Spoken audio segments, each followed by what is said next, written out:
Hello Halo fans, welcome back here to the HCS Kickoff Qualifier for ANZ. We're into day number 2 and we finally get to send one of our teams all the way off to pool play here at the Raleigh Major. It's been a wonderful day for us here in the studio. We had an exciting day yesterday. We had a few more storylines start to come into the fold. We even had a few of those storylines meet their end as well. Unfortunately, R-Rated will not be featured today on the broadcast. I'm sad to see that, but we still got so many more teams, so many wonderful teams here in ANZ to showcase their skills here in Halo Infinite. It is not just going to be me here on the desk. I've got my new boys by my side today. I've got Bluey as well as Hoggy. Bluey, I'll start with you first, mate. How are you feeling today on a nice little Thursday? Yeah, really good. And I think it's been a really good turnout for midweek performances overall. I was really surprised with how well the games went last night. And I'm really happy to see a lot of new faces come aboard on this Halo scene. Yeah, exactly. You know, we had about 40 odd teams that were able to get themselves into the bracket for yesterday, and now we've singled it all the way down to 6, Hoggy, and this is where we start getting towards the tail end for the points and for these teams as well, because this is the exciting qualifier where we get to send one team off to Raleigh. Yeah, this is so important for these teams. The top 6 is pretty similar to what it was before, so it's really important where you place today based on the points that you've gained from the previous tournaments, because if we've got a pretty similar top 6, then you really need to be pushing one extra place higher to get a little bit extra points for your team. Yeah, it really is kind of the last chance for some of these teams that do want to get to the major. So let's have a look at the format for this kickoff qualifier. I've already touched on it so far. One of the teams, the winning team from this qualifier, will be going all the way to the pool play. But Bluey, we do also get to send 2 extra teams from ANZ with the highest HCS points to go all the way over there to the online qualifiers as well for the Raleigh Major. Yeah, there are still 2 more spots up for grabs for total travel coverage and everything that can be said and done for the Raleigh Major. So there are still 2 really important spots today that our competitors have to vie for, that they really have to fight for, and I think we might see a bit of blood on the sand because those 2 spots are so important and so influential.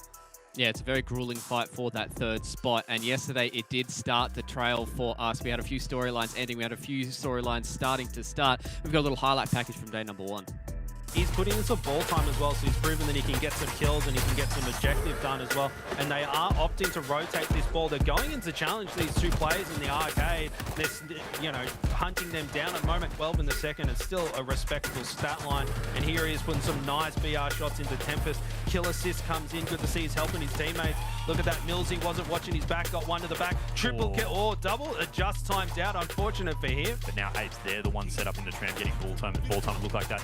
Look at that. They've now got the lead. So Unite Gaming starting to push down this alleyway here in, unfortunately taken down. Great work with Firecouver with the beat down there. That's a double, triple kill. Over's there. Come on, do it. You're on stream. Overkill on stream. That's what we want to see. These new teams putting on a show for us. Dino opting to throw that ball out into the open.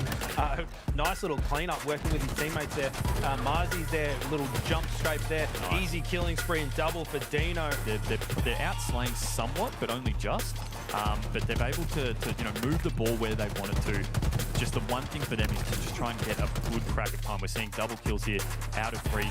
That's a triple as well, so triple for the mouse and keyboard player. Look at this. It's a straight run up the middle from Pips to pick up these rockets, and he's going to get the call out, put one up the right, and actually picks up a double. Does a bit of damage to himself as well, but you'll take that every day of the week to drop 2. Now it's Pips just going on a bit of a run, and we'll jump over to Barker. He's got the rockets. We may as well stick with him, but he's actually going to survive that somehow. And points the second one. Barker cleans up with the BR, but probably not going to be too happy that he didn't get all that out of the rocket. But fantastic strafe there and crouch strafe with the 3-shot beat down. And he's moving through. Nice flank from Pips, able to catch 2 players off guard. Benji desperately trying to cut off the angle, but look at that. He just goes in and challenges. He knew that he was one shot, knew where to aim, and just took him out. Wonderful play from Pips there, but he wants to get some highlight clips for himself. He does rotate through, gets the call out that R-rated players are on the stairs, and here he is, easy backsmack and weakening that other player. Yeah, sometimes with that rocket launcher, you don't even need to get kills for him. You just, you round a corner and you see that up on a Spartan's shoulder and you just go, I'm going to let someone else deal with that. Rated with the double kill there for the Divine Mind squad. We're going to see, I believe, Berserk start to move in there. Really great back on Evan. That's crucial. He should be able to make a play for these rockets. He picks them up and just gets to safety. Also picks up the grenade kill on Chef. Randomly, Bananasaurus is dropped with the double. Junior, you were spot on in my opinion. That fresh camo is up though. Chef going in to grab it again. Berserk's got to clear him out. He's so weak. That grenade that he threw out a good 10 minutes ago, getting the clean up on him. Putting shots on. Junior's coming in on the flank actually. And we can see he's putting in shots and he actually gets it. Junior, way. Junior 50-49. This is where the game can really get out of hand. You've got R-rated needing only 10 seconds to go, and then you've got Lunchy here patrolling perfectly with this Bulldog and gets the double, and that's a massive trade. Look, that's 4 down there, and that I'm going to call it. That's going to be game, doesn't it? Oh no, he's still got that sword. He's done a lap around the map. He was all the way over on the B side. That he just oh, it's a sword fight on guard. And look at that bull troop for Benji. Hope you guys enjoyed the sultry tunes there from day number 1. It was a very spicy day for us, especially with that Divine Mind game. And Hoggy, we had a few storylines that were starting to come out of that first day of the qualifier. We touched on the fact that this fight for the 3rd spot is super important for all these teams. And we've got still some teams today that are going to be fighting for that 3rd slot. And I think a good one for us to highlight off the bat here is going to be BBR. Yeah, BBR, they consist of Rattles, Ads, Evil, and Dante. Dante, he's the Halo 2 god, but unfortunately for BBR, they're coming up against Nutribullet in the winning semi-final for the 3rd tournament in a row. They haven't managed to get out of the top 6 yet. They've played Nutribullet, lost, gone to the elimination bracket, and then lost again. So another tough tournament for BBR, but hopefully for them, they can break into the top 4, top 3 this time around. I have to bring up at this point, Hoggy, you know, the amount of times that BBR has had to go up against Nutribullet, it seems like their destiny, you know, at some point we're witnessing an anime in the making. They're going to overcome this team, and it might be today. We might see it today. You know, that's one of the fantastic things that we have about these infinite storylines, especially in the Australian competitive scene, is all these players are so close-knit and they know each other so well. And coming into these matches, you know, it may seem like you're, oh, you know, a 3rd time, we're going to know how it goes, but I'm really keen to see, you know, how BBR might pull off today, because they might come into it with some a few tactics that they've learned. Maybe they've done some VOD reviews. Maybe they sort of have established new things as a team. Yeah, exactly. And it'd be interesting to see if they have, you know, kind of leveled up from that first day of the qualifier as well, and seeing if they can get a little bit deeper into the bracket, because a 5/6 curse is not something that you want to have hovering over your head. But Hoggy, another team that is up in this winners bracket is going to be the Direwolves as well, and we're able to chat to Bald yesterday. These guys are still ever so hungry to try and get themselves a top finish. Yeah, they managed to get 3rd last week. They were top 8 in the first tournament, so they're progressing better and better and better. And you heard from Bald last week, he said that he wasn't really happy with his performance, so hopefully he can step it up today, because getting into the top 3 again is going to be so important for these pro points that they have. They're already in 3rd place for the pro points, so this is a good chance for them to secure that 3rd spot for sure. Such a good showing from the Direwolves crew here. You know, maybe when they first played, when we first saw them, it was a little rough for them. They had to, you know, put some extra fuel in the tank to really start up. But we're seeing them really come to fruition now as a team. And you know, we've had Bald on the show a couple of times, and him saying, "Oh, maybe I'm not playing as well." He even tweeted a couple of times, playing some of the worst Halo in his life. But you know, that being said, the dude really knows how to put on a performance. And I think as one of the star players of this team, you know, he's really helped bringing the foundation of this 4-stack together. And we're only going to see them get better from here. Yeah, I'm excited to see what these Direwolves guys can do with a little bit more time under the belt as well. And I think that's something that we need to talk about for a lot of these teams, right? Is it's still so brand new for us to see what these guys can do in Halo Infinite. Obviously, a lot of these players have such a storied history all throughout Halo, and it's exciting to see what they can do in such a short amount of time. But I think in the next couple of months, when a lot of teams have a lot more practice, a lot more kind of just game time under their belts, it's going to be exciting to see what they can pull out of the hat. But Hoggy, there was an interesting storyline that came out of yesterday, and a team that has kind of come from a different game, Call of Duty boys, coming over here to Halo Infinite, and the Vanguard escapees kind of shook up everything by knocking out R-rated. Yeah, let's take a look at their lineup. Ryu, Beeston, Doom, Benji. They're all Call of Duty players. Beeston wasn't playing with them last week, but they still managed a top 12 finish for Vanguard escapee last week. So Beeston, he's got the LAN experience. He's bringing the veteran status to this lineup. He's been to the most LANs out of any of them. He's been to international events for them, for Call of Duty, I should say, and he's bringing the experience to this team. And you can tell because they're already into the top 6 when they only got top 12 last week. Experience is such a huge point to touch on there, because these guys have so much game time in general already. You know, they've all played with each other before, and they know how to come in as a team and sort of comm correctly, get good map awareness. All these skills are transferable to Halo when they're putting them in full effect. We saw that in the games, and I think I can speak for probably all of us here and our hosts yesterday in saying that we were actually really surprised at how these guys performed. We thought that they might come in here maybe a bit cocky, you know, heading into a new game, we can take it, but they they did. They put on a really good show against some of Australia's, big-time veteran players. Yeah, and it was exciting to see, especially once we had the conversation with Benji after their series victory about saying how hungry some of these guys are. Obviously, it seems like some of the guys have been really kind of putting in the hard groundwork, really just grinding in Halo, and some of these other guys are putting in a lot of work, but still, might not be as much work. But it is still good to see these COD players coming through into this game and being hungry for, kind of a little bit of this competitive experience and getting towards the top. And it's gone to show so far, and I think a good point for us to touch on here, lads, is these HCS points. Let's have a look at these top 8, because this is going to be the storyline for us across this kickoff qualifier, is these points. And Hoggy, look at Vanguard Escapees. They're in the top 8, it seems. Yeah, they're in the top 8, so this is a good chance for them. BBR, Direwolves are rated. They're out. So there's no way they can get any more points. So it allows BBR to sneak up there and Direwolves to try keep themselves in that top 3 position, because at the moment, it's a bit up in the air with Direwolves and BBR still in the tournament. Degenerates and Nebula, they're both out. So Vanguard still has a chance, Direwolves has a chance, and BBR have a chance. Yeah, and that's something exciting for us to talk about, Bluey, is the fact that all these points are so close to each other that, these results today are really going to have a massive effect on the standings. Absolutely, yeah. Remember, for those at home, points are rewarded for each player on the team. So even though you might look at the disparity there and be like, there are a long ways to go for a lot of these teams, once you get in those winning positions and those points start to get handed out, those values become much more shorter than what we're witnessing there, and that might be something that we'll tap on today.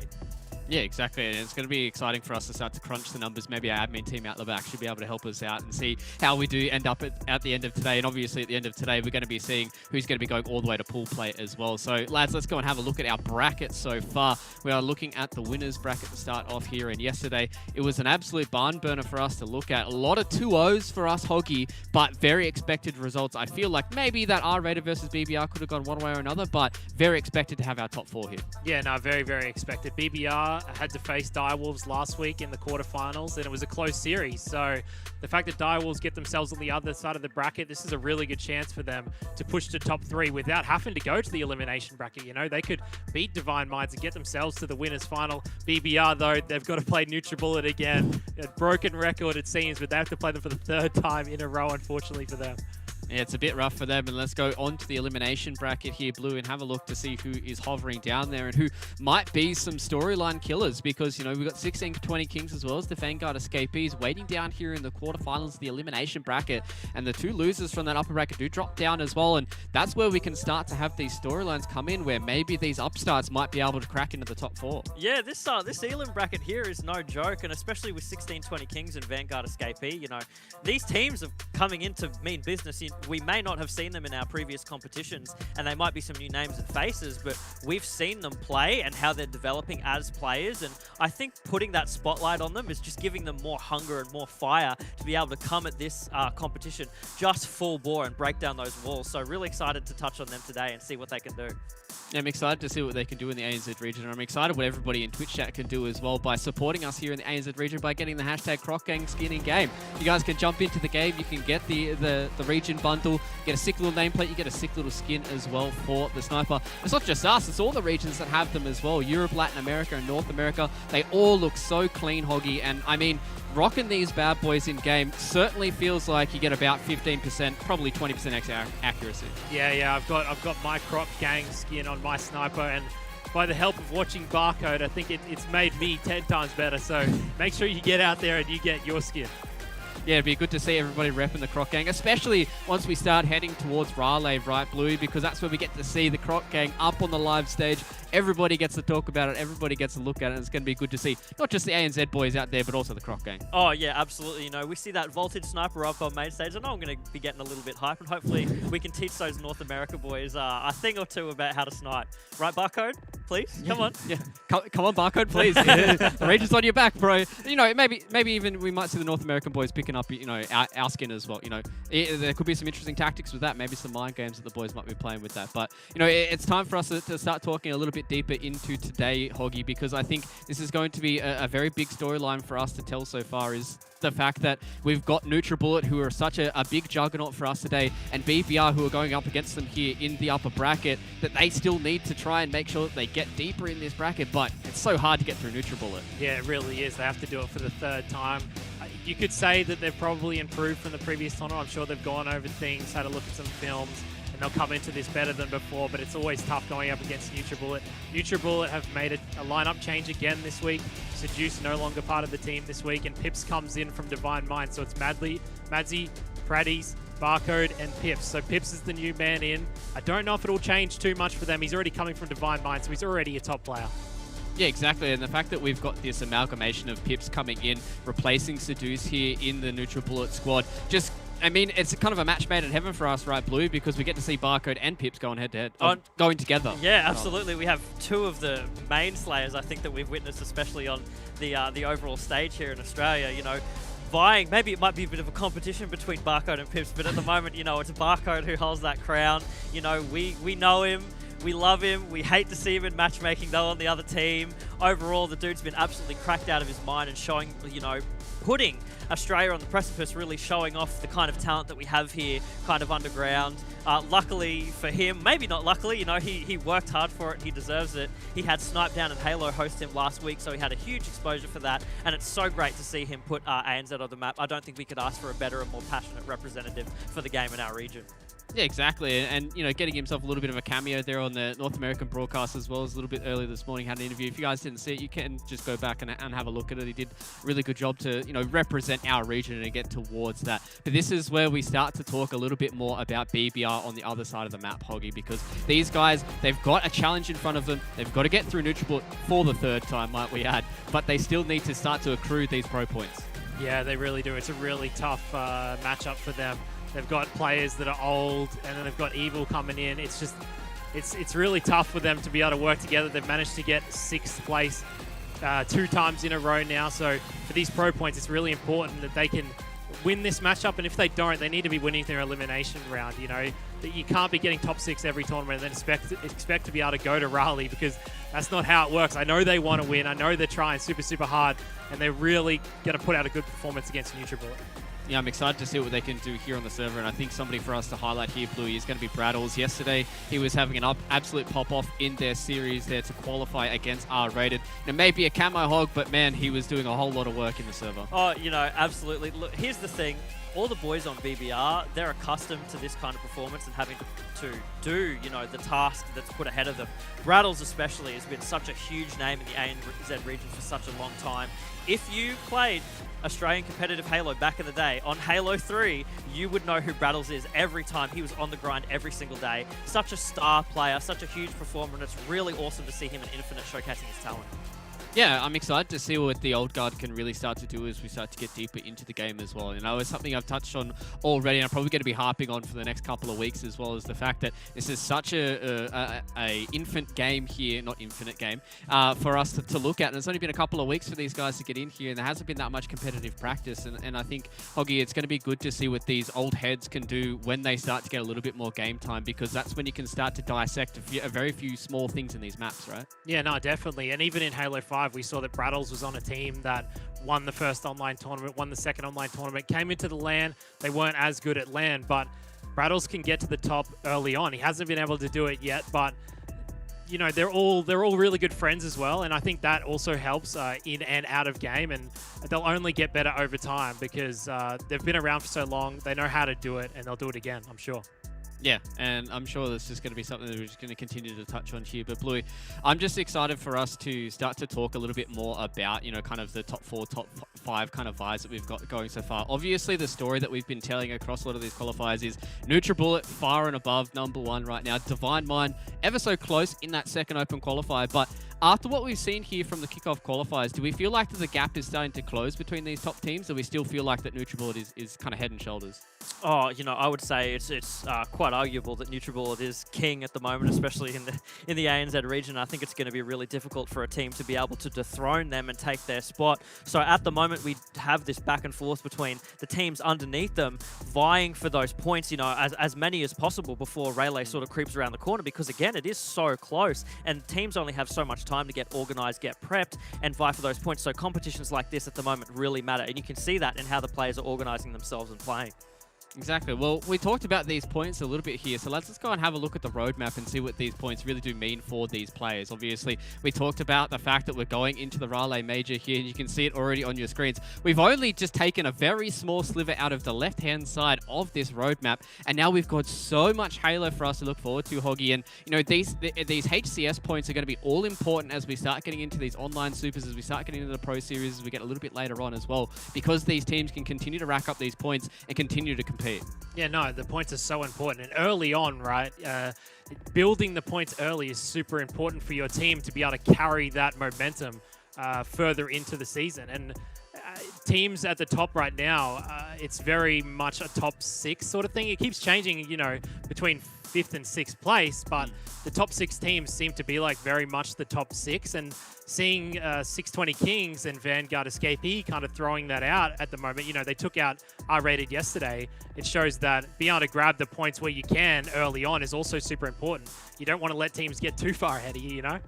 Yeah, I think that's something good to touch on, is the fact that you, especially like you look at NutriBullet, who's sitting on an absolute boatload of pro points right now. Obviously, they're really the top kind of team in our region, but these other teams like the Vanguard Escapees and everybody else that is consistently playing throughout these qualifiers, albeit might not be able to crack into that top 6, but still getting those pro points all across it is a good showing. And I think, Bluey, it's going to be nice to see what we kind of look like as we head towards that Melbourne Major, as everyone did, so the Melbourne Regional a little bit later on in the year in 2022. Yeah, that's the thing too, because with time, these players are only going to develop their play styles and sort of formulate how their teams work in a more cohesive fashion. You know, there's so much more time for this game to develop overall. I think players are only barely scratching the surface of what tech, you know, they can perform and what they can do in the game. And we're seeing that even, you know, the game's only been out for, what, 2 weeks now, I feel? Yeah, and they're, you know, players are only discovering these things every single day. So as we get closer and closer to that, you know, to that Melbourne, that official land that we're finally going to have here, you know, players are going to have discovered so much more, have so many more things in their back pocket, and, you know, just be more solid as team members and as, you know, foundational fours. Yeah, exactly. And, you know, it's going to be all interesting for us to see how it's going to develop here in Australia, especially in Melbourne, when we see what Halo Infinite is going to look like all that time away. But, lads, it is finally time for us to go and have a look at these maps between NutriBullet as well as a BBR. We finally, Hoggy, I get to see a CTF here on the stage. Yeah, finally a CTF Aquarius into a Slayer Streets. And if we need it, a Stronghold's Live Fire. I personally love CTF Aquarius. I think it plays great. And I think over time, teams are learning how to play this map better. And today I saw on the North American stream that a lot of players were running the flag through Carbine side of the map. And I think that's something that's developed because in our region, we're noticing that a lot of players are throwing the flag bottom middle and running it bottom middle. So it'll be interesting to see how these games go on CTF Aquarius, because I think NA at the moment is adapted a little bit better than we have on this game type. Yeah, and especially, you know, looking across some of the other game types as well, you know, we're touching on it with the oddball, how, you know, ANZ feels like they're a little bit slow to get the ball, like they're trying to get that kind of slay advantage early on here, Blue, and maybe that's something we see a little bit earlier on, but, you know, it's not going to be something we're going to be seeing here, and we get to see Streets as well. And I'm just interested to see if BBR can, you know, put up a good fight here in the CTF, make it close, or even get the map themselves, and then come into Slayer swinging and really kind of send us to a third map here against NutriBullet. It is a tough one to have up first, though. CTF Aquarius, very hard. You know, just, I was going to say ball you have to juggle, but we're not playing on ball. It's flag you have to juggle. Super tough first game to have to go up against, so let's hope all the players have been practicing very well this morning, because for BBR to have to go up against NutriBullet on this, I feel like NutriBullet are going to be the reigning kings when it comes to this map overall, and just sort of team coordination, because we know how these guys play and how aggressive they are. So maybe it might take BBR to play a little bit, you know, on the back foot, make some reads on how NutriBullet are going, because, man, CTF Aquarius, it's not the thing that you want to get blown out as a 4 in, you know, the first 10 seconds of the match.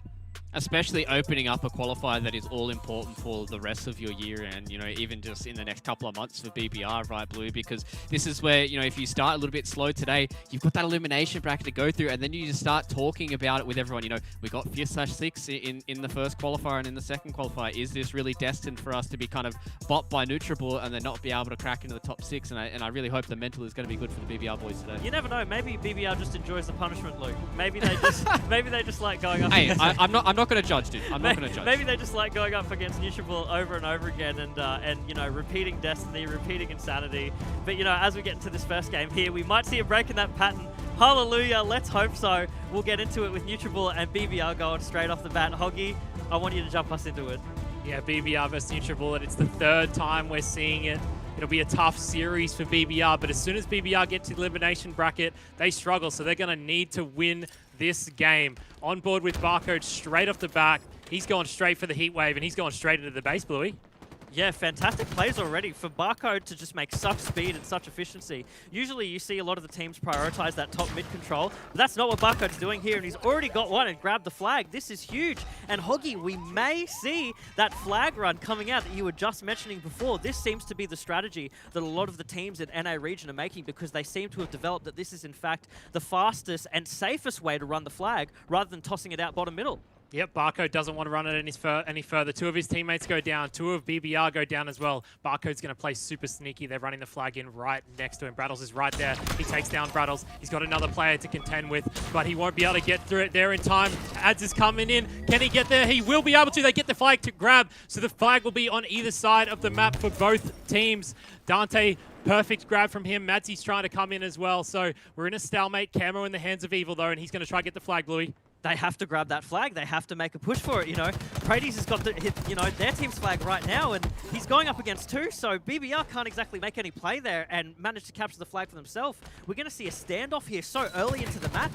It seems like BBR actually came into this really strong and managed to match the pace that Nutribullet had set in that first 10 or so seconds, which is incredible to see. This is the kind of pace that we wanted to see them come out from the get-go, and they really did.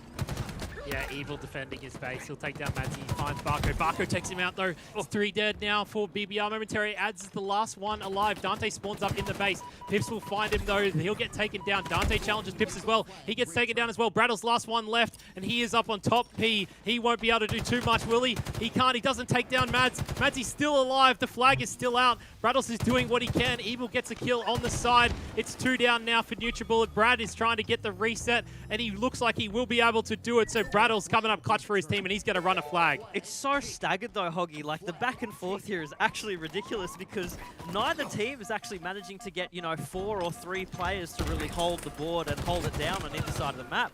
Everyone's sort of going off at each other on single battles, and so it just really leads to this uneven scoreboard. There's not enough players at one time to carry the flag, and by the time that a player starts to grab the enemy team's flag and sort of make a run for it, 3 other members of the team are up, so they get stopped immediately. Really difficult position for both teams to be in right now.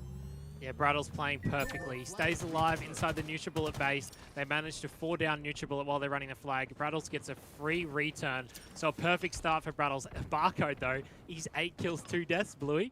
Oh my god, yeah, I mean, this is the main Slay performance that we expect to see from Barcode, though. And seeing how he was playing before, he snuck around, didn't take any engagements top mid, and just decided to play on the side of the map. Like, that's exactly what you want to see. Brattles right now making a huge run, and I'm really curious to see as to how far they managed to get this flag before Nutribullet can take them down. He does tie with Pip, so that's huge for them. Do they have enough space?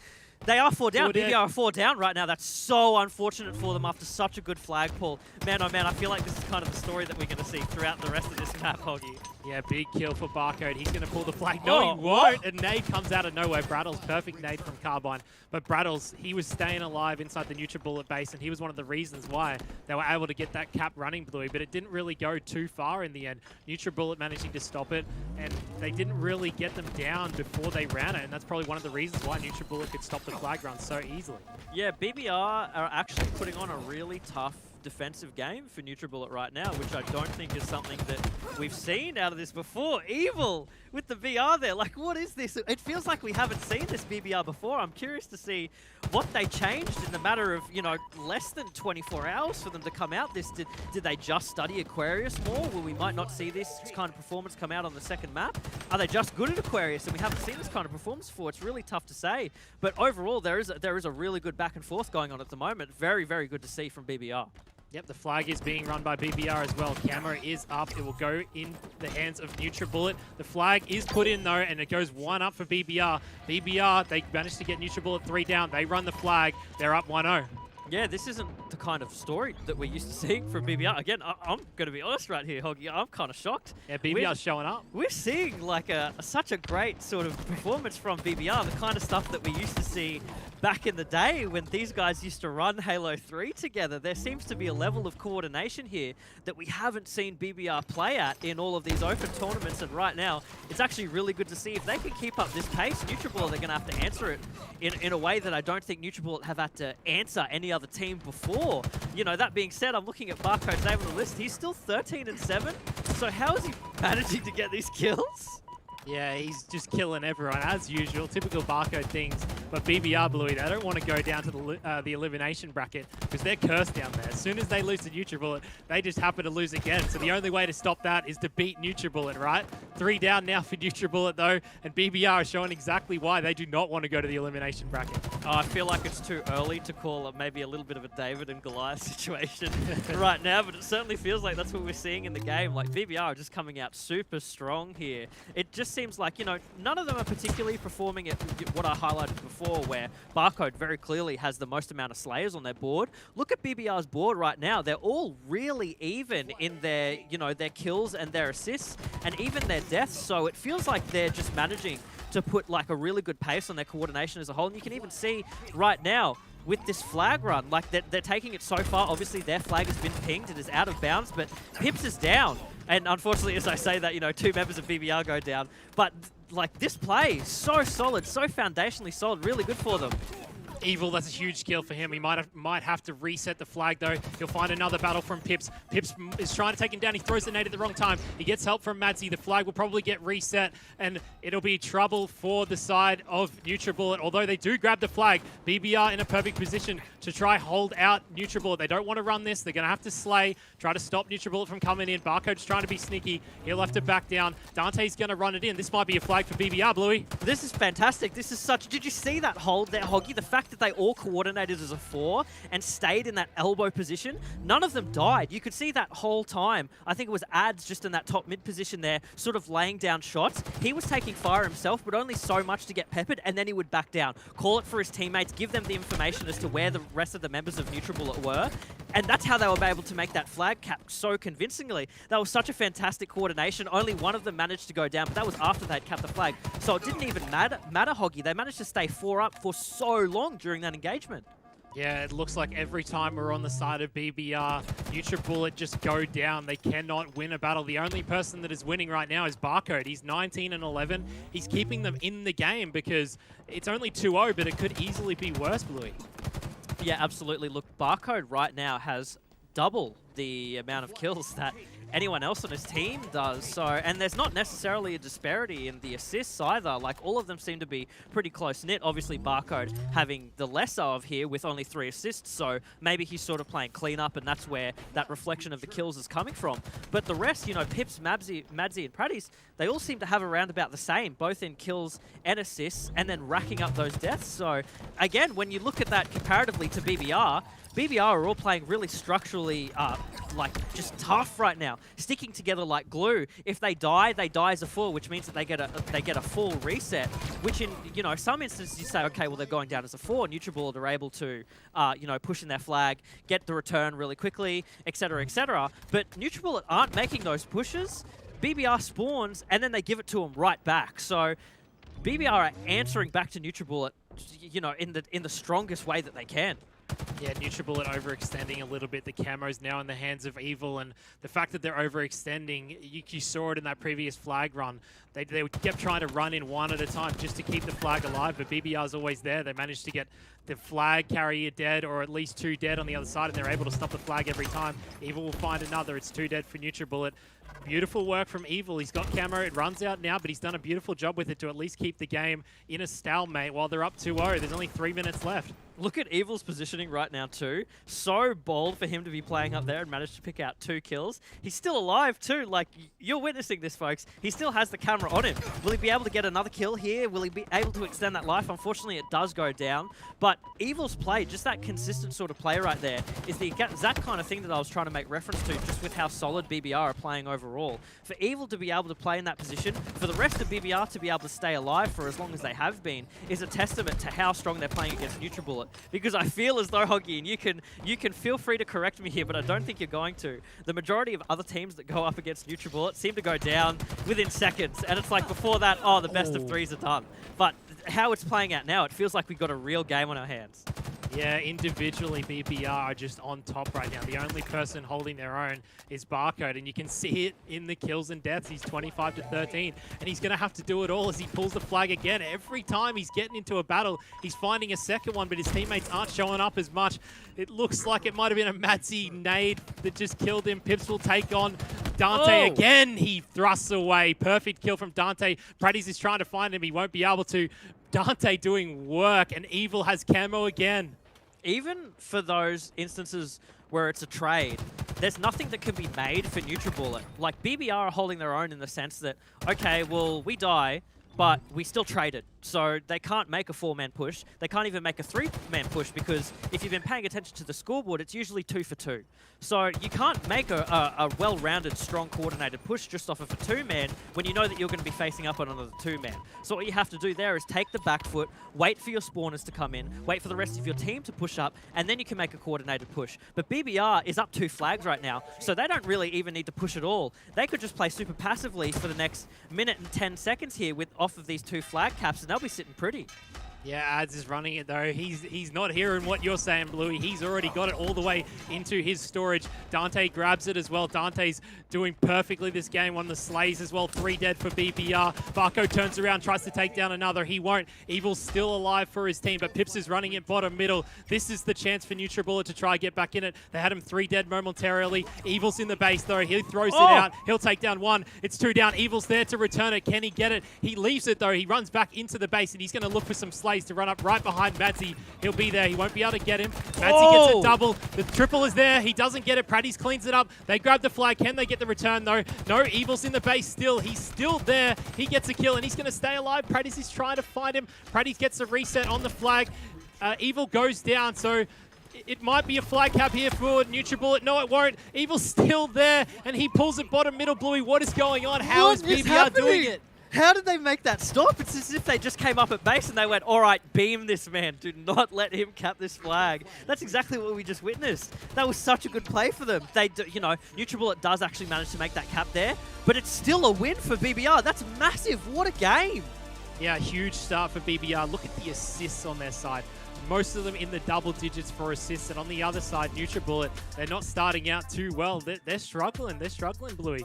Yeah, BBR again, like I kept pointing to it in the game, but it's just what I was witnessing that whole time is structurally as a 4, they were staying so packed together and fighting so well. In that 4 stack, they were always waiting for each other, making sure that they had enough numbers up on NutriBullet to make any impactful plays. Whereas NutriBullet just seemed to be like going out, waiting for Barcode to get a couple of picks and then trying to run in. But that's not what you need in those situations. You need your whole team there. You need your whole team backing you. Barcode didn't really seem to have that. There are some really good numbers coming out overall, but BBR just had it just all over them.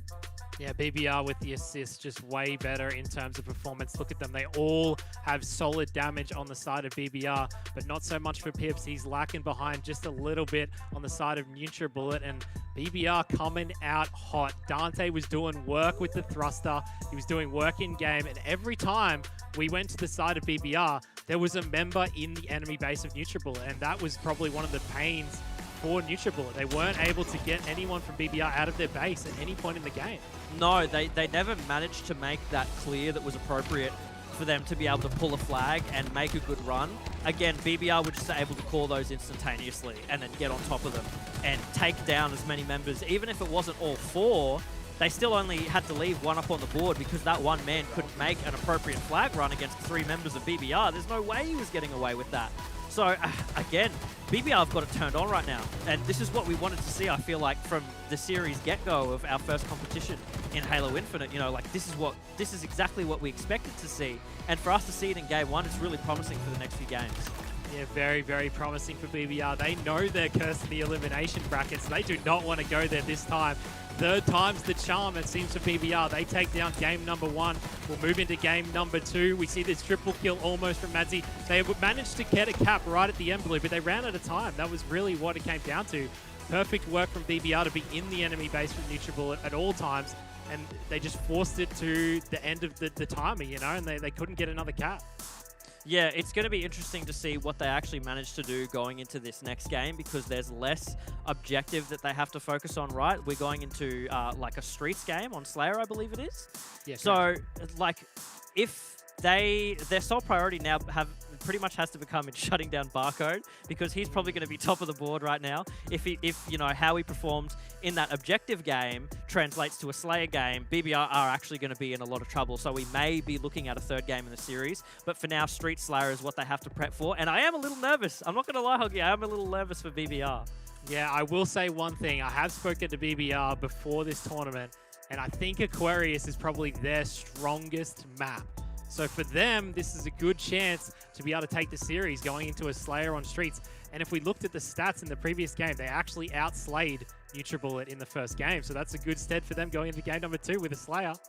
Yeah, like, again, if they maintain that 4-man mentality in this Street Slayer game, and they actually do manage to lock down those spawns, because I feel as though Street Slayer, as the game has sort of progressed a little bit more and more, teams have actually been able to figure out that this map isn't as frantic as what a lot of people originally thought that Streets was when the game first launched. So they may be able to just instantaneously lock down those spawns, get in a good hold position as a 4-man, and play in that really strong, like, structural playstyle, sort of even like a Deathball playstyle we kind of witnessed near the end there for BBR. So if they can do that again for a Slayer match, that's going to be huge for them. That's going to be so monumental. And let's hope that that's what they can maintain. Let's hope they don't break now, boys. Come on. Yeah, well, this is a much more chaotic map on Streets. It'll be a lot more chaotic, whereas I feel like Aquarius is much more structured in the way that you play the map. So the fact that it turns into a bit more chaotic will probably play into the side of NutriBullet, right?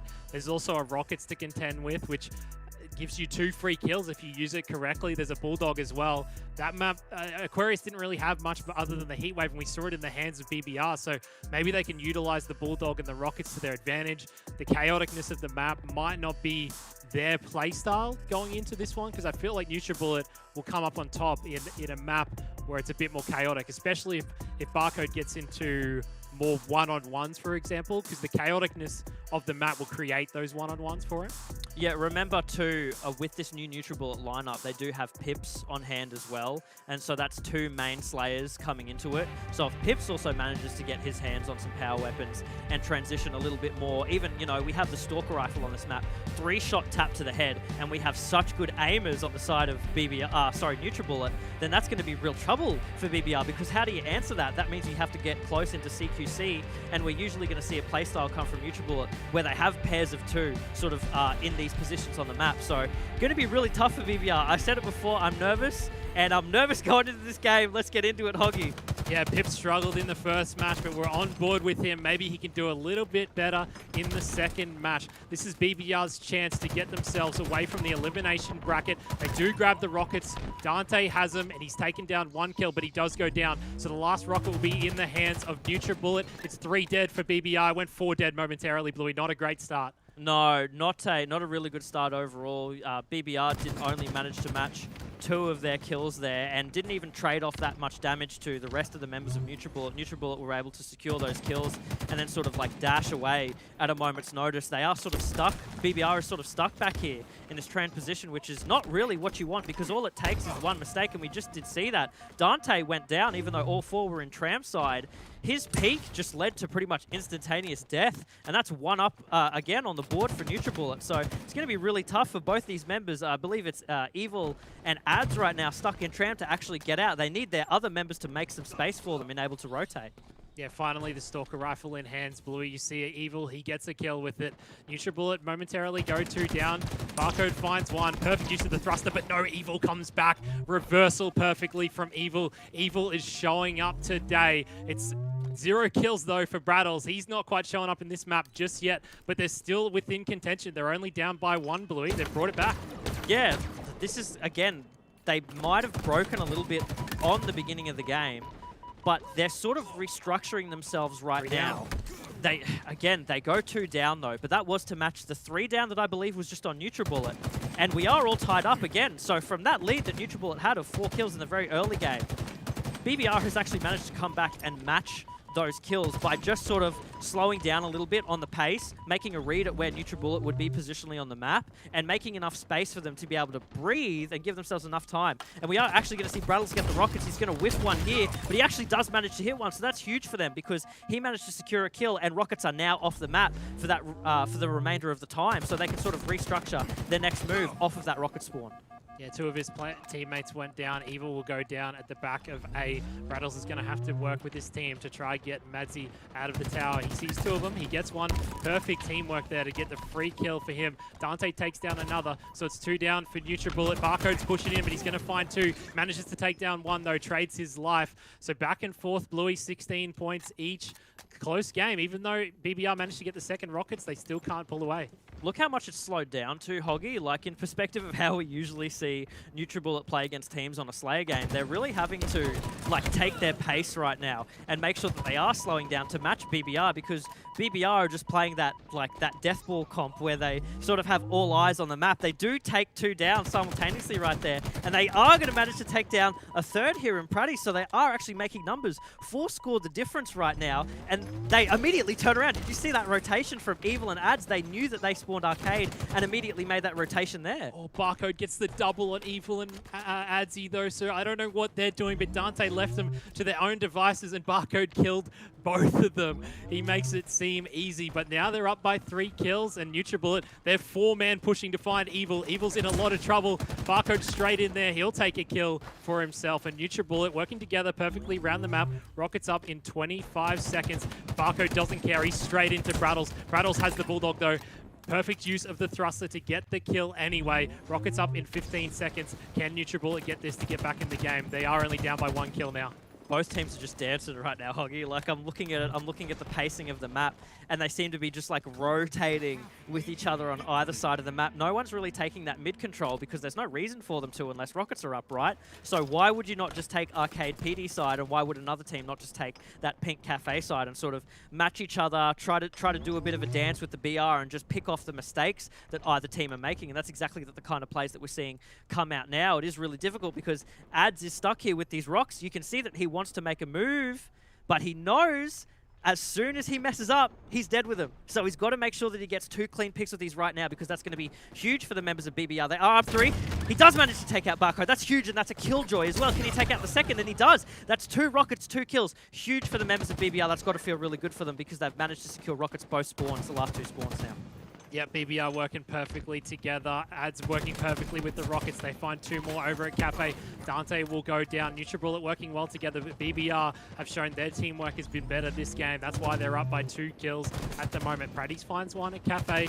Perfect job to stay alive. He does get the kill though in the end. Easy, he says, as Barcode pushes in. The more chaotic nature of this game will feed into the hands of NutriBullet. Pratties goes down. Barcode's going to turn around and find 2 more for himself. Every time it feels like the NutriBullet squad are popping out. They're finding 2 of them. Ads challenges Barcode. He gets help from his teammates. Ads being a little risky, and 3 of his team goes down as well. Evil's the last one alive on the other side of the map, but they're still up by 1. Really, really difficult to sort of guess where the game is going to go, because usually in a Slayer match, oh, Barcode, come on, mate. Usually he's hitting those shots. In a Slayer match, what happens is they get past that halfway point, that 25 kill mark, and then you see a snowball come out from one team. But with 33-33 right now, tied up all mid-game, just as I say that, Barcode picks up another kill. Thanks, Barcode. But again, they're matching kill for kill. This is not the BBR that we have watched play before. This is a completely different team, it feels like, Hoggy. This is like old Halo 3 BBR coming up and matching these young guns in a game that they might not be fully acquainted with yet, but they're playing like they are. It's incredible to see. This is what we wanted to win this. Yeah, BBR stepping up absolutely massive in this game. Brattles managed to get the rockets. He couldn't get a kill with it though. NutriBullet managed to take him down. They're up by 2. 1 rocket in the hands of Barcode, and he's got no one to contend with because BBR's already dead. His teammates are doing the work. I could really expect the game to slow down now, Bluey, because BBR, I think they're better at slowing down the game and playing with the game being slow. So NutriBullet, they're not going to let that happen. They go in, they get themselves 2 kills, and Barcode, as I say it, he goes straight in. He does not want to let the game slow down. He doesn't manage to get a kill. It looks like the chaoticness of the game, though, has gone in NutriBullet's favor. They are up by 5 kills now. Yeah, huge. Like, we sort of, just as you were making that call, you thought the game was going to slow down. NutriBullet went, no, we're not doing that. And they sped everything up. You know, this is the kind of momentum that we see from NutriBullet in a lot of these games. And they tend to control the pace of the match when they get in this mode. So there's only 6 more kills that NutriBullet have to secure in order to win the second game here, make that 4 more kills. My God, 2 kills go by so quickly. 3 more kills. This is huge for them. BBR are like crumbling right now. I was congratulating before for how like foundationally strong they were playing as a 4, but they've lost that. They're getting broken up by the members of NutriBullet. They are crumbling at the seams, Hoggy. Yeah, BBR not able to slow the game down enough. NutriBullet keeping it at their pace. There are only 2 kills left. BBR manages to get to 40. They take down 3 of NutriBullet. Pips is the last man alive, and he's across the map over near Bulldog. Ads will find him, call him out to his team, and I couldn't imagine things getting too chaotic now. BBR will have to slow things down. They find Pip, but it doesn't matter. NutriBullet, they're pushing out. They make Evil one shot. Rockets are up in 10 seconds as well. 2 kills still left. 4 kills now for BBR. They managed to get from 40. Dante pushes in with the Bulldog and takes down Barcode. Oh, no. 1 kill left. The Rockets are in the hands of Evil. 5 kills, and NutriBullet do it. They do manage to take down BBR. We're going to a game number 3. Man, BBR's pace at the end there, they seem to manage and just like match as well as NutriBullet were going in, that hard and fast mentality. BBR took that and they immediately just sort of like rotated back on themselves. It was really good play to see from BBR overall, and it seems like the mind games are coming into fruition. This is the kind of like late game Halo that I expected to see, you know, weeks if not months down the track, but now they're taking that to full effect, and BBR are really making a read on how NutriBullet are playing. We are going to a game 3, but it's going to be really interesting to see how game 3 pans out from this point on. Yeah, the assists on the side of NutriBullet this time. They managed to come through in game number 2.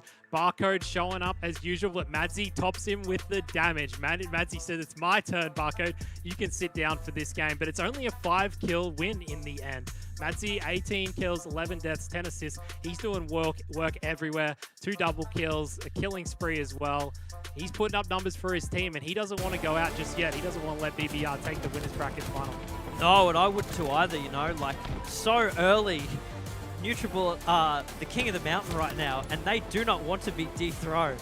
And the fact that they were pushed back on a CTF Aquarius of all maps, that's got to be a bit of a blow for them, right, Hoggy? Like, surely that has to go, okay, whoa, we're playing against a different kind of team right now. We may have to sort of change up how we're playing, match their pace a little bit, change things up, maybe go more aggressive on them, and to go to a live fire next, it's going to be really tough because I said I was nervous before with how BBR played, having to go into a Slayer match on streets, but having to go into a live fire match next, where a sniper is active, where Barcode is active, man, oh man, BBR's got to figure out a formula to play around that.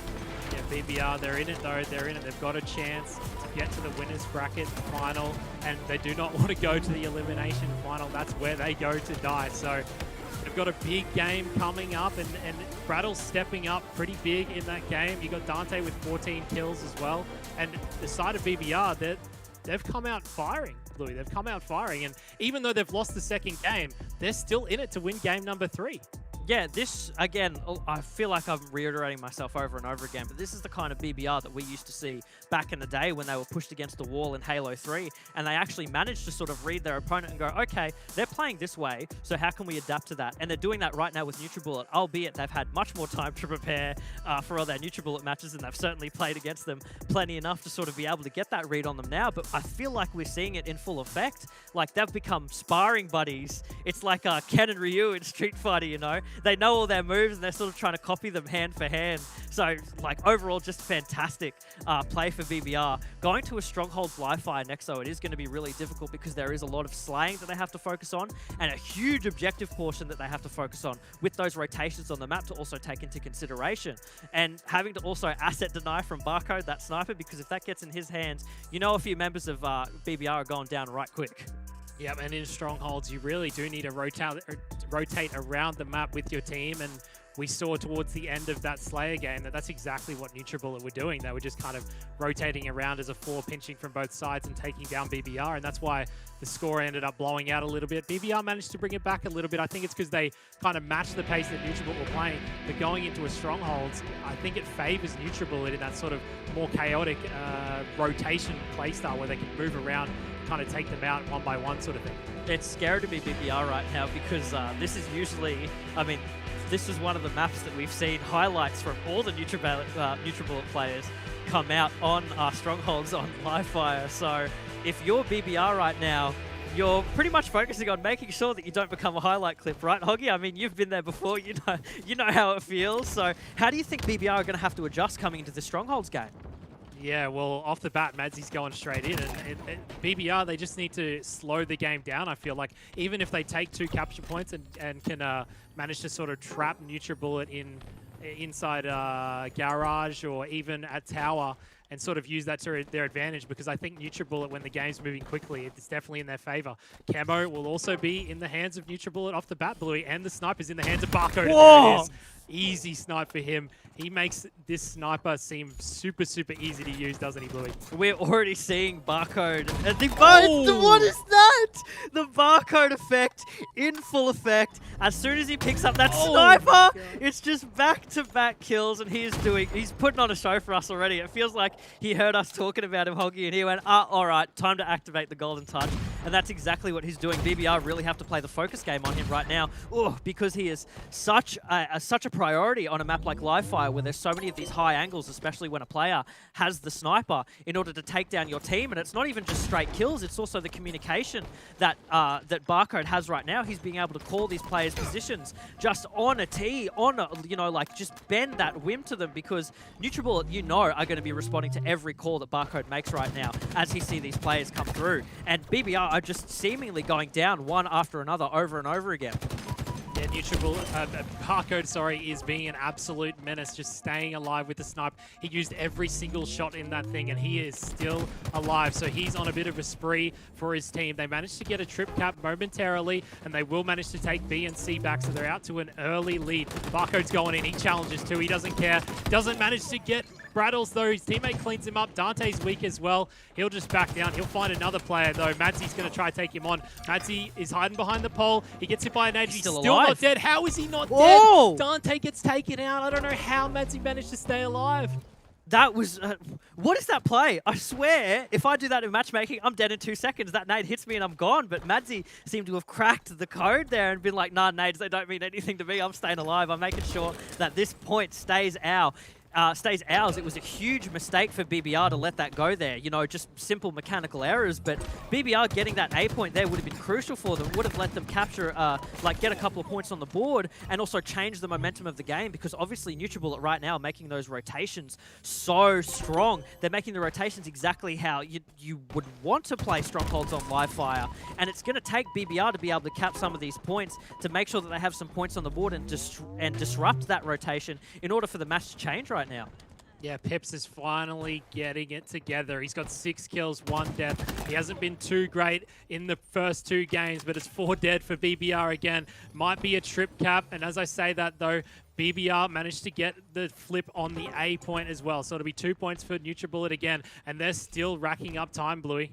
Yeah, this is not how you want to be playing right now if you're BBR. They do get a really good shutdown on Barcode there, which is actually crucial, because hopefully it means that they can make a rotation to that nest position and manage to grab that sniper. But unfortunately, it seems as though they're just sort of taking single engagements right now, which was not their strong suit. Taking those single engagements was what was sort of their downfall in their previous games. And we only saw a turnaround in the past 2 games that we watched because BBR were playing as a 4 rather than just 4-1.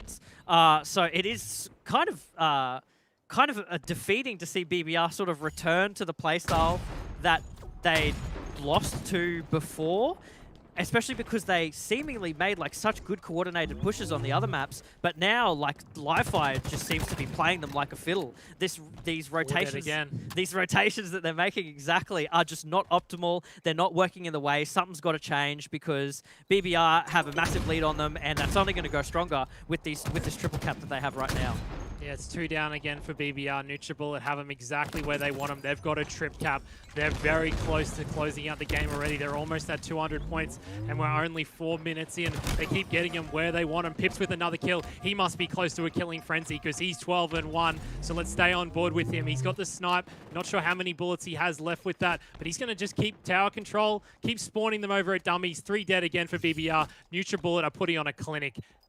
Hoggy, Pips only has 1 death. Did you notice that? I did. He's almost on a killing frenzy. He's 12-1 right now. There it is. There it is. The killing frenzy, just as you say it. Man, like, the way that NutriBullet plays live fire strongholds, every time we've seen this team on main stage and they've played live fire strongholds, it's been a clinic. You know, the victory just hands them out to their 250-10. You know, I may not seem energetic right there, but it seems just like textbook NutriBullet that we just witnessed. And it was like that textbook NutriBullet that we didn't actually manage to see in those last 2 games. And maybe that's why BBR was able to hand it to them back so thoroughly. But as soon as we got to that 3rd game, BBR were like, all right, we're going to flick the switch now. Sorry, NutriBullet said, we're going to flick the switch now. BBR, you're out of here. We don't want to deal with you anymore.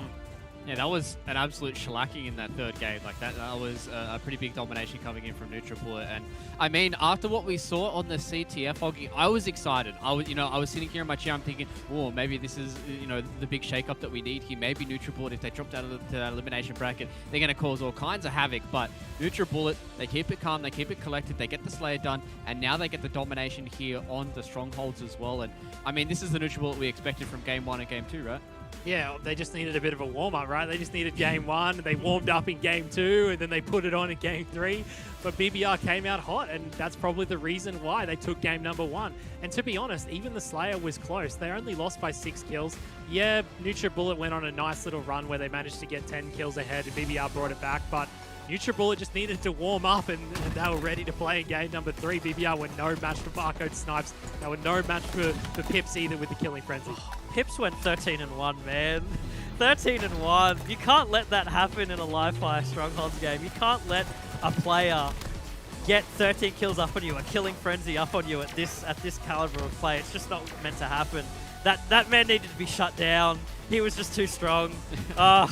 It's too much, Luke. It's too much. Maybe he needs the nerf bat. Maybe Pip's coming into this one. Maybe he's just been unleashed in a different kind of way than what Divine Mind were able to get done. But I mean, it was pure domination from everybody on NutriBullet, and obviously you guys highlighted Pips, and it was just magnificent to watch. There's just clip after clip after clip that we've generated here for these NutriBullet boys. I'm sure they're going to be pumping up on socials a little bit later on, but it was so good to see that these guys just activating throughout today, and it's going to be spooky for everybody else to face forward for them in the rest of this winners bracket, because either Divine Mind or Direwolves, they have the challenge of going up against a NutriBullet who just did that to BBR on live fire, Hoggy, and that's going to be a spooky task in and of itself. Yeah, very, very tough matchup for potentially either Divine Minds or Direwolves, depending who wins that series, because BBR showed that NutriBullet are beatable. BBR has done it in this game. Divine Minds did it last week.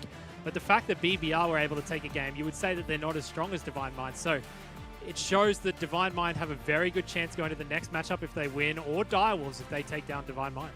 Yeah, and I guess that's kind of the question we've got to start asking ourselves now, Bluey. Is this kind of a conversation of teams starting to level up and starting to match NutriBullet, or do we feel like that NutriBullet is starting to get figured out a little bit more here in HCS, and feel like that because they've been such a juggernaut for these 2 open qualifiers that people are putting a little bit more attention onto them instead of everybody else? Yeah, I mean, that's the thing now. Like, we're not just in your scrim matches going in before a contest. Essentially, a lot of these players are having to face up against each other in these bracket and these ladder matches over and over and over again. So they have plenty of content to go back and sort of analyze and be like, okay, where are we messing up? Where are NutriBullet messing up? How can we take advantage of those things, and how can we sort of break holes in their team structure, or they dedicate one player to doing this task, so maybe we need to focus on them and shut them down, so that doesn't create space for the rest of the team to be able to come in and just barrel down the rest of our team, because that's usually what NutriBullet does. So maybe with due course and time, we will see more of those holes start to develop by teams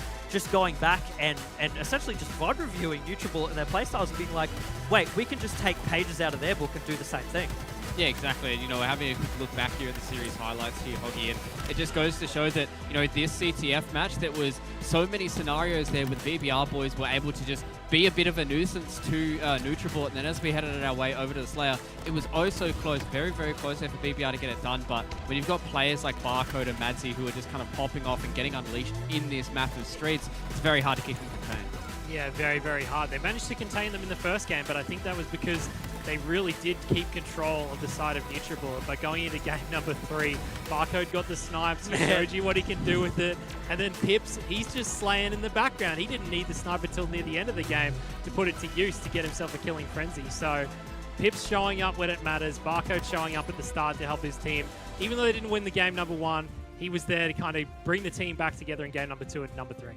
Yeah, and I think that's something that we just got kind of put on show here is the fact that they've got these real big kind of fragging powers in them. You know, obviously Madsy had a lot of his carrying. Barcode did some insane numbers across this entire series. Pips is popping off as well, and Parties is still one of those players that can really get it done as well, Bluey. So it's just exciting to see that Nutribullet are really starting to enable all their players and being able to be so flexible across all their maps about who can put the carry pants on.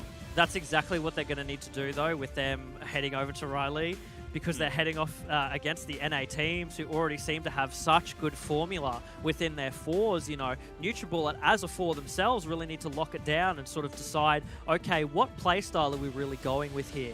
How are we developing, you know, across the maps of a stage? How are we going to play on a CTF? How's that going to differ for a Slayer? How's that going to differ for a Stronghold? You know, they need to start getting that down pat now when they're heading over to NA against such huge Goliath contenders in NA. Like, that's the task ahead of them, and it's a huge one. Yeah, and I think, you know, after what we've seen so far, they might be up to the task, and maybe with a bit of extra game time underneath their belts, they can get it done. But lads, time for us to set our sights onto our next series. We're going to be jumping into Divine Mind taking on the Direwolves right now. Our other winners semi-final here, where we will be determining who's going to be facing off against Nutribullet in that winners bracket and who's going to be dropping down to the elimination bracket. So, Hoggy, let's start running through the Direwolves here because they've got it all on the line. They want to try and get themselves to that Raleigh major if they can. They want to try and get themselves as much points as they can in the HCS as well. Yeah, Ball, Dino, Circle, Vamps. This is a huge, huge series for them up against Divine Minds, because if we go back to the points, they're sitting in 3rd place right now, and BBR have just lost against Nutribullet. So a win here will put them into the top 3, and you could almost say that it would secure that 3rd place spot for them, because BBR won't be able to really catch up to them, and if they do, they'll only manage to get themselves into the top 3 spot as well, and Direwolves will probably be able to still stay ahead of them. So this is a huge match for Direwolves. Yeah, and I think it's a huge kind of showing for them as well, right, Bluey, because this is a kind of test for them, you know, going up against Divine Mind. That's the next roadblock for them. Obviously, Nutribullet seems like a little bit of a stretch too far for some of these teams, but if they want to try and get towards the top, they have to get through Divine Minds first. Oh, absolutely, and we've seen before Divine Mind has proved somewhat of a match for Nutribullet, so for Divine Mind and Direwolves to be heading off back-to-back now, like, this is it for them. This is the big moment. This means that they're strong enough as players, you know, Berserk, Slays, Rated, and Junior to be able to establish, okay, we've taken on our barrier, we have to get to the next one. And they can start developing as a team from there. So it's going to be a really tough match for both of these teams, I think, coming into it, because they are really evenly matched. They're all such good players across the board, and it's hard to differentiate when both of your play styles are actually so similar and you're so head-to-head. You know, what's that saying, like a movable object and unstoppable force? It seems like that right now. They're just going to be butting heads. Yeah, and it's exciting for us to jump into the server and see how it's going to pan out, because obviously we saw a little bit from Divine Mind yesterday, Hoggy. We saw a little bit from Direwolves as well, but I feel like, you know, Divine Mind weren't really tested all too much with their brand new roster here. Obviously, you know, they've made a few changes and chops and stuff, obviously with Pips falling out of the roster and going over to Nutribullet. So I'd be interested to see how they're going to gel together when they have a test against a team who is literally nipping at their heels here in the HCS points. Yeah, no, definitely. And if Divine Minds win this match, it essentially secures their top 3 spot. Whether they win or not, they'll pretty much be there in the top 3 by points. But Pips going to Nutribullet and Slays coming in instead, it changes the team up again. This is the 3rd time, the 3rd tournament in a row where they've had a different player step in to make a different group of 4. But Junior's still there. They managed to get 2nd last week, and I think Junior might have been the key to them being able to take games off Nutribullet in the final last week. Yeah, I'm excited to see how he gets going rolling here, and especially when we do get to see him on the stage in Raleigh as well. But lads, let's jump into the maps for this series as well here. Divine Mind going up against the Direwolves. We're going to start out here with the CTF on Aquarius, and we're going to go to the Slayer as well as the Strongholds and Bluey. I just hope that we get the same as what we had between NutriBullet and BBR. Yeah, if it's going to be the showcase that we got between those two teams that we just watched, are we in for a good set of matches, and hopefully we can get to that game 3 as well. But again, first up for both these teams, CTF on Aquarius is a tough one. You really have to go into it knowing where where you are as a team, establish what kind of play that you're going to make from the get-go, because from the offset of the map, you just don't want to charge down bottom middle. You have to establish a foothold somewhere, make sure you're getting appropriate spawners, and you are locking another team down in their base to be able to make that flag pull. It's going to be interesting to see, comparatively, if we see like a fast-paced match sort of develop in the favor of one team as we did in that last CTF flag match. But again, I feel like these are two teams that are so sort of close-knit head-to-head against each other that it might be a bit stalematey in the beginning, but eventually, they will develop a play style. It might be a bit chaotic. I'm actually not too sure going into this one. Yeah, I mean, we've had kind of chaotic matches going so far, Hoggy, and obviously it was a bit of a masterclass from BPR there on Aquarius with the CTF being able to have those kind of goal line finishes and all that kind of stuff coming out from Evil. I'm excited to see if, maybe the Direwolves and Divine Mind have obviously paid a little bit of attention to the broadcast and seen some of the interesting things that NutriBullet as well as BPR have been pumping out here on Aquarius, because I feel like this is going to be a map that a lot of people are going to dissect quite a lot, because there has been, as Blue said, a bit of that meta with going down mid, but now we're seeing a little bit of a change up with it, with the flag running and how this gets done. But enough chatter from us, lads. We get to talk about the video game. We get to talk about everything that is going on. We've got Divine Mind and Direwolves going head-to-head here in the kickoff qualifier. Yeah, Divine Minds. Last week, they played this game type against NutriBullet. It was a hot start, Bluey, until we had a disconnect and a restart. So hopefully we can get a quick hot start in this one. Yeah, absolutely. I don't think these teams would want either of those things. I'm sure they're raring to go, ready to get at each other's throats, because they ultimately want to make sure the other one know, like, no, you're below us, so we're going to make our statement right here on probably one of the hardest maps to establish. Straight off the bat, we're seeing 2 members of Divine Mind go down, which is not what you wanted to see. I thought it'd be a bit more stalematy than that, but they just got caught out of range way too quickly. Yeah, Raided and Slays just staying alive. Nades came flying in off the start to manage to take down 2 of them. Dino is in the base of NutriBullet, though. Zirkle will go down. Big kill for Slays, because Dino's in his base doing exactly what Evil was last game. Double kill for him. 3 dead for Direwolves straight off the bat. So Divine Minds, they might have lost 2, but they bring it back and take down 3 of Direwolves, and now Direwolves are spawning up in the back of their base. Yeah, really tough to see sort of like a lay of the land at the moment as to what both teams are trying to do respectively, because none of them seem to be pushing far out of their base at all. They seem to just be sort of hanging around that sort of back base area, trying to develop a position on top mid. But as soon as one team member goes on top mid, they get taken out, so they have no footing established whatsoever. It's really tough. Again, both these teams, they've played against each other a lot as well, and even in scrims, they're going against each other back and forth. So they've played this map against each other plenty of times before. They know how each other play. It's going to be very hard to break that, but this is what main stage is for, right? They have to take out something from the back pocket and make sure that they can make a read or correct mistakes on the other team where possible, because that's going to be the difference maker here. Dino goes flying in straight to 2 members of Divine Mind. He manages to take down 1. Junior's going to move into the base of Direwolves. Vamp's on his tail, though. Doesn't want to challenge 1v1, though. He probably wants to wait for his teammate. He knows he's there. Teammates from Divine Minds get shots on him. There was 2 of them down. Big kill from Vamp. Massive kill to take down Junior as he runs the flag bottom middle. Camo is about to be up. Slay's trying to move into the Direwolves base. Vamp wanted the camo. He wasn't able to grab it. The flag is still out. Berserk gets another kill. It's 2 dead for each team. The flag still hasn't moved. Berserk's going to get a grab, though, and his teammate Junior is there. All 3 of his teammates are dead, though. Ball's finding him there. He manages to take him down. He will get another flag touch and a flag run. So the players of Direwolves are spawning up in their base. Junior managed to have 3 of his teammates down, but it didn't matter. He'll still get a touch. He's going to run it in. The nades and the shots will come flying in, though. He might want to get his shield before he goes in. He does. He's got Berserk in front of him. And it looks like it will be a cap for the side of Divine Mind. They go up 1-0, Bluey. Really good play there. They don't fall to that classic sort of cross-map BR nade spam that happens just when you're about to capture a flag on Aquarius. Junior made a really good call there and just sort of waiting for his shields to come back so he could pop that flag as fast as possible. So overall, really good play, really strong, just like fundamental run. Nothing too flashy happened from the members of Divine Mind there. They just made sure that they got the flag in where it mattered, and they put in the time and work to make sure that that flag went in no matter what. So really strong play. It's going to be tough for them to make 4 more plays, you know, back-to-back flag caps off of that, though. They got a lot to answer for against Direwolves. Yeah, the flag is still being run by Direwolves, though. They have it all the way into their storage. They do go down, though. Divine Minds managed to take 2 of them. Flag grab might be coming in. Direwolves clean up a kill. Bald, we're on board with Bald, and he does manage to get a flag grab. His teammate takes him down, though. The nades were coming in from every angle. Dino goes down as well, so it's 2 dead on the side of Direwolves. Vamp is still alive in the base, and he's one shot. He's taken on Rated. Rated can't finish him. Berserk is there to get the return, so Direwolves, they can't manage to get the flag cap. Divine Mind doing a good job to defend. Yeah, so close for them too. That's so unfortunate for the members of Direwolves, because getting that flag would have just been given them a good amount of momentum to be able to push and make for the next one, because every flag cap sort of represents a reset in the map and where the players are positioned. So typically a flag is capped, and then both teams will sort of be positioned at their bases ready for a counter cap or to make another push.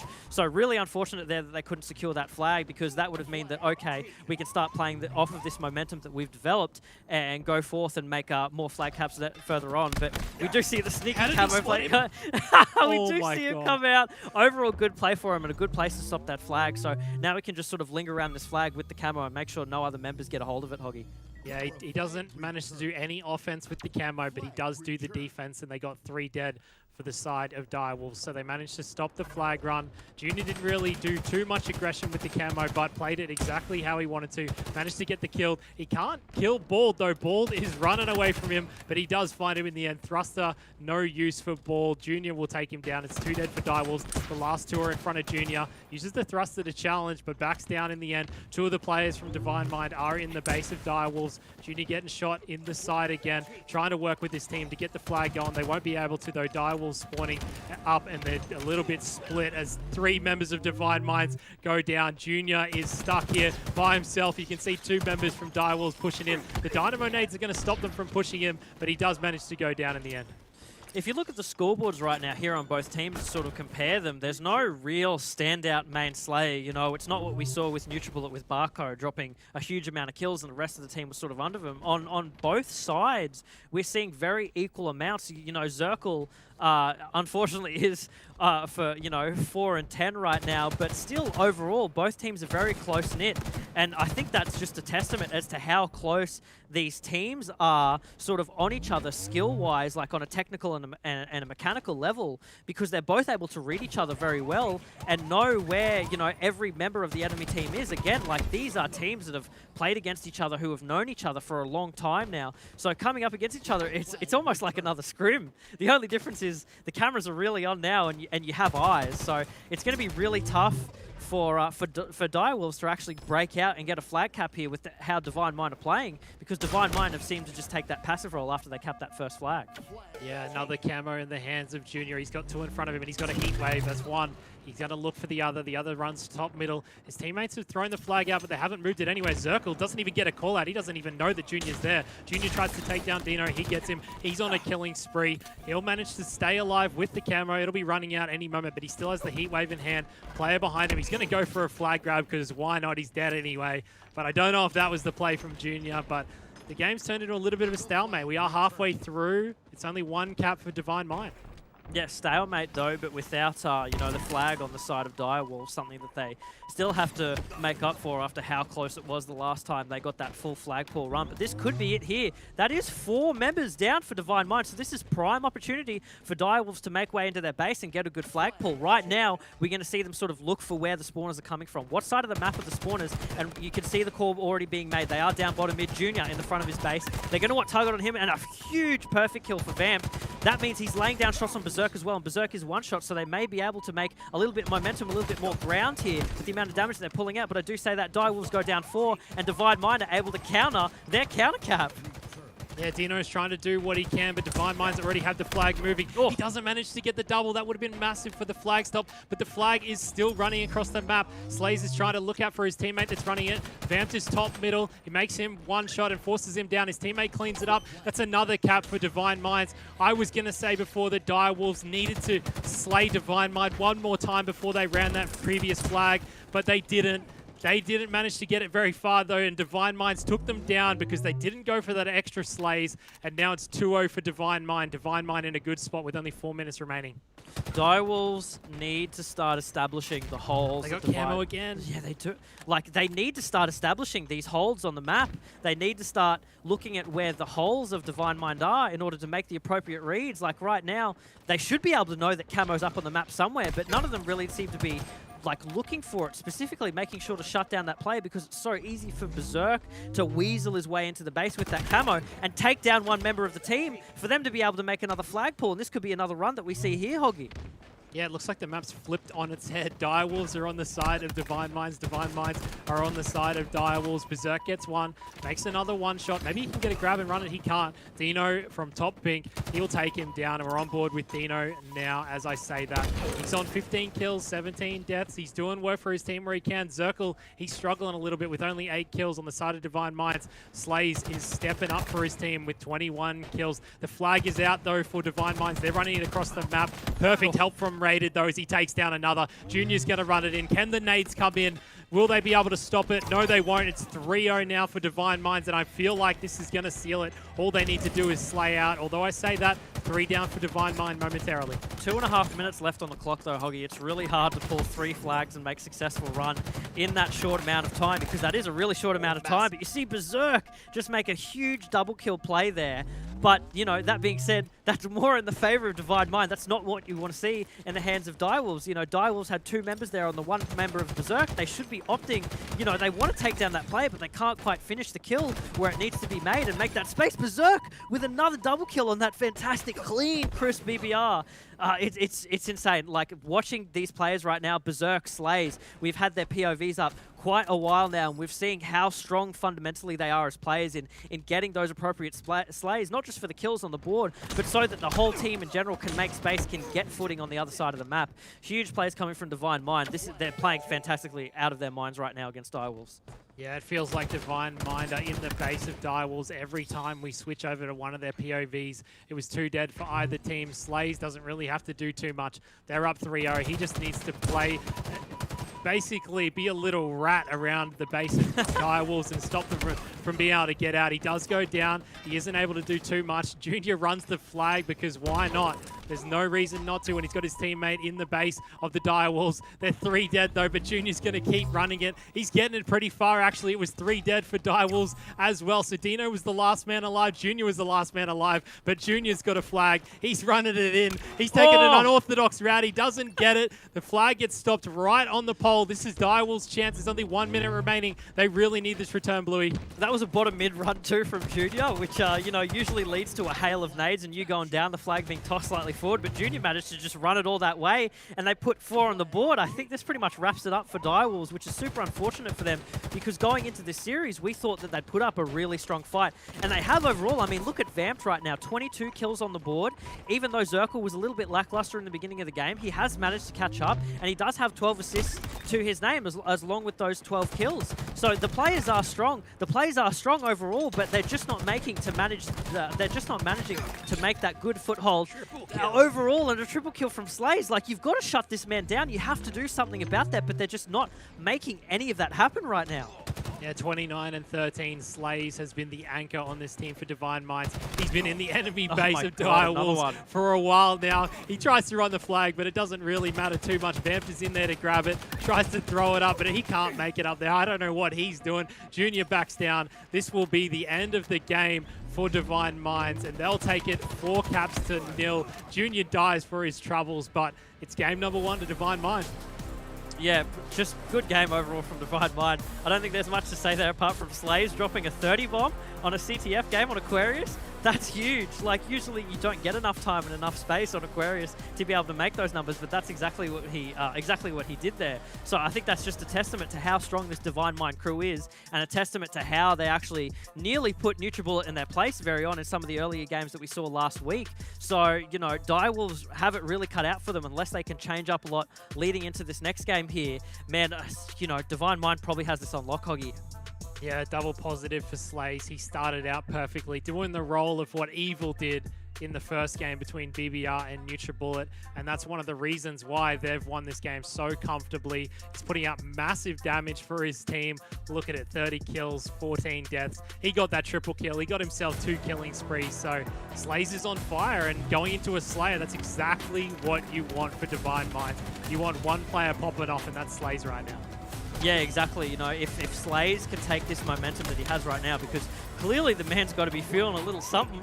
Like, clearly he's got to know, okay, my aim's on right now, and it's exactly the time that it needs to be on as well. So if Slays can take this mentality and this momentum into the next game, going to be really, really tough for Direwolves to crack that, because when you have a player like Slays in that space and he knows that he can sort of be a little bit ballsy and make some unorthodox plays and get some good kills in, it's going to be just really tough overall. Direwolves are going to have a tough time.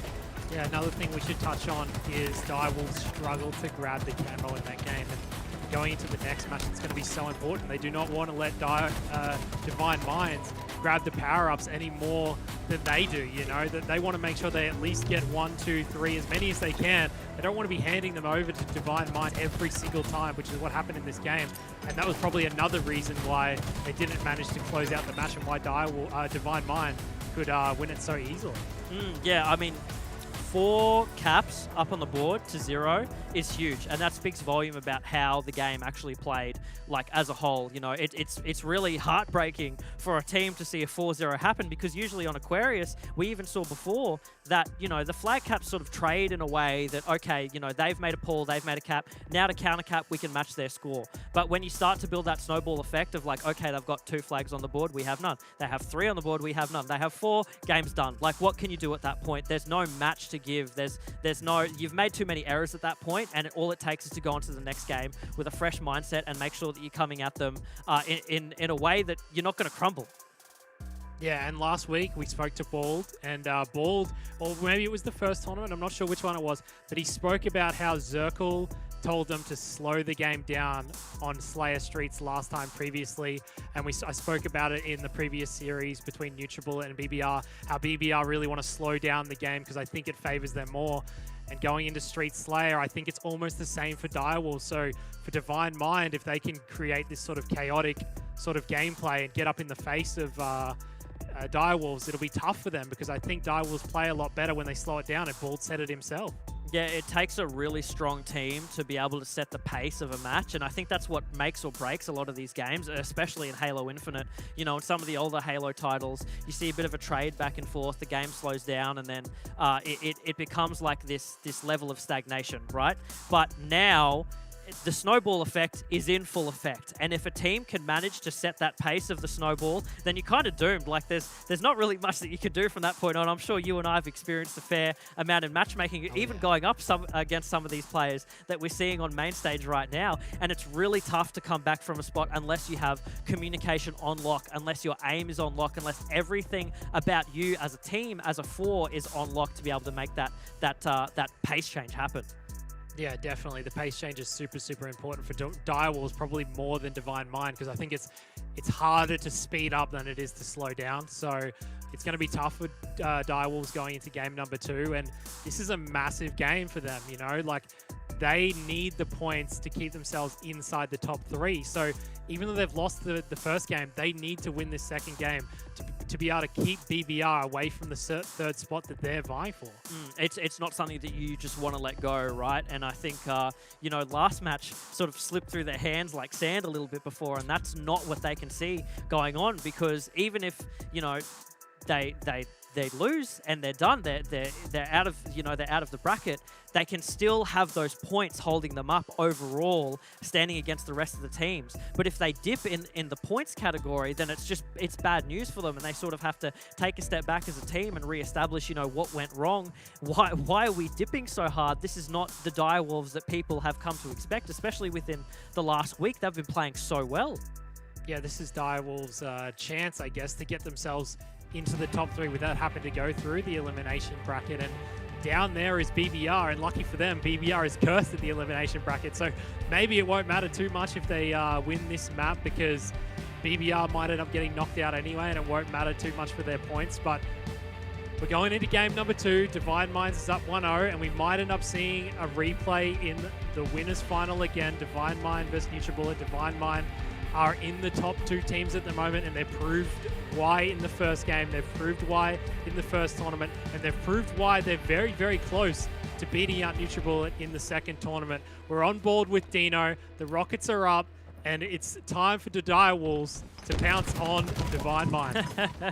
Good little pun there, Hoggy. Look, Direwolves absolutely have the potential to take this overall. You know, in us speaking to Balds previously, he knows when it's appropriate to communicate with his team, when they need to slow down, when they need to speed up, when they need to get aggressive and passive. They know when they need to make these calls, so maybe it's just a little warm-up game right now. Maybe the last game they sort of knew was out of control at the point that 3 flag caps went up, and they said, okay, we can recalibrate for a Slayer match. This is where we can be a little bit more in control.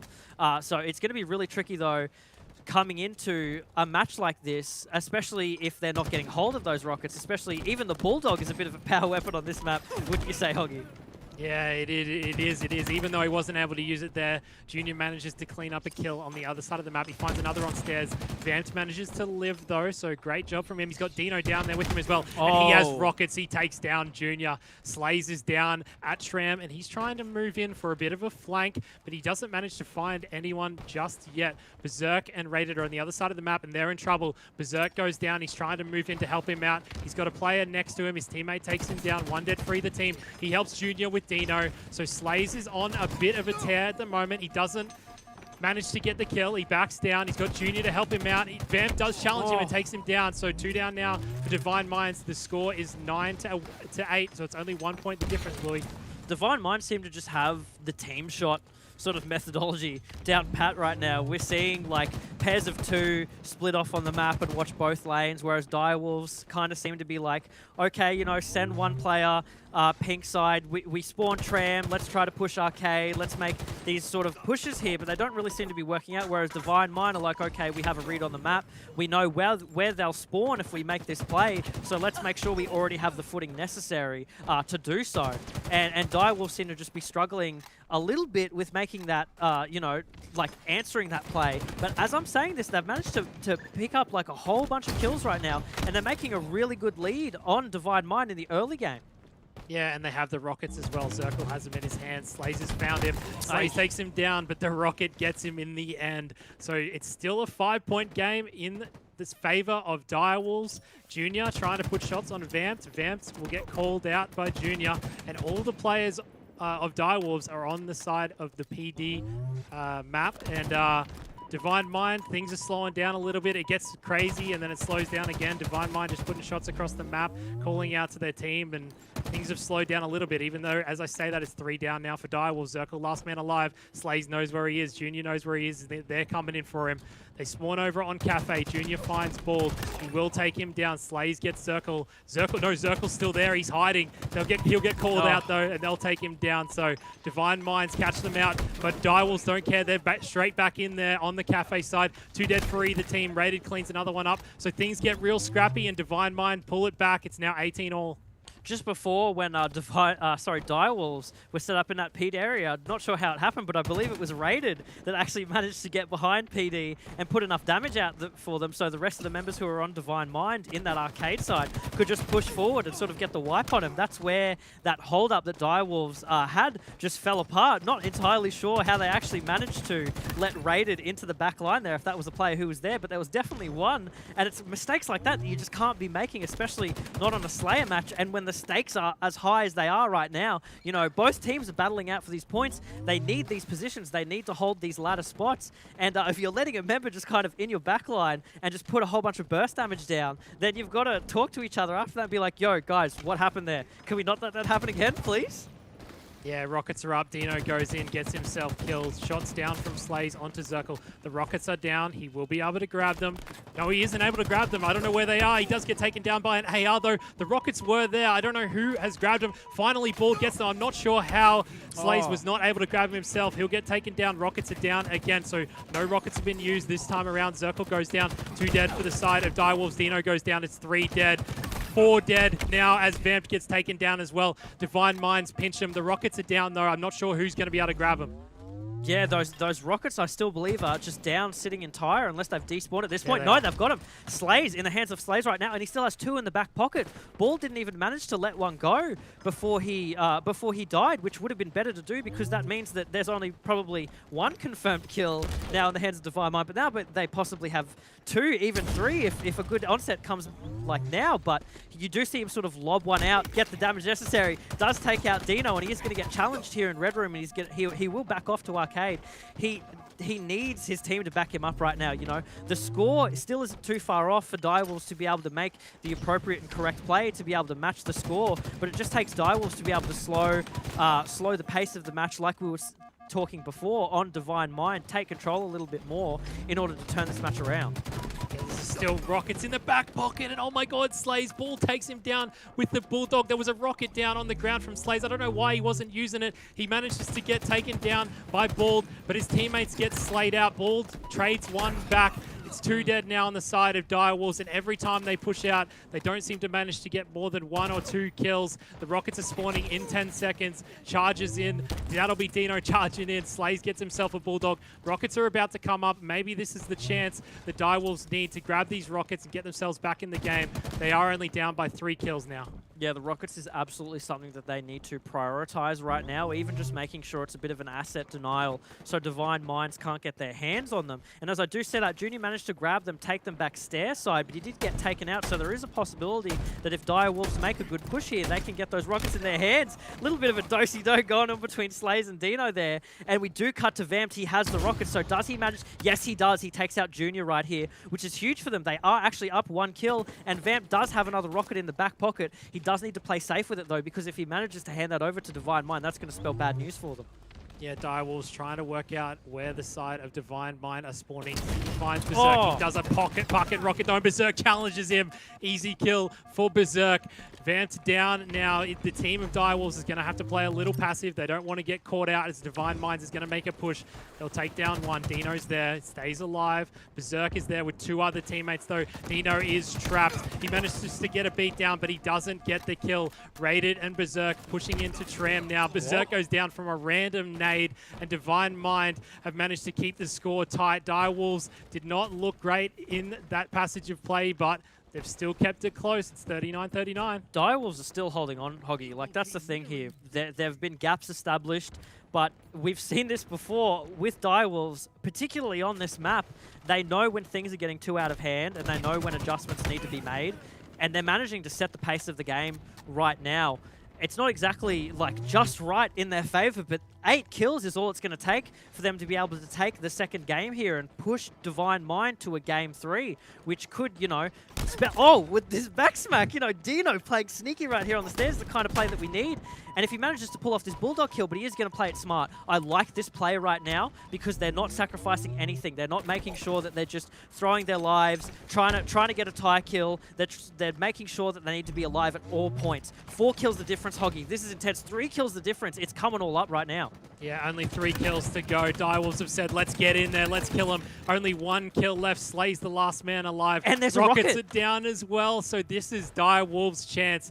They are in the lead heavily. They don't need to do anything too crazy. I think the game's going to slow down now. As I said before, Direwolves, they've talked about it before. They like to slow down the game, but Dino, he's got 1 rocket in hand. He'll push up, won't go too crazy just yet. Slays is in a rough position. Dino's going in. They manage to take down 1, and they win the game 50-43. 3 and tie up the series. This is huge for Direwolves. Oh, that's a big play, and that's exactly the kind of plays that Direwolf mentioned that they can make before, and they did. They've made this exact play on a Streets map before, and they have really good control over the map. I feel as though it's a map that they understand a lot more so than Aquarius, because that just seemed to slip through their fingers. But maybe Streets is the game that they're constantly just scrimming over and over again, being like, yeah, we're going to perfect this and sort of leave the other maps by the wayside. Might just dice roll the other two. But just overall, really strong performances from Direwolves. Really impressed at how they managed to change up the pace of the game there at the end. Yeah, Vamped with 16 kills doing work for his team, and this is a big win for Direwolves. It puts them into the final game here and allows them the chance to get into the top 3 without having to go into the elimination bracket. Zirkle, he had a rough game, so maybe if he steps it up in the next game, they'll be able to win even easier, because they still won even with Zirkle struggling, Bluey. Yeah, like even before with Zirkle like struggling on that CTF Aquarius map, he did manage to bring it up, especially with his assists. You know, he was still making plays and he was still fundamentally helping out his team. You know, I wouldn't say he was dragging them back at all, but you know, them coordinated as a 4 is where I feel like Direwolves really shine. They're maybe not so strong individually as players. You know, we see Vamped pop up a lot, but that's where the rest of the team also shines, in the sense that they're supporting him through and through. They're giving him the appropriate calls, giving him space to work, and that's exactly what you need, especially in Halo Infinite. It shines through. Yeah, in this game, we saw a lot of, hey, there's one of them dead on the other side, let's all push in. We saw a lot of teamwork pushing in and just getting in the face of the other team every time 1 or 2 players was down. They didn't really care what was going on the map. As long as they were working together to push in there, it worked out for them. And that's why the game kept so close, right? Because every time Direwolves pushed in, Divine Mind did the opposite when they got the chance, and that was probably one of the reasons why the game was so close in the end, Blue. Both teams being really aggressive rather than one standing off and one being aggressive. Here's the thing too, Hoggy. Both of these semi-finals matches that we've seen so far have gone to a Game 3. So maybe, just maybe today, we're witnessing something a little different, which is that the teams are a lot more evenly matched than what we originally thought. It might have just taken, 24 to 48 hours for these teams to really get themselves sorted, establish what maps they're going to be playing on, figure out, what techniques that they need to use, how they need to play better, how they need to communicate better. Like, this is all actually culminating in something that's really close, which is really exciting for our region and especially the players. Yeah, we can also quickly touch on Bald. Last week, he said in an interview that he felt like he was struggling, he was lacking behind, and this week, I guess he's not lacking behind. You can see that Zirkle's struggling a little bit today, but Bald is on it today, and that might be the difference between them, being a top 3 team or a top 2 team, because Bald said he hasn't had enough experience in the game yet, and he was struggling a little bit, so him stepping up and getting, an extra few days on the game, it's now been a week and a half, so it's allowed him to sort of step up now into this role and sort of push this team potentially into the winners bracket final, because all they have to do is take game number 3. Yeah, and I think that's a really important, stepping up into the role. That kind of terminology that you use there is really important, because you need sort of like a team captain driving you. You can't just have 4 main slayers and have someone who's like, really proficient with the sniper or something like that. You need the team captain to lead you forward, and I feel like Bald is really the one that leads that role in Direwolves. I feel as though that he's the one who's telling the team to be like, okay, now's the time we need to slow down. Now's the time we need to do this. We need to make this push. Whatever it could be, Bald fits that role really well. He's a foundational player, especially in ANZ. He's been playing for, a very long time now, and we've seen his performance in Infinite just kind of like go up. Like the stocks are going up in Bald's favor. Stocks are up on Bald. Yeah, the stocks are going up. The stocks are going up on Direwolves as well, because, if they win this game, they're into the winners bracket final straight to a top 3 without even having to go through the elimination bracket. But Stronghold's on live fire. We got a sniper. We don't want to let it get in the hands of Divine Minds, because they're all such a solid team. So Direwolves have got a bit of a challenge. Can Divine Mind bring it back in game number 3? Direwolves are going to want to win this though, Bluey. They're here to win.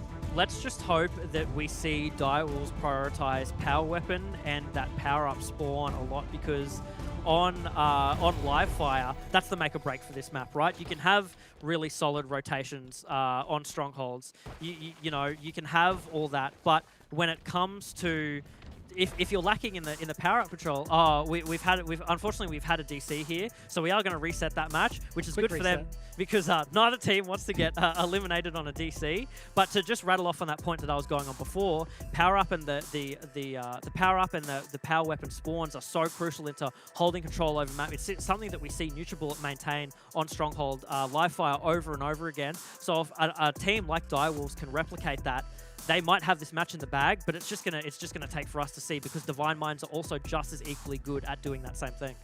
Yeah, and right off the bat, even the starting positions that your players take across the map and how you work as a team is so important in Strongholds, right? Because you have to hold 2 points, and the B point's the only one that you have to cap, right? So off the bat at the start of the game, it's sort of, how does your team want to control the map at the get-go? Do you want to go get B?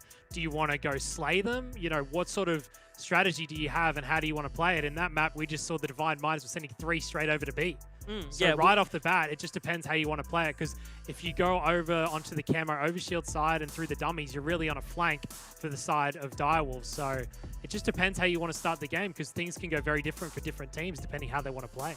We're talking a lot of strategies between both the teams right now here, Hoggy, but I do want to ask Luke for his input, because he's been observing the entire time. So I want to see, how do you think these teams are going to approach this Game 3 right now, because this is make or break for them right now. They need these games to be able to stay in. So how do you think they can develop? How do you think they can switch things up and change? Well, I think, you know, after what we've seen with the Direwolves after that Slayer match, you know, obviously they've got a whole lot of confidence, and they've got the cool, calm heads. I think that's a big thing for us right now. And I think we kind of got to touch on the fact that Direwolves coming into this, they were the underdogs as well, right, boys? So, like, coming into this series, it's all about Divine Mind. They're the ones that have to win this series so they can get another rematch with NutriBullet up in that upper bracket. Whereas the Direwolves, they've already taken a map here against Divine Mind. They're starting to really show that they are a top 3 contender. They can throw everything on the table here and make this work. But I think it was nice what Hoggy touched on, the fact that we saw the kind of opener there, that the fact that Divine Minds, they are sending quite a lot of people all the way towards that B side. And it's going to be interesting to see whether or not the Direwolves kind of are able to utilize that to their advantage, especially if they do push through that dummy side and see if they can get that backstab. But I think they just need to rely on their cool, calm heads, Bluey, because, you know, they've done quite a lot so far across these 2 maps. Yeah, it's like huge for them, again, to be able to take control of the pace of that last match and sort of bring it back for them. We did see a fair few instances through the duration of that match where kind of seemed to be slipping away, you know. Divine Mind would have 5 or 6 kill leads, which is not something you want to see in a Slayer, because the snowball can develop very quickly off of those leads in a short amount of time. So for them, going into a live fire Strongholds where a snowball is even harder, because you have to prioritize not only snowballing your slays, but snowballing the objective as well, making sure that you get a triple cap here and there to be able to buffer your score over time. You know, Hoggy, it's a really difficult thing to do. And, you know, these 2 teams being as tough as they are, I'm not sure there's a lot of space for them to be able to make like those huge buffer marks. Yeah, no, it's definitely not. Getting off to a good start in this game is going to be super important, because it's always tough to bring it back against the Divine Minds, or even the side of Direwolves. We can see how they go if they manage to get into a good lead, if they can hold it, or if Divine Minds can bring it back, because Divine Minds have proved that they are a top 2 team in this region, and Direwolves are trying to pressure them. Yeah, absolutely. And, you know, Direwolves have more too. They're not only representing Australia like ANZ, but they've got the New Zealand side of it, which is a big portion of you know, New Zealand representation for the players that isn't there. So Direwolves have a lot on their back right now to get through, and it's really good to see them come into this game and already take out Slays and Berserk off the get-go. That lets them get a little bit of more time to set up, get a bit of establish on the map, and sort of relay the points to each other as to where they are. Yeah, off the bat, Direwolves send 3 over to B. They get the cap. Divine Mind managed to take down 2 of them, though, and take the A point. So Direwolves will be in the lead at the start of this one. Good start for Direwolves. Overshield in the hands of Junior, though. He's going to be pushing on to C with his teammate. His teammate takes down 1. They should be able to cap C. He has the overshield, so I can't see them not getting this, Bluey. Yeah, they flipped that, but at the same time, Direwolves are over on A, getting that for themselves, and they're stopping any points that Direwolves might have been able to make in that short period of time. It wouldn't have been much, but it would have been enough to put them a little bit closer to where Direwolves is at. We do see 2 cap points come out now, and now we're going to see Divine Mind start to get some of those points. But it's going to take a lot for Junior to be able to stay alive here and maintain this B hold.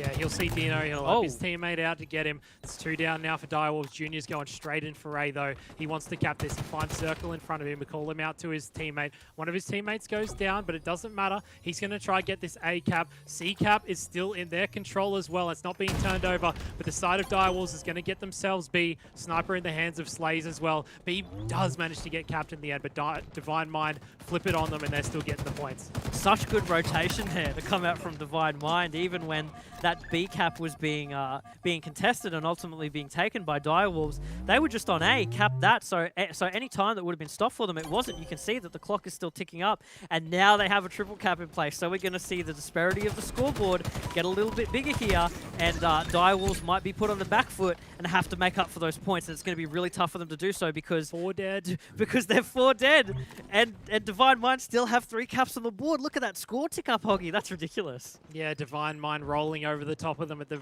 moment. Direwolves are going to have to stop the bleeding somehow. They'll take down 1. It looks like they got a split spawn, which is tough for Direwolves. They really do want to be able to group up and hunt as a pack. 2 of them down again. Junior finds another. He'll get the shots in. He'll repulse straight back up. I like this play. I love this play. They do have overshield in the hands of Circle, so they managed to take A, and they are capping C. Repulsor again. Doesn't work to effect, though, and Bald will capture C. A will go back to the hands of Divine Minds, and they'll continue scoring Bluey as they blow out to a 100-point lead.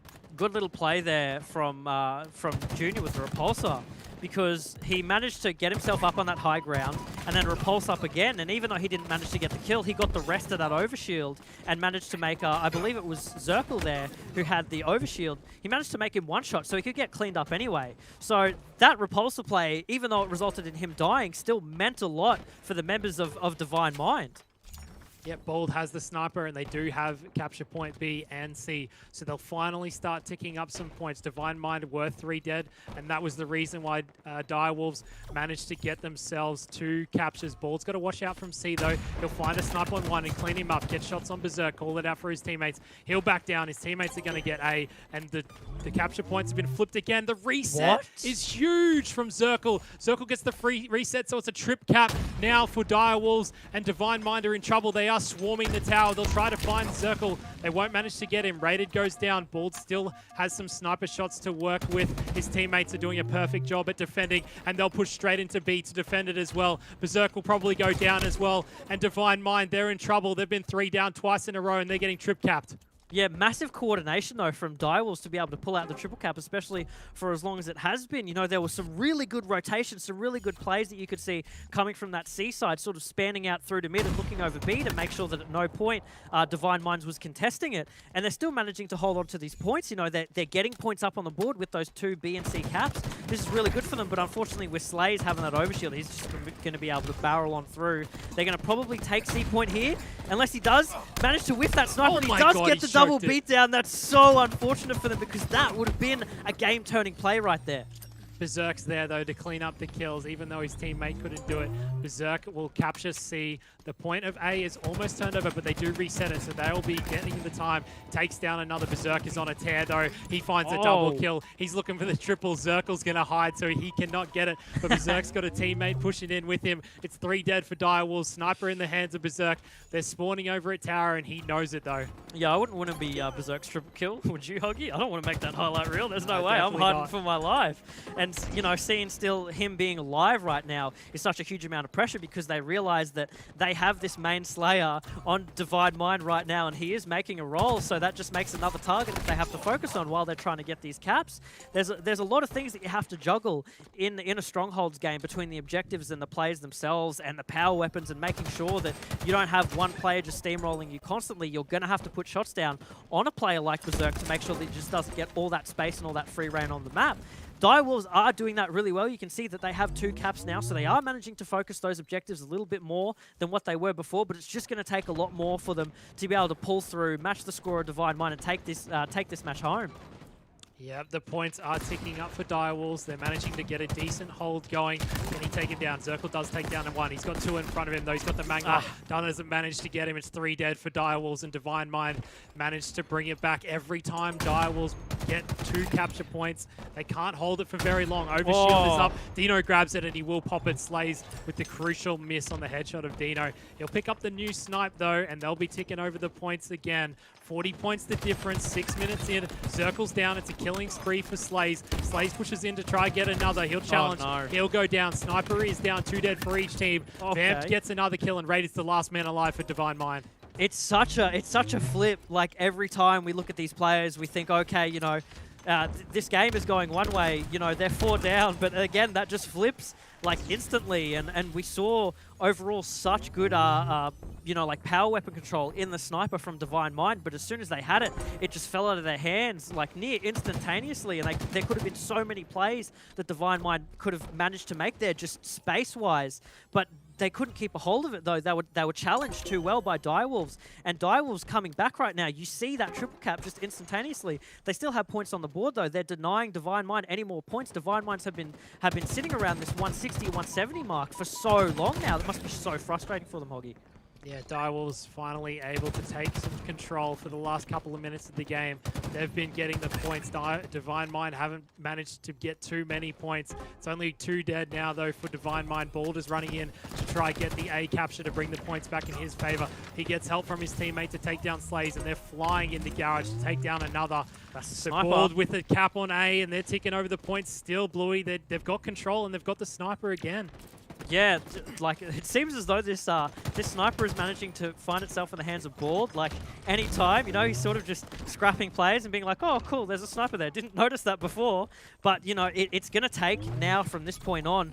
Both teams are neck and neck. This is really where the big plays need to come out from the respective slayers on each team. They need to take control of the matches right now, because otherwise they're going to be sitting in a stalemate for eons, you know. No one's going to move, and unfortunately for Divine Mind right now, it looks like Direwolves seem to have more pressure, more control over the map, and they have the players on the sides of the map where they need to be when they need it.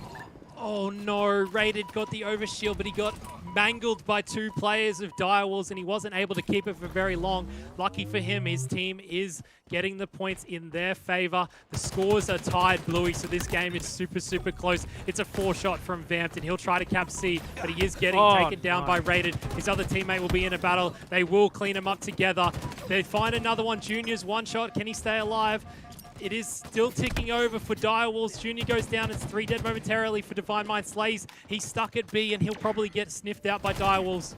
Direwolves are putting so much pressure on Divine Mind right. Okay, Direwolves are putting so much pressure on Divine Minds right now that Divine Mind can't actually manage to make any caps. You know, they're constantly just in BR battles. They're constantly just going up against another player of Direwolves. They don't have the space that's needed for them to cap a point long enough to start putting points on the board, and they're just being staggered out. You know, Dino just getting a wipe there means that Divine Mind can't make a move off that. They're a man down, and they're challenging Snipe right now, but they're getting outdone in the damage sector.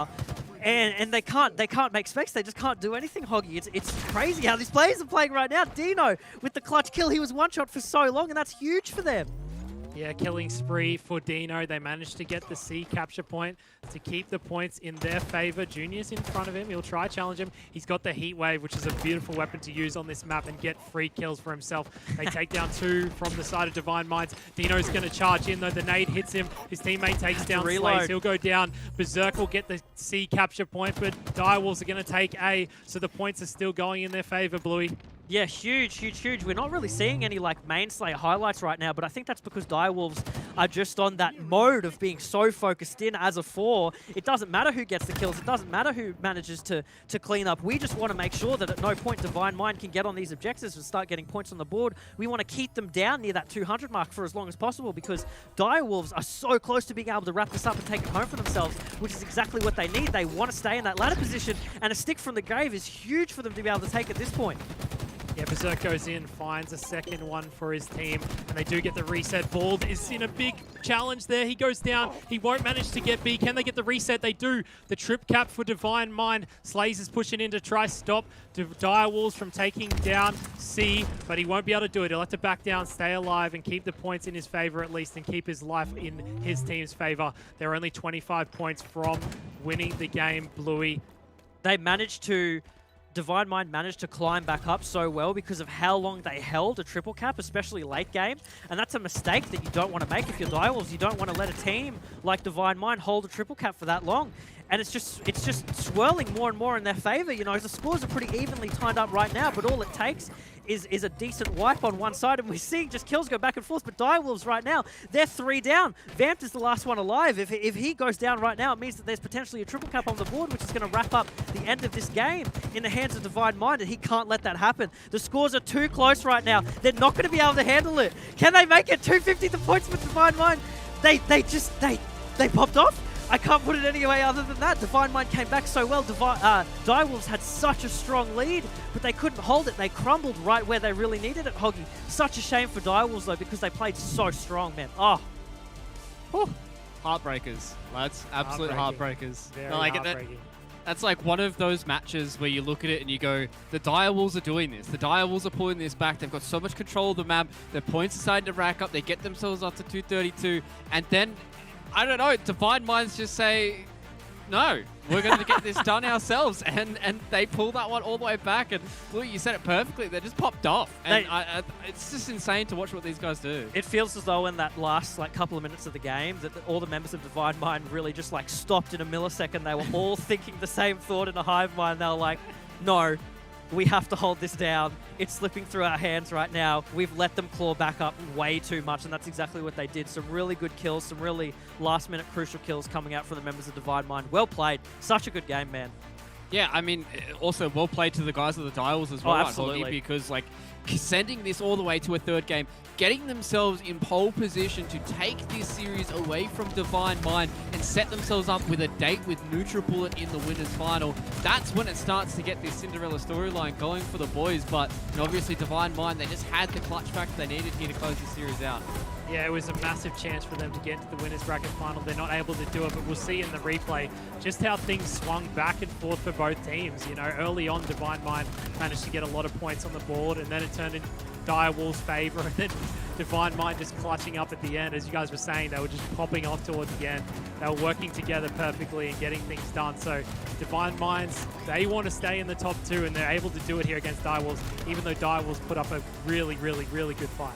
Man, you've got to be so spooked if you're any team that's sitting in this elimination bracket right now, right, Blue? Because from what we've seen from BBR as well as the Direwolves right now, I can almost guarantee you that it looks like these guys are going to be very, very tough to beat in that elimination bracket when their back's against the wall. Yeah, both matches going to a Game 3 is definitely spooky because it means that whatever teams are sort of going to be playing in this grand finals tonight, they got a tough match ahead of them because every team right now is so warmed up, they're so fired up, they're so ready to get into it.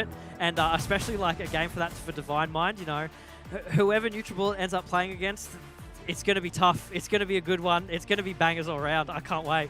Yeah, I'm super excited for us to start to dive in towards that series as well, and for us to set our sights on, you know, a grand final for us today as well, because that's when it starts getting spooky, right, Hoggy? Because, you know, as we've said so far, all 3 maps, if this is a best of 5 and we start to grind out a few more of those maps, that's when it really starts getting into the match fitness and mental toughness of these players, right? Yeah, no, definitely. The fact that we will move into a best of 5 in the grand final, Divine Mind managed to get back to versus NutriBullet once they go down to the losers bracket, or whichever team goes down there. It'll be tough for them to sort of bring it through in the grand final when they've been playing so many matches already. You know, most of these teams are used to winning 2-0. And going into a best of 5, they'll be playing already more matches than they would have going into it. So, especially tough matches as well. I think that's something interesting to touch on. Like, all these maps have been so tight. You're going to have to pull out something from the bag for these guys. And it's exciting to see, you know, this is what is going to happen for the rest of these qualifiers, Blue, because it just goes to show that we had this top 2, and now the gap has started to close between the Direwolves and BBR and R-Rated and all those lads that are starting to come up. And it just means that as we start to move forward through the rest of HCS, that it just means the competition is going to get tighter. Yeah, considering how things have changed up in a matter of hours, like these teams are pulling out plays and changing the pace of the match, like just on a tee, just on a whim, spinning it around so quickly, which is something that, you know, in the past couple of weeks since the game was released, we haven't really seen much of, but we're seeing that develop more and more, and that's something that teams are going to become more and more accustomed to, more and more get used to just doing on the fly, which is huge. It means that we're going to see a whole lot more Game 3s, probably a whole lot more bracket resets, and that's for us as viewers, like, we're the winners in that aspect, and the players are just going to keep getting better and better too, so more highlights to come. Yeah, exactly. More highlights, more Halo as well. But Hoggy, on the other side of this, I want to touch on the direwolves as well here. I really hope that the boys in the camp right now are not feeling all too defeated after this series. I think this should be taken as a massive boost and a big positive note for them. Going into that elimination bracket, they should use this as a lot of wind in their sails because they sent Divine Mind all the way to the edge. Like, Divine Mind had to pull out something special to win that series. No, definitely. Direwolves should not be upset with how they played. They all stepped up when it mattered, and last week they managed to get third anyway, so they can't be too disappointed with that performance. They've shown that they're potentially able to go even further this week against Divine Minds, because if they have to verse them again in the elimination final, then they proved that they can do it almost this time. Not quite, but they've proved that they can probably do it in the elimination final if they have to verse them again. Yeah, and that's when it's more kind of pressure on the line, right? Because this was an upper bracket match for the Bluey, and this is where you see the pressure that Direwolves are able to put on them. And if they have to face each other once again in that elimination bracket, where Divine Mind, they still want to get as much points as they can. They still want to try and play for that play-in spot as well. That's what they're aiming for here in this kickoff qualifier. And if they're going down there against the Direwolves who push them to 3 maps here, that's when it start getting a little bit more extra pressure for Divine Mind. Yeah, maybe it's just a case of now it's like they're facing the reality of the situation, and that's why these players have stepped up so far from the mark that they originally set before. It's because now they realize, in their heads, okay, we really need to start putting down for these points. We need to start getting ahead of the game, really. We need to start making sure that our position on the leaderboard overall with these HCS points is high, so it means that we don't have much contest going forward into the series, because you don't want these back and forths as heavy as they are now. You want a little bit of break off because you want to use that time to develop your team further. You can't be back and forth trying to correct these mistakes that you do, as a team of 4. So now it's really, like the pot is coming to a boil, and players are now realizing that now is the time to put on their to put on their shoes and really make a mad dash for the end. Yeah, exactly, and that's where it gets ever exciting for us here on the desk. Ladies and gentlemen, it's time for us to go to yet another quick break here ahead of our winners' final match. We're going to jump into Neutral Bullet taking on Divine Mind, and that's where everybody's playing for all the cookies. So ladies and gentlemen, join us after this.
Built this facility off the grid to train the next generation of Spartans.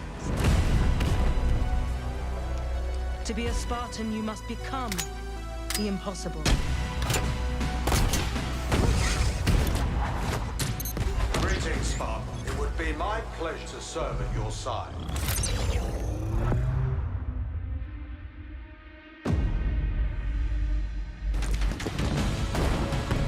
Flag 8. An electric kill.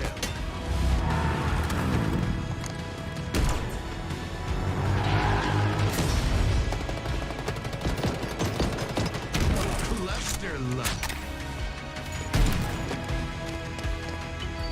On your feet, Spartan.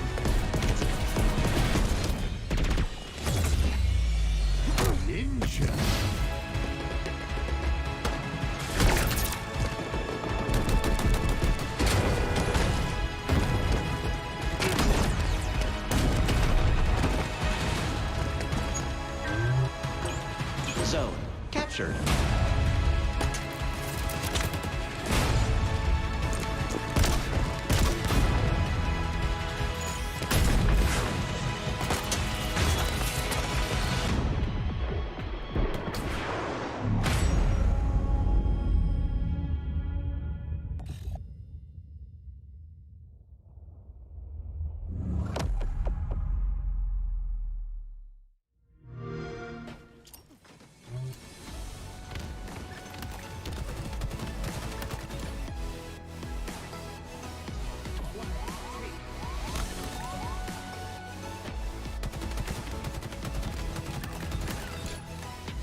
back on your screens, ladies and gentlemen, for more of the Kickoff Qualifier here for ANZ. It's starting to heat up here on the desk because we are starting to see that our top two may not be as untouchable as we thought they were. And Bluey, it's been an exciting day for us so far because we've already had in our 2 series full 3 mappers. There's more 3 mappers going out throughout this bracket as well. I'm just excited to see what other things these teams can throw at us.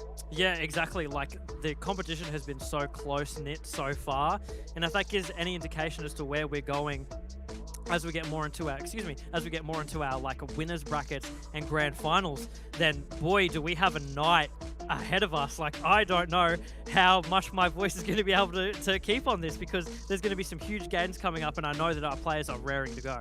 Yeah, super exciting games ahead of us, but let's have a look at our bracket for today so we can show some context to our lovely viewers at home. So far, we've gone through 2 of these semi-finals, both of them going all 3 maps. BBR and Direwolves, they're going to take their trip down to the elimination bracket, and Nutribullet and Divine Minds will set their sights on these winners finals. And on the other side of this, lads, as well, obviously with BBR and Direwolves dropping into that elimination bracket, Hoggy, these are absolute monsters that are dropping down there, and I'm super scared for everybody else. As we can see already, BBR get themselves a 2-1 over 1620 Kings. Yeah, so BBR moved themselves into the top 4 finally. They're able to break the top 6 curse, but both BBR and both Direwolves have shown up to play in this tournament compared to the previous tournaments. I know Direwolves got 3rd last tournament, but they still wouldn't be happy with that, and they definitely wouldn't be happy with going home at top 6, so they're going to want to win against Vanguard Escapee.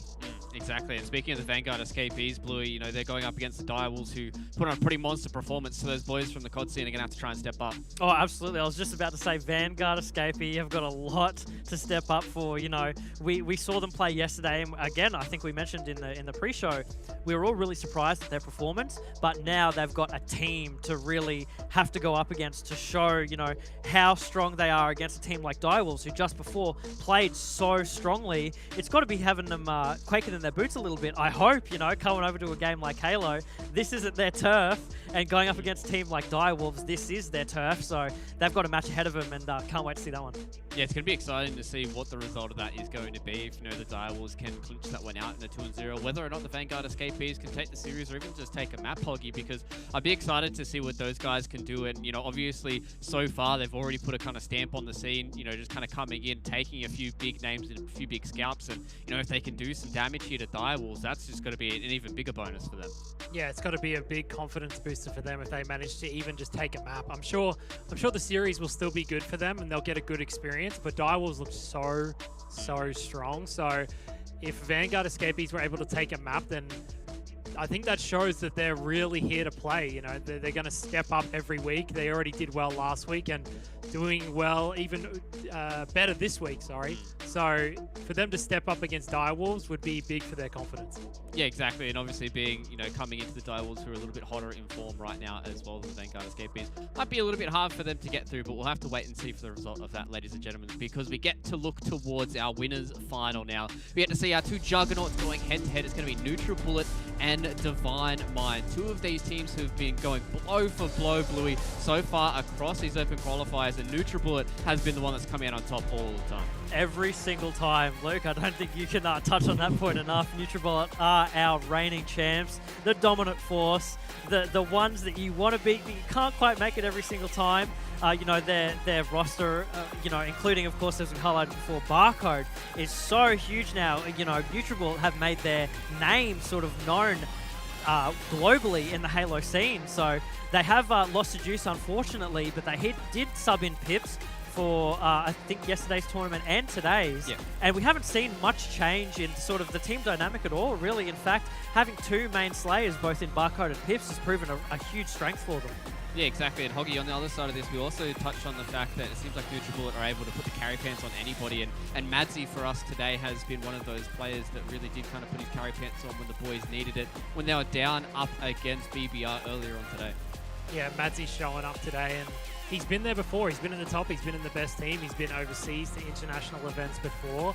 So this isn't new to him, you know, being in the finals, the winners finals, the grand finals. It's not new to him at all, but with the side of Nutribullet bringing in Pips from Divine Mind, it means Pips is actually going up against his old team. So we'll have to see how this one turns out. Yeah, it's a little bit of an interesting fight for us to think about, right? Obviously, Pips coming in over from Divine Mind all the way up into NutriBullet has slotted in seamlessly, it seems so far, for the NutriBullet boys. But on the other side of that, Blue, we do have the Divine Mind lads who were able to, kind of shore up their roster here for the kickoff qualifier. We talked to a few of these players throughout the week as well, and they've been looking pretty good, especially being able to, knock back a Direwolves who look like in peak form. Yeah, I mean, you say that, but Divine Mind look like they're in peak form right now. To be able to turn the momentum of the matches that they have been, it's nothing short of incredible for the roster of Divine Mind. And because of, touching on them before, and we did touch on them previously when they made that roster change, they have Junior on their squad now, which I think has proven a really good bolster for them because they get to, have this really strong shot caller overall. Like, the roster of Divine Mind is probably what is arguably our second place here in Australia, and they show that every single time in game. Yeah, exactly. And, somebody else who is kind of rounding out this roster as well, Hoggy, for us, has been rated, doing a lot of work so far for Divine Minds and really just kind of getting everything done on the scoreboard. Yeah, Rated showed up last weekend with Junior. He's meant to be the sub for the team, but he's played both tournaments so far, and he's playing the third tournament now. They've had to swap up their roster every single tournament, but it doesn't stop them from getting second. Rated's been showing up with the team. Even though he's the sub, he's still there, and he slots in perfectly for them. Yeah, exactly. And the fact that they've just done what they've done, being able to change their rosters, just goes to show that the kind of stalwarts that they've got on this roster as well. And I think Rated is one of those players that has really kind of gone above and beyond for these guys. But, Bluey, this is a very interesting storyline for us to touch on, is the fact that this is Pips going up against his previous team. And I think that's something good for these guys to talk to, because not only will Pips have some insights on the Divine Mind guys, but I'm sure the Divine Mind guys will have a lot more insights on how Pips want to play the maps as well. Yeah, it could be a scary thing for Pips to have to deal with, if the members of Divine Mind do sort of decide to single him out as a player that they know his play style, fundamentally just from playing, alongside him. That could be a really good hole for them to be able to poke through and take advantage of. But, at the same time, NutriBullet having this dominant roster overall, if Pips is the one that sort of gets picked on, let's say, then there are still 3 really strong members of NutriBullet that can make up for that. So it is tough to sort of just say, oh, okay, well, they can already make a read on it, because you have so much else on the side of NutriBullet that you have to read on too. Yeah, exactly. It's not just kind of a one-man show here for the NutriBullet lads. But let's jump into the maps for this winners final, lads, and see where we are going to be taking the action for today. It is another best of 3 for us to determine who will be our first grand finalist. And Hoggy, we're going to go on to Recharge here. We're going to jump back into Live Fire as well. We get a little bit of extra streets to end out the night. Yeah, to end out the night, we get streets. If we get there, I hope we do. Yeah, I hope we do, because NutriBullet and Divine Mind have shown in the previous tournament that they can go all the way. Both teams have already been taken all the way in the previous series. So you could say that this matchup is pretty even though we think that NutriBullet are far ahead. They only won the last tournament by 1 game. It went to the last game in a game 5. So I would say this is even right now, unless one team shows up in this series right now. Yeah, exactly. And, obviously with the roster changes, Bluey, this is going to be the first show that we're going to be seeing of these 2 teams going head-to-head after the kickoff qualifier. And I'm interested to see how they stack up against each other, because I personally feel like momentum's probably going to be a pretty big thing in this series, right? If you start out strong on the strongholds, you can carry that momentum into the Slayer. Yeah, Recharge Strongholds particularly, is a map that you can sort of make a really good read as to your spawners, your enemy team spawners. So if you manage to get a good wipe early on, you can essentially control the rest of the game from there. You always have a foothold, and you always have that momentum, as you said, to run off of. So I think, we're so used to seeing NutriBullet come out strong out of the gate, make a good 4-man wipe on the opposing team, and if Divine Mind managed to find themselves in that pit, it's going to be really hard for them to dig out of. Yeah, exactly. And it's going to be hard for them to go up against a team like NutriBullet, who had such a strong showing on the earlier stronghold today. It was a shellacking that they handed out today. Let's see if they can hand out another one, lads. We're jumping into Recharge. It's NutriBullet and Divine Mind fighting for a spot in our grand finals. Yeah, winners bracket final, Bluey. We get another rematch. We've seen them multiple times before. Hopefully we can go to game number 3, Bluey. What do you reckon? Yeah, man, I hope so. Again, we brought it up before, but all these teams seem to be just destined to play off against each other over and over again. It's like a circle of hell or something where they can't quite escape these matches, but it makes it exciting for us, and it must actually make it exciting for them, because they get to learn so much off of each other and get to play that mind game a little bit more. So as we get into it, I can't wait to see if any more of that mind game has developed, Toggy. Yeah, we're on board with Pips right off the bat. He's against his old team. Berserk says, hell no, get back to our team. What are you doing? I'll take you down. Slays will get taken down as well. It's 3 dead for Divine Mind off the bat. Actually, both teams are down 3 each. So Junior will find Madsy, the last 2 alive. Oh. Madsy takes him down. Madsy with that almost not even strafing there. He was moving like lightning side to side, getting that BR off. You know, we highlighted him before as being such a strong main slayer, and I think performances like that really show that off to the nth degree. You know, this man is absolutely cracked on the sticks. He has so much to live up for with Barcode on his team, but he holds together strong every single time. Fantastic performance from him. Madsy chokes it with the camo. Junior turns around and kills him. Junior's going in. He gets help from Rated. The score is 4 points now to NutriBullet, but Divine Mind, they'll take 2 back. They'll move through pipes and take down Berserk together. Should probably jump in the B to try get themselves some points. It's a pretty even start, even though both teams went down 3 each and the camo was burned in the end. It's a pretty even start, Bluey. Yeah, really scrappy start though, but I think that's to be expected of 2 teams that have such strong contenders for just like aggressive plays and aggressive plays. You're going to see them just constantly duke it out. You know, that's launching himself into a slide, into a headshot there is, speaks in favor of that, but these teams both know are so strong and so confident in their own ability that when you put them and they culminate together as a 4, it's exciting, it's dangerous, and them going against each other right now is incredible for us to watch. It's a huge delight, and there's lots of stuff for us as viewers to learn. Yeah, 2 players down from NutriBullet. Barcode's one of the 2 left alive. He'll take down one, and his Pips will get the other. So he's only got the repulsor in hand. He didn't want to go for the the sword that was up. He'll find one, and Berserk takes him down though. So Barcode not doing the work he needs to do for his team just yet. Camo in the hands of Pips, and NutriBullet might be able to get themselves into the lead with this camo. Divine Mind seem to be paying really heavy attention to that B point, prioritizing it, over the C, which is interesting because they sort of got swatted off of that B point so many times. You think they might make a call for a rotation there, which they just did. They did capture that C point, but so many battles just handed over B. That's not usually what we're used to seeing in these games. Yeah, the camo gets NutriBullet the B point, so the points will be in their favor. Camo should be running out any second, and it does. We'll jump on board with Rated, who's trying to push in. He'll find Madsy. Madsy will take him down. 1 dead for either team. 2 down now for Divine Minds. And Berserk, he's pushing in as well. He's trying to help his teammates that have just died. He won't be able to get anything, though. Barcode will find him, put him 1 shot. Barcode's going to try challenge him, and he does. Barcode takes him down. Barcode is just a beast, and it's 3 dead now for Divine Minds. Yeah, slippery little game, though, to be played there in the hands of Divine Mind. That back and forth they were having weren't quite letting the kill fall into the hands of Barcode as quickly as probably what Barcode would have wanted, but he did manage to get him in the end. And we do see a spawn coming out from Divine Mind all over Attic and Pipe side, which is really advantageous for them because it means that they can sort of get B, move around, and Barcode's feeling it. He wants to send a message to Divine Mind right now. Yeah, they're 3 down, but they're trying to get A. They won't. Madsy gets the kill on Rated and resets it. Trip Cap still in the favor of NutriBullet, but it won't be for long. They're trying to get C. It is not being captured anymore, though. They ran away from it. Divine Mind are up at top gold. Barcode knows it. He'll get one. He's got the shock rifle in hand, and you can do work with this shock rifle if you've got a nasty aim. Which exactly what Barcode has, and he's going to sneak up behind Junior right now, and he does not manage to secure the kill, but he manages to call it out for his teammates, which is really good for them because it gets them off that intel spot, that little pipes window there, and they know right now they can see the spawners coming out. They spawn top PC, catwalk side, and then rotated to A, so that's where they know they are, and you can see Praddy's right now making a push for that camo. Unfortunately, he does go down before he gets to put it, so now that camo is in the hands of Divine Mind. Yep, all dead for NutriBullet though, so Divine Mind's going to try cap C. Camo is not burned, Bluey.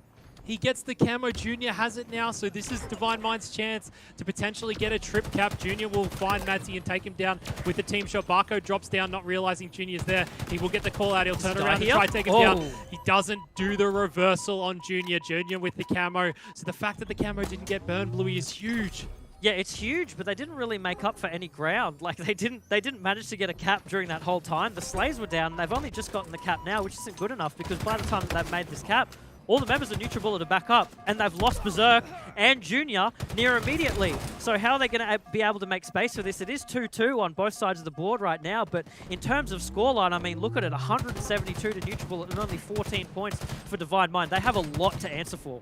Yeah, every time it looks like it's going in the favor of Divine Minds. NutriBullet managed to cap themselves another point to keep it on their side, but Divine Mind will manage to get the point, so maybe they can start ticking over some points in their favor as Slays runs in towards C to help out his teammate. They'll try to cap C as they can, but Divine Minds, they get A and B back every time, Bluey. The Divine Minds get 2 points, they lose it straight away. NutriBullet just has the stronger rotations, which is so fundamental right now to a strongholds game, especially on recharge, because those spawns are so easily able to be tracked, right? So you need to make sure that on top of those spawns that you're aware of, you're rotating appropriately as your 4-man, and that's exactly what NutriBullet are doing right now. And they're managing to just have 2 capped every single time. Divine Mind may be like, okay, we have 2 on the board, but immediately that just goes back into the favor of NutriBullet. NutriBullet clock over the 200 mark. They're going to take down A as they lose C. Camo is up. I'm not sure who's going to be able to grab it. He'll find one. Madzi with a great job on Berserk, and they do not manage to cap C though, so the trip cap is still in favor of NutriBullet. They are in B to slow it down momentarily. Shots ringing out from Madzi. He'll make Junior one shot, but Junior will challenge him and take him down. Barcode can't take down Junior in the process. Camo in the hands of Praddies, so maybe this is Divine Mind's chance, Bluey. Yeah, Praddies is here right now with the camo, and he sees 2 targets on A. He does have the camo, which means it's going to be a lot easier for him to get away from that engagement, which probably looked more sighted in the favor of Divine Mind right there. So we will see him sort of come back, and he decides not to opt for the back smack and instead just shooting Raided straight in the back, and they do clean up that kill, which means they will cap A right now, and they're just going to rotate these points. They're going to have a triple cap on the board, Hoggy. Yeah, triple cap, not a great game from Divine Minds. They haven't even managed to get to 30 points as it's ticking over into the last 10 seconds. Barcode goes down for a double kill, and they are taking A, so they have stopped the bleeding for the time being, but he will go down, and Pips is jumped into C. If he manages to cap this and they can hold it, they will win the game. He's got 3 players pushing him. He'll call out to Barcode to get some help. They take C, so there's only 8 seconds remaining. Slays tries to come in. One gets taken down. Slays will get taken down as well. It's 2 dead now for Divine Minds. They're not at any point, and NutriBullet take game number 1 against Divine Minds. It's easy for them. I was going to say, easier clap for NutriBullet right there. Didn't look really hard for them at all. They just seemed to have the entire map down on lock, and at no point was Divine Mind really able to break that lock. They just didn't have the key for it. They dropped it somewhere in the gutter, could never get it back. You know, NutriBullet were just strolling all over them time and time again, like those rotations once more. Early game, Divine Mind seemed to focus on B, but it didn't matter because NutriBullet just took it back every single time. So what do you do in that situation? You change up your gameplay, but again, NutriBullet have an answer for that. It just seemed like Divine Mind were backed into the corner that they couldn't get out of. Yeah, look at the kills on the side of Junior. He's doing his best to keep his team in it, but it wasn't able to be enough as they get absolutely stomped by NutriBullet in game number 1. Madzi, 20 kills, 8 deaths, Bluey. He started out strong, and we touched on him before the game started, and he's bringing it here in the Winners Bracket Final. Yeah, Recharge seems to be Madzi's playground. We've seen a couple of maps where Madzi's dropped big numbers or just overall done really, really good things on this map. So it seems like just again, like this game type, this map, they have it on lock, really good for them to just use. Like, it's really tough stuff overall. Yeah, really, really tough stuff for Divine Mind. They proved last week that they can hang, but they really can't hang on strongholds on Recharge, can they? Because the game was dominating from NutriBullet. Just every time it felt like Divine Minds got 2 caps, NutriBullet took 1 back off them. Yeah, Hoggy, I was about to say, yeah, sure, they can hang.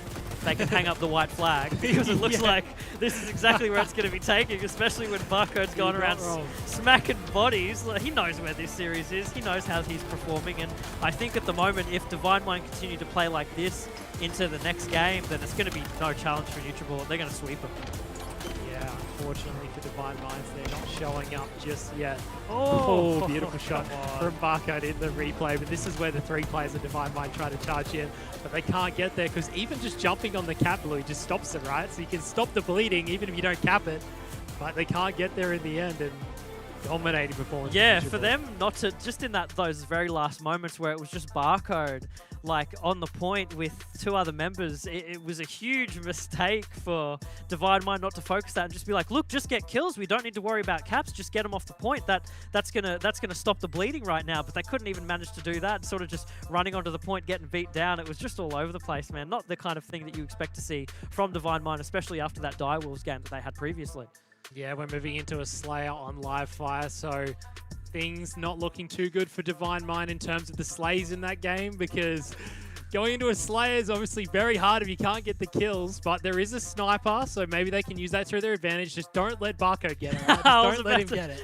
I was about to say, like, where do you think that the sniper is going to be in the hands of, Hoggy? Like, honestly, and if Divine Mind can't lock down the power weapons like they could lock down points on strongholds, then they're donezo. Like, it's done. Like, there's too much team coordination in terms of NutriBullet, and they've played this map so many times. We've seen them main stage this map so many times, and they know those power weapon rotations. They know those power-up rotations just by heart. At this point, they've got this map again down on lock. It's going to be really tough for Divine Mind to be able to break through this one.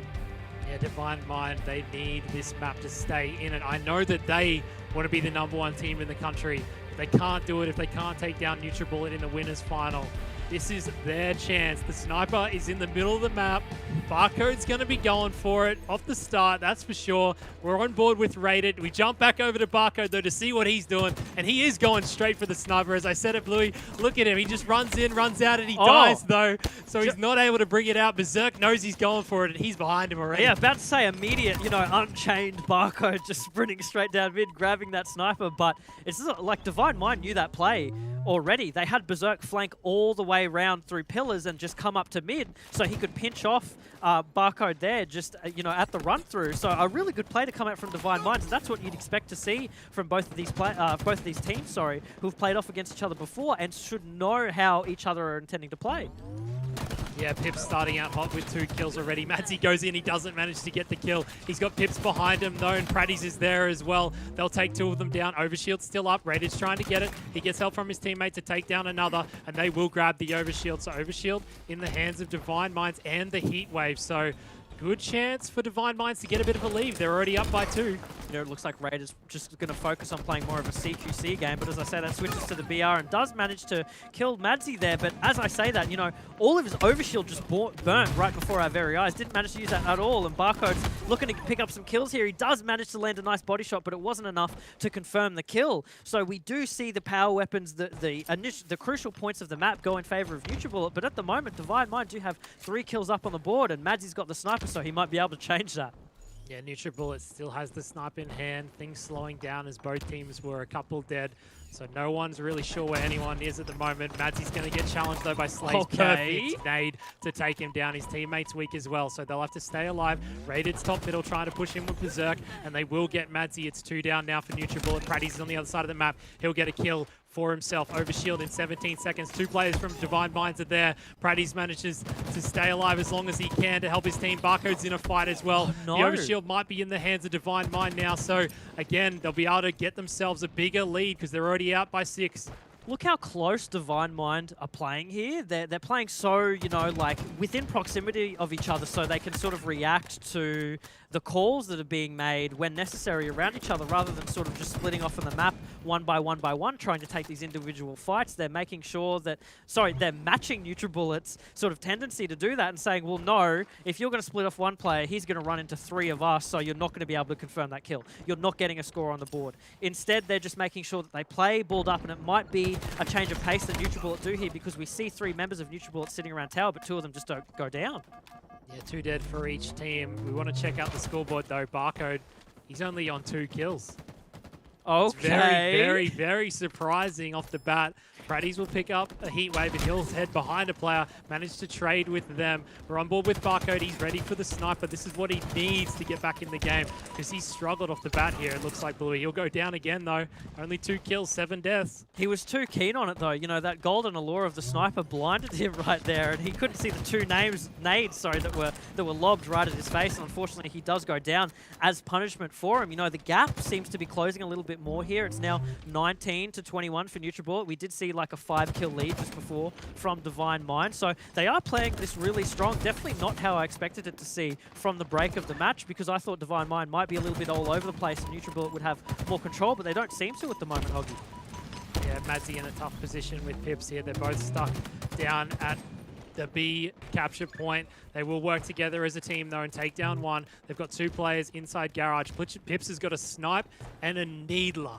He's going to use the needler to take down players. He doesn't need a PR. His teammate He cleans up. When swaps he it out. picks it up straight away, he realizes that that's a bad play. Overshield's about to come up. His teammates are there. 3 down for Divine Mind, so Overshield will be in the hands of NutriBullet. Yeah, unfortunately, Hoggy, none of us will be fearing the pink mist today. Oh, if only. if only, if only. If there's any player that's going to make it work, you know, it's the players on the side of NutriBullet. We see a snipe come out from Pips. Just the instant reaction, insane reaction time on that one. Such a good shot, and these are the kind of crucial shots that NutriBullet need to start making from this point on to start getting that scoreline, you know, spread a little bit more in their favor to make sure that there's a larger gap that Divine Mind have to cover, because at the moment I think it's really easy for Divine Mind to be able to get kills on the board and match what NutriBullet's doing. Yeah, we've got 3 members of NutriBullet working together, just rotating around the map. It's 3 dead for Divine Mind, and this rotations playstyle is working perfectly as they went 4 down. They're spawning over at Nest and under tower. Can NutriBullet spot them out early to get themselves an even bigger lead, because they're out by 6 now, Bluey.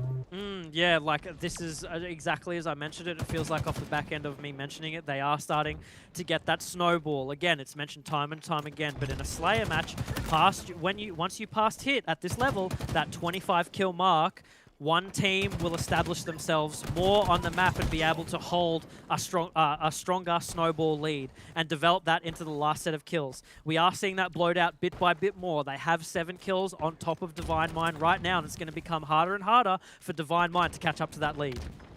Yeah, again, NutriBullet working together to get the kills. Things have slowed down a little bit, but it's still a 7-kill lead, an 8-kill lead as I say it. One goes down for Divine Minds. Madzy finds another. He's got another one in his sights, and he's also 1 shot. So another free kill for Madzy, who is 3 dead for Divine Minds. Overshields is coming up, and if they manage to get this, I say it's all but game for Divine Minds, unfortunately. Madzy's just scrapping right now, taking bits of food off of everyone's plate, just taking those kills. He does get outdone there, but, you know, again, he picked up 2, 3 before he died, so he can sack his life at that point. He's happy with that because he's traded 1 for 3 to the hands of his team. You know, they only have 5 more kills to go, and it's going to take Divine Mind a lot right now to be able to, again, establish the pace of the game, make it their own, slow it down, so NutriBullet doesn't take this home, but it looks like it just might be all she wrote.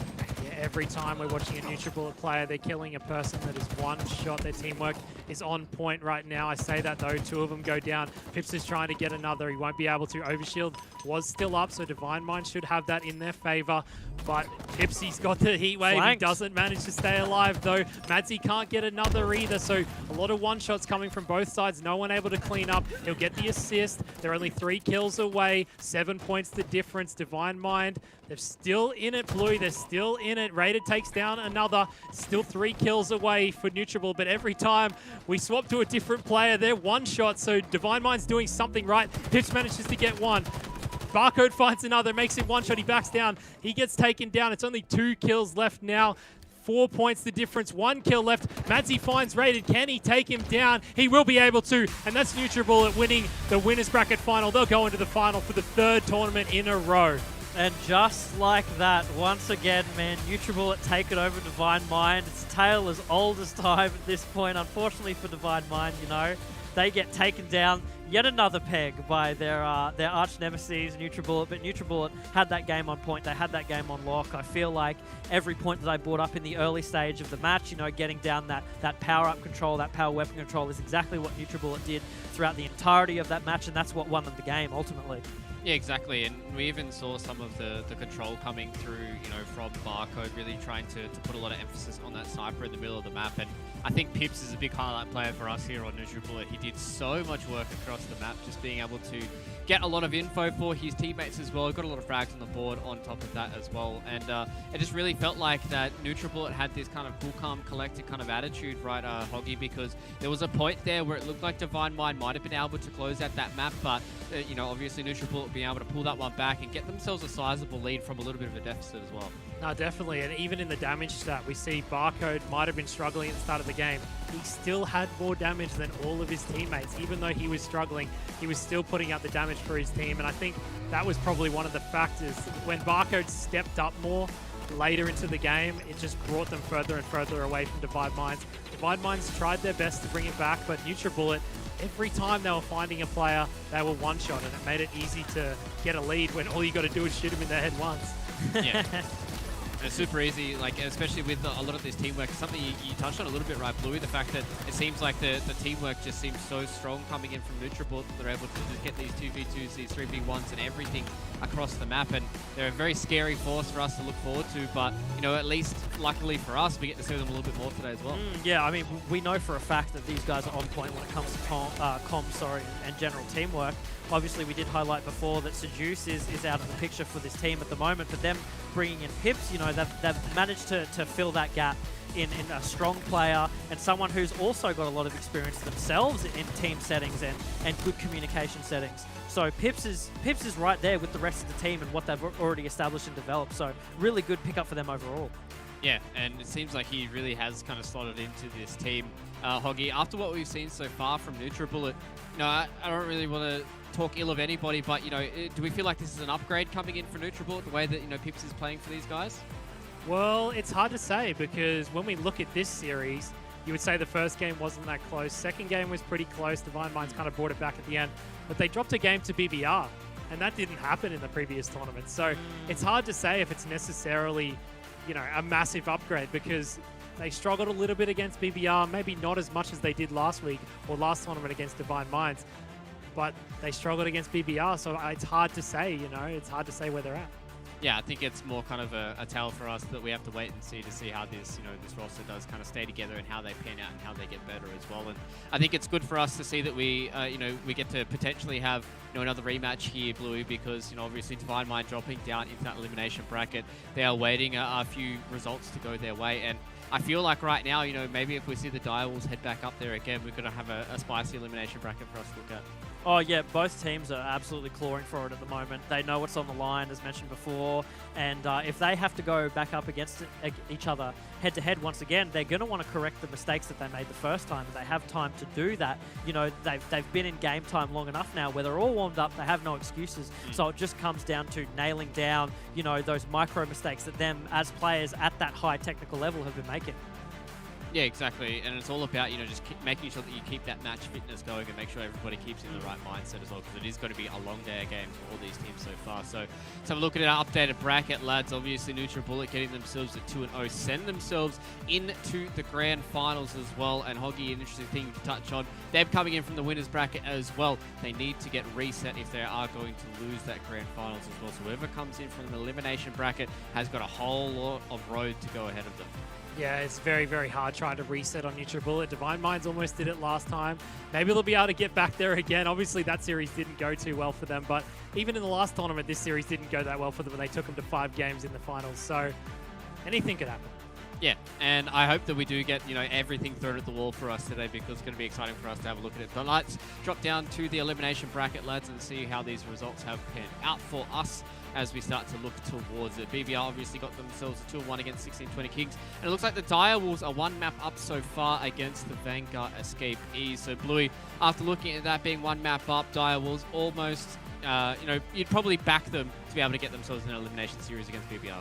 Oh yeah, I think it's probably the safe bet to say, but that being said, Vanguard Escapee pulled out a lot of stuff last night that none of us were expecting. So they still have another game to make up for, and then a potential second game to make up for that. So if they're able to correct the errors that they're making against Direwolves right now, then they could still take it. It's not dumb for them. And Vanguard Escapee are very strong players. They're very strong contenders. So I think Direwolves do have a battle, but we'll see as the scoreline plays out a little bit later on. Exactly. It'd be interesting to see what the kind of scoreline was for that match as well, right, Hoggy? Because, obviously if it's one of those tight matches, and then, even though the Direwolves get the first map, going into that map number 2, it still might be a tight race, and then Vanguard Escapees can get one out and we go all the way to 3. Yeah, I'd say if we were looking at it on paper, we would say that the match probably wasn't that close, but we don't actually know if it was or not, so it's still up in the air which team could win it. But Direwolves, they got 3rd last tournament, and they're proving in this tournament that they're very strong. So it would be tough to say that Vanguard had a close game, but who knows? You never know. There's still 2 more games for them. Well, luckily enough for you, Hoggy, I was actually able to have a little whisper in my ear. It was a 2-2 on Capture the Flag. They went to overtime. Nobody scored. They had to replay the overtime, and Direwolves got the win. Ah. So, an Okay. absolutely super Very tight close. CTF. So, it seems like that first map was basically anybody's game to take Bluey. And I think that just goes to show that these guys on Vanguard and Escapee are going to be a very strong team for us to look at. And especially because I just did get another nice little whisper in my ear, Bluey. We're going to be jumping into Game 2 between Direwolves and Vanguard Escapee. So, we get to see these boys try and put it to the Direwolves. Very, very good. Yeah, as I mentioned before, Vanguard Escapee have a lot to show, and they have shown. Yesterday consistently they showed up and showed out, and they did a fantastic job of it. Again, a lot of us were taken by surprise of these players coming into turf, which isn't necessarily theirs to begin with, and make a strong play as a 4-stack, coming in so strong. So Direwolves, yeah, as I said, they had a lot to take care of, and that's tough for them. Direwolves probably just looked at that roster and maybe thought, oh, we'll be breezing through this, but not exactly what they've been handed. Yeah, exactly, and I think, Hoggy, that's something nice for us to touch on is the fact that Direwolves dropping into this elimination bracket, they need to try and get as many HCS points as they possibly can, and they come in as the favourites. And Vanguard Escapees, they've got nothing to lose. They can just throw everything at the wall, and if they come out on top, they do. But if they lose to the Direwolves, then that's just the expected result. So I think there's a little bit more pressure on the Direwolves here to perform. 100%, and with BBR already in the round forward ahead of them, they'd have to go up against BBR, and if Direwolves happen to lose, then BBR will manage to get more points on them and gain on them. I don't know how close the difference is in terms of placing top 6 to top 4 or top 3. I'm not sure what the points difference are, but this match could be the difference between them getting 3rd in the overall points and not getting 3rd. Yeah, and that's a very interesting tale for us to tell. Obviously, they've got themselves the one map victory so far, Bluey, and that's a nice little thought for them to have here, and they just need to close this one out, and then they can set their sights on BBR. Then that's going to be interesting for us to touch on as well, because that's the all-important series. If Direwolves do go forward here, that will be the determination between, maybe a few thousand points. Yeah, and that's where it matters right now. It's to the line, it's to the wire in terms of those points and being able to build them up so you have them stacked for when when we return to our tournament formats next year. You want to make sure you have that lead, and we see the teams in the top 2 positions have such a substantial lead. Everyone under them is vying for them. They need to make sure that they are building those up as much as possible in the time that they have.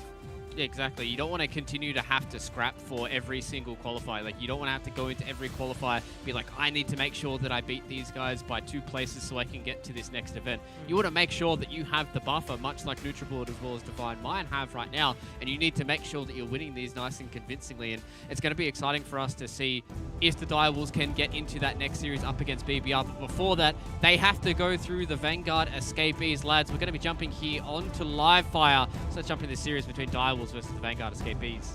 Yeah, big series for Direwolves. They have to win this to keep themselves in contention for a top 3 spot in the HCS points, because BBR's already into the next round and they'll have to verse them next if they win.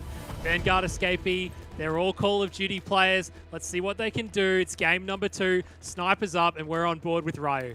Yeah, actually a little bit surprised. Vanguard Escapee unfortunately go 2 down straight off the bat, but it's going to take a lot for them to be able to contest this sniper and get it to the hands of them, because I feel like that would be a very, a weapon of choice for a lot of these players on Vanguard Escapee. It feels more comfortable, more what they're used to in terms of TTK and stuff like that, in terms of accuracy, and they're going to want to get a hold of that as soon as possible. But they also have to stack up against, the players of Direwolves, knowing the outlay, knowing the format of this very well, and they seem to be matching this blow for blow right now. Really good opening for Vanguard. Yeah, perfect pinch from Vanguard. Bald. He jumped up to grab the overshield, but it didn't spawn in time, so he ran away without it, and he wasn't able to burn it. So now Vanguard have the overshield in their hands. The score is 7-3, and they're taking the game by storm. They're already down 1-0 in the series. Sniper's in the hands of Beaston. He sees Zirkle. He's got the call out. He knows he's there. Will he be able to get him? He does. Beaston with the headshot. Beaston's a beast on the sticks in Call of Duty, and he's moving it over to Halo. He knows Dino's there. He's heard the call out, but he can't quite get him. 1 down for each team. It's a 6-point game at the moment, Bluey. So good start for Vanguard. They got the overshield and they got the sniper. Yeah, Beeston's positioning there with the sniper was so good, gave him just enough space to be able to, you know, like get that angle appropriately and just take that headshot with, you know, such a small amount of like actual room and, you know, like room for error. He still managed to clutch up where he really needed and get the headshot. So that's really impressive for a player, you know, like from Beeston to see up on main stage. Again, these Vanguard Escapee boys have a lot to show up and show out for, and they seem to be doing just that. Yeah, the map's been split. Direwolves will take themselves 2 kills. Overshield is about to spawn, so I'm not sure why Vanguard were pushing themselves away. I guess they didn't want to be stuck out at dummies with the Overshield coming up. They will spawn over in Garage. Direwolves are going to want to try get this Overshield. They are down by 2 kills still. Zirkle still hasn't got himself a kill. Bald's got 2 trying to push him to get this Overshield. 3 of them inside his screen. We can see him, but he can't. He gets shots on Doomed. The other one goes down. Ball goes straight in for the Overshield. He'll be able to grab it and pop it for his team. So Direwolves will be able to bring this back, and they're tied 13-all now. Overshield falling into the hands of Direwolves right there was really, really good, especially when Vanguard Escapee had 3 members stacked on that Overshield pillar and they couldn't quite make it work, even though the OS was up. You know, all it took was for one of them to leap up there, grab it, try to make the bailout, but they couldn't. You know, Direwolves was just all over them. Again, I'm going to make the pun, pack of wolves, haha, getting into them and just really making sure that they don't manage to get a hold of that OS, and that's exactly the kind of plays that we need from Direwolves going forward.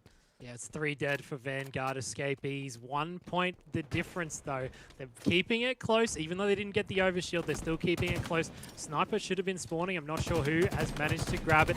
3 in front of Dino. He'll back down. Ask for help from his teammates. 1 dead for Vanguard, so they managed to take 1. Let's see if Direwolves can use this to their advantage, though, because Vanguard are still tied up. Even though they came out hot, but Direwolves have brought it back. Yeah, both teams are playing very clustered right now, making sure to watch the backs of one another, making sure to watch every angle possible and not let any member of Vanguard Escapee slip through the cracks. You see Bald with that snipe. That's a good double, and that's exactly the kind of play we want to see him go forward. He is 8-4 right now. He's got that 2.0 KD ratio racked up, and let's see if he can span that further with the sniper. Yeah, Bald finally stepping up for his team. He had a rough tournament last tournament, but he's got sniper in hand. What can he do with it? Because the Overshield's coming up. He'll be watching over it. He's trying to watch the back as well. But they're all over on the dummy side of the map in the Overshield. He doesn't know that, but we do. Overshield up in 4 seconds. 2 bottom middle from Vanguard, and they're trying to push in on the side of Direwolves, but Bald, he's staying back with the sniper. See the members of Vanguard Escapee kind of adopt a bit of a rat playstyle there, because they all knew that Bald was S2 looking down on them with the sniper, so they went, yeah, no, boys, can we just commune through tunnels right now? We don't want to get our heads taken off. But that doesn't help them right now because they need to get control of the Overshield. And Balls is going to be looking at that with the sniper the entire time. Like, he knows that they're going to be on it. And as soon as Zirkle goes down, he knows, okay, it's time for me to look back and communicate with my team members that we need to send another person around there because we need that OS. It's pivotal. It's fundamental for us. Yeah, I think this is the longest time I've ever seen a power-up sit on the map without anyone grabbing it. Beeston's trying to do what he can, but Dino's there. Bald's overlooking him. Misses the shot. Dino goes in, though. He gets help from Bald with the BR this time. 2 players from Vanguard are here. 3 are here now. Bald will have to back down. He's got the snipe, and the Overshield's going to go on the heads of Vanguard. No, he takes him down, but Doom might be able to grab it. Can he? No. I don't know if he can. Maybe he did. Maybe he didn't. It's still a 1-kill game. Needler in the hand of Benji. He goes down. Overshield may have been burnt blue. We're not sure. Not too sure, yeah, but I mean, if it's still there, both teams need to make it a top priority right now because Sniper's off the map. So OS is what they have, and Zirkle does have OS, which means he can challenge whoever he wants. And unfortunately for Vanguard Escapee, Benji is the only one at that side of Warehouse for him to track down. So he's going to rotate double doors, and he's going to find 4 members of Vanguard Escapee essentially in front of him. It's time to clean up, boys. They've got to make the pinch, and Zirkle is going to make that kill. He is going to make use of that OS, and he's going to take out 2 players here. He doesn't take him out himself, but he does get that assist. So that's a really big play. Good use of the Overshield there. Good team communication overall to pinch Vanguard Escapee in that Warehouse spawn. Yeah, perfect use of the Overshield. And guess what, Bluey? It's up in 10 seconds. That's how long the Overshield was sitting there. It's already coming up. Zirkle will find Doom, put some shots down. He'll get taken down. Vanguard were momentarily 4 dead earlier, but they're sitting on top of this Overshield. They're ready to go. They've got the team shop. They'll take down Vant. 2 players from Direwolves trying to push in, but Vanguard have the team shot. They've got the teamwork, and they've got the Overshield. Bluey, they pick it up. It's only come up just after the other one's finished being used, though. Yeah, good positioning from you right there to just pick up the OS and then just move along with it. Make sure to get back to his team. He is challenging mid now, but I think just from what we saw, the OS is already gone. He had it for a matter of seconds before Direwolves managed to just get it off him, make sure that he does not have that, so he can't make any unnecessary challenges that Direwolves just does not want to deal with. But if they don't have OS to deal with, they have Beaston to deal with up on S2 right now. So they've got to make sure that they know their angles, they know where he is, so it's just going to take them playing like rats right now to be able to get around him. But Beaston's sightlines right now, really, really strong. Yeah, Beaston doing his best Bald impression that he can. Bald has 12 kills, he has 10, so he's not far behind. He's got the sniper in hand, and this is a good chance for Beaston to showcase what he's got, because we haven't really seen these guys. They've come from Call of Duty. Yeah, like exactly. But that being said, we highlighted over and over again, they put on a really strong performance, and they're doing exactly that now. And like for players who are transitioning from a more frenetic game to one coming in now where the pace of the match can sort of slow down whenever it's dictated by another team, they're giving that right back to Direwolves, and they're slowing it down themselves. You know, they're not crumbling to that pressure and feeling as though, okay, we have to push their side of the map in order to get kills. They're quite comfortable just making the rotation, and that's exactly what you can see Beaston has done here. He was S2, rotated back through Rats, through the Rat's Nest, came back to like the Seaside Warehouse, and now he has the sniper here. So Direwolves, in a matter of moments when they were trying to lock him down, he's now run away. They don't have that position anymore. Yeah, teams have been trading out kills as you've been talking, Bluey, but Direwolves take the lead. They're 2 ahead. Beaston finds one in front of him. The repulsor up. Vamped manages to go down. The overshield is in the hand of Bald, though, so Beaston's on the run. He does have a couple shots in the snipe. Bald's trying to chase him down. He can't find him, though. He will just team up. Move in with his team. He'll find one. His teammates get the shots on as well. They'll take him down. 2 dead now for Vanguard. It's only 3 kills for Direwolves, and this is massive for Direwolves if they can get these last 3 kills. Overshield still on board. Balder's going to challenge 2, make them weak. Doomed goes down. His teammates come in for the other. There's 2 kills remaining, and they're both bottom middle. There it is. Beaston's weak. Benji's weak as well. Benji's trying to get away. Bald will call it out, and it looks like they will take it 50-44. Direwolves takes game number 2, and they move on to take down BBR and keep themselves in the tournament.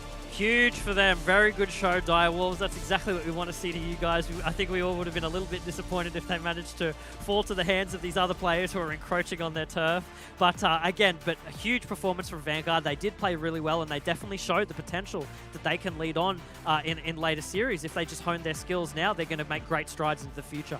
Exactly. If they just start to cut their teeth a little bit more here on the top echelon of ANZ Halo, they can certainly start to punch their ticket up into that top 4. They can really be a contender, and I think this is certainly a good indicator, boys, about this is going to be a team that we're going to keep our eyes on, whether or not they stay together. These are certainly going to be 4 players that we're going to be looking towards the future for across some of these other qualifiers and events to see where they do end up. But congratulations to the Direwolves getting themselves into another elimination series and keeping themselves alive here in the tournament.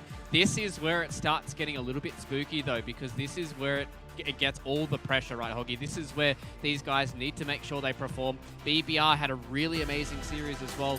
They were able to get themselves a relatively fast way through this elimination bracket, and now they've just been sitting, waiting, and watching the Direwolves. Yeah, it's a big series coming up against BBR, but Vanguard put up a huge game against Direwolves in the first game. Second game, only lost by 6 kills, so they should be really happy with how they've been playing. And I would say if anything that Vanguard can take out of these games is it feels like just a couple of times they try to chase kills that they shouldn't, and that is usually the difference in a Slayer, right? If you try to chase the kill and you get taken out instead of getting the kill, that can be the difference between winning and losing a game. You know, 6 kills was only the difference, and that's probably the only thing I think Vanguard could take away from this game specifically, where they would slightly challenge just a little bit too much. Yeah, and they certainly do have the frag power. I think that's something that's good for them to take away from this, is just kind of getting that team coordination and just trying to understand their lives a little bit stronger than what, trying to trade for a kill and all of that jazz. But Bluey, this is good to see that we're going to be having the Direwolves taking on BBR here. I'm so happy that we've talked about this storyline of this 3rd slot being up for grabs, and we get to see 2 of these teams duking it out in the elimination bracket for extra points here in the HCS. Yeah, they get, you know, Direwolves, BBR, whoever hands it falls into, they kind of get their redemption arc. You know, it's both teams' time to shine right now. And if they can give us a really good show overall, us as viewers, I think we're going to be really happy. But, you know, both teams, they know right now where they need to be. They know that this is all on the line and this is make or break time, baby. Like, this is where if they want to pop off at any moment, if they've been saving energy in the tank, this is where they have to start releasing some of that energy and make sure that they're at their peak performance. Yeah, exactly, and it is a really important series for these guys. And Hoggy, if you're kind of in the camp here for the Direwolves after, you know, playing that series, it took a little bit longer than what the BBR lads did. What are you kind of saying to the guys now as they're starting to get ready for this elimination series against BBR? Well, I think the best thing to do is forget about what just happened. Forget about that series, because we were saying that we didn't think it should be that close, right? So they don't want to think about necessarily whether they were playing worse or Vanguard were good or anything. Just don't worry about that and worry about how they were playing earlier in the day against Divine Minds, because that's where they proved that they can do it. Obviously, Vanguard are a good team, but I'm sure Direwolves were going into that thinking, hey, this shouldn't be too hard for us. And the fact that it was, they need to forget about that, because they need to step up again and play like they did against Divine Minds, because BBR is not a team that they're just going to run over. Yeah, exactly, Blue. That's what we saw from BBR in that upper bracket, and it was insane to see what kind of series they put on for us. But, ladies and gentlemen, it's time for us to give these players a little bit of a break before we head into that elimination series. Couple of minutes, and we're going to start to jump into our final elimination series of tonight. It's going to be BBR and Direwolves going head-to-head.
We built this facility off the grid to train the next generation of Spartans.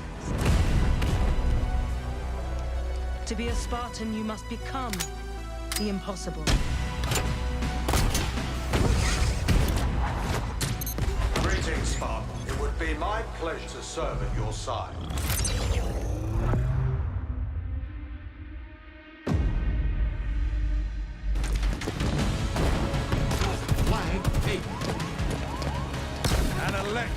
kill.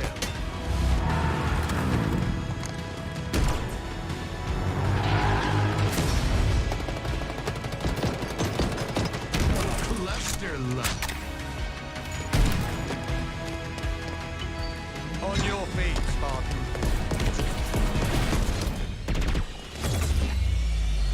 Ninja.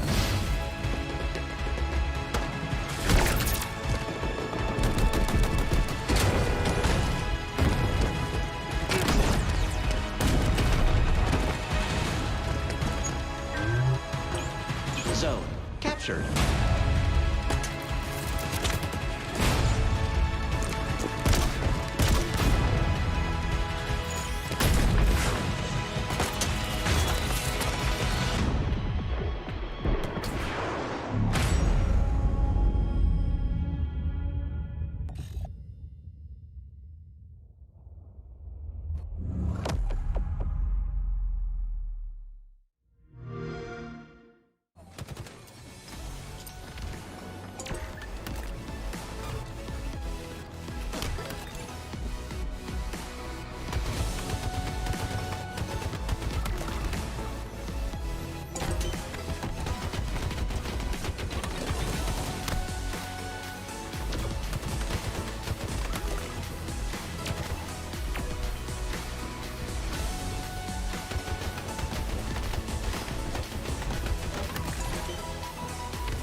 Hello, Halo fans. Welcome back here to the Kickoff Qualifier for ANZ. We are getting ever closer to being able to punch a ticket for one of our teams to go straight to pool play here for the Raleigh Major. We've got 4 teams that are left alive, Bluey, here in our bracket, and they are 4 teams that we're super excited to see. And obviously with Direwolves getting themselves a victory here, they've got a match up against BBR to determine who's going to be in that 3rd slot. And NutriBullet, they're still up there in the winners bracket awaiting their grand finals opponent.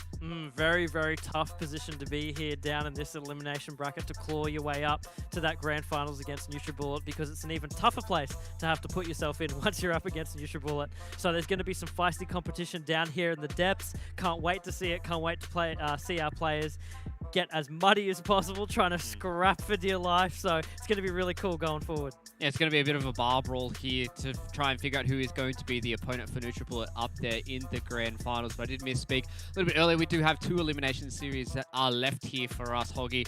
And BBR and Direwolves, this is a big brawl for both these teams to try and make sure they get that extra slot going from 4th to 3rd to get them those extra HCS Pro points.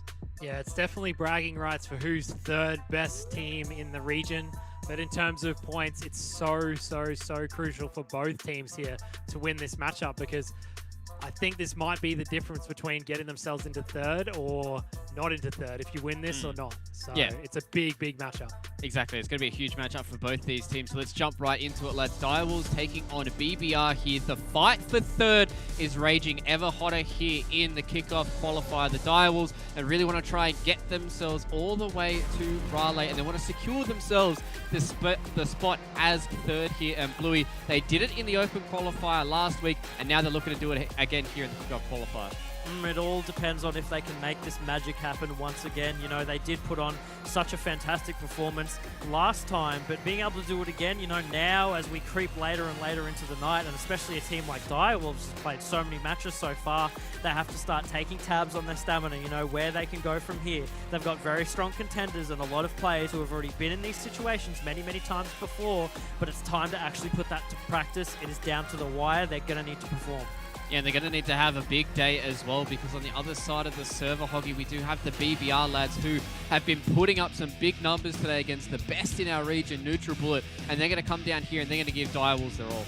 Yeah, they might be all oldies, and they've only managed to get top 6 so far, but now they managed to get themselves into the top 4 against Direwolves. And this is probably the matchup that we've been looking for. We haven't been able to see this on the stream yet. In the previous tournament, BBR got to take on Direwolves, and the series was close. It was 2-1. So these are the veterans of the ANZ scene. Can they push over Direwolves once again? They've done it before. Can they do it again? And this is a big chance for them to do it. Yeah, it's a real big test for both these teams to see who can put everything here out on the battlefield and see who comes out on top, see who gets themselves into that third slot here in the kickoff qualifiers, and see who secures themselves the third slot in our HCS Pro points as well. Lads, enough talk about this. Let's talk about the maps, and let's see what game modes we are going to be playing here for our series. We're going to have an oddball to start us out here, Bluey, and we're going to go into the Slayer, and then we're going to go finally onto Bazaar CTF. Fingers crossed we get ourselves a third mapper here between BBR and Direwolves. Yeah, please, can we see some Bazaar? My God, we have not seen any Bazaar, it feels like, in so long. But that being said, I'm very happy. Oddball Live Fire is a fantastic game mode. I think I like it a little bit more with Strongholds, just because that, you know, that more Slayer-focused rotation mentality can come out and things don't stagnate as easy because you have the ball to fight for in those situations. So it is going to be a really tough one, though, for these teams to have to go into that first off, because they're going to have to coordinate really well to make sure that that ball falls in the hands of themselves. Yeah, exactly. And it's interesting to see where these teams do prioritize some of that ball control as well. You know, we've seen a lot of teams try and hold it towards the back of the sniper tower, even in the, you know, garage elbow area on the other side of A as well. We've seen quite a lot of teams hold out that oddball, and I'm interested to see how these two teams do play it out here on Livefire. And also an Aquarius Slayer for us, Hoggy, as well. It seems to be the playground for some of these players as well, so I'm excited to see what's going to happen in that game as well. Yeah, I mentioned earlier that I think Aquarius is probably BBR's best map, so Direwolves are going to want to win this game, because if they go into game number 2, they're going to have a bit of trouble. So Oddball's going to be super important for Direwolves, because BBR are very strong on Aquarius. We saw them against NutriBullet, and they showed us just how good they are on that map. Yeah, exactly. It's going to be a pretty spooky thought for Direwolves if they can't start off here with a bang. But this is also something that I've touched on a little bit, is about momentum here in this series. And I think this will be a good test for either one of these teams on Livefire Oddball about whether or not they can get a lot of these slays rolling, especially if they, you know, one of these players starts to pop off a little bit, you know, maybe looking towards Bald or someone like that here on the Direwolves to try and pop off on that C side to see if they can continue to get this momentum in for the Direwolves. And the other side for BBR, we've got so many players, you know, Junior, all these boys have been doing so much work across the entire day for BBR that it's just been wild for them to get this done. And Bluey, I'm just excited for us to jump into this game, and it is finally time for us to jump into this game. It is finally time for us to see the Direwolves and BBR go head-to-head here on Livefire. I feel like this is the match that a lot of us have been waiting for. This is the storyline that's been developing. You know, you're vying for a spot to be the number 3 team in ANZ, which is nothing to, you know, bat your nose out. This is a huge title that you need to make right now. So for Direwolves and BBR facing off Oddball Livefire, it's going to be a tough match for them. There should be some huge kills, some great highlights coming out. Let's jump right into it, Hoggy. Yeah, tough match for both teams. We finally get the chance to see it on stream. The matchup's always been close, and on top of that, we get to see them both at their peak. We could say that at this stage, both teams are peaking at the perfect time for them. So Sniper in the hands of Brattles. He'll go down. It's 3 down for BBR. Dante is the last man alive. We're on board with him, and he goes down as well. So Ball in control of Direwolves. They're going to move it to tower off the bat. Face full of Heatwave, unfortunately, absolutely disintegrated there, and that stops any kind of one-man push that he might might have had in mind, but it seems like Direwolves are making an early setup here on S2, which is something that a lot of players seem to favor here on this back ramp S2 area because it gives you a huge overlook of the map in general and still lets you shot call for your teammates, even though, you know, you are holding that ball. You can't shoot as much as often as you would like, and we do see the OS here still, and I imagine that's Dino right there pinging it to the rest of his teammates, telling him, get on that OS, we need it, make the push for it. Yeah, BBR will have the OS in hand, but it doesn't matter to Dino. He's got the oddball. He's rotated it to his team to try get more ball time in their hands. As Dante has the heat wave, he had the overshield and it's already gone. He'll find one with the bank shot. His teammates are pushing in with him. It's 3 down now for Direwolves. The ball's been reset by Dino, 4 dead, and BBR are going to have ball control. Yeah, like really solid start for Direwolves overall though. I just want to say that, you know, their setup was good, their rotation was good, they stole a whole bunch of time off of BBR, so it's going to be really difficult for BBR to have to make that up here, and they're not going to have a good time with it if Dante goes down just like he did, and we're going to see Ads take the challenge top mid as well, and he's going to be immediately fought off any positioning that he might have had in that initial fight right there. Unfortunately, BBR are getting pushed back into the doors area, and Brattles does get taken down again, so they're just being picked off one by one, Hoggy. Yeah, big kill for Ads. Heatwave being very prominent at the start of this game. Overshield is coming up very, very soon. Evil's right on it. He's going to grab it, and he is going to be able to pop it. He's going to poke out straight away with his teammates. Put some shots on circle. The ball is still in the hands, though, of Direwolves, and Overshield is gone already. Evil's one shot. He might get taken down. The nades do not get him. His teammate Brattles goes down. He's trying to stay alive. There's 2 dead now for Direwolves. Dino gets caught out by Evil. I don't know how he gets caught out. He knows he's there, but I guess he didn't get the call out. It was 3 dead momentarily for Direwolves. Evil will go down as well. So back and forth right now, Bluey, but the ball is in the hands of BBR, and Ads manages to just get away. Evil just managed to stay alive for so long then. He really shouldn't have either. The amount of time that he was one shot, and as weak as he was on the little health bar indicator as well, you know, burned through OS, burned through his shield, burned through the majority of his health, and they still let him get away, and he got a kill to boot. That's a massive play for him, and that's the kind of time wasted that BBR needs against Direwolves. If Direwolves have to focus on a player like that for long, that's time that they're not focusing on getting objective time, and that's 4 down on them too, Hoggy, just as you pointed out. That's massive. Really good game so far. Very back and forth. Yeah, 40 points the difference. BBR have tower control. They momentarily had him 4 dead. Dante, he's going straight in with the heat wave. He'll take down 1. Brattles will go down as well. So there's 2 dead for either side. Evil's the last man alive. You can look to play the ball here, and he does. He'll get taken down by Zirkle. Yes, he will. So BBR, they get a nice spawn, almost take down Zirkle. Don't manage to do it, but a good play of the ball from Evil. Yeah, good play of the ball overall, and like Evil really didn't have anywhere to go though. He was still stuck on that S2 position, and he couldn't really make any worthwhile rotation to his team because they all spawned sort of warehouse where that B cap is on a Strongholds game type sort of area out in Courtyard. So he had no choice but to stay there, milk as much time with the ball as possible, then play it when he could. That's the only play that he could really make in that situation. Yeah, BBR 3 dead again. Both teams go 3 down. The ball's in the hands of Dino, and Direwolves are going to get some time. Ads will try to get the shots out as best he can. He's trapped at Overshield, though. He'll go to 1 shot. Can Direwolves manage to take him down? They are pushing him. They do get him. It's 2 down now for Direwolves, though.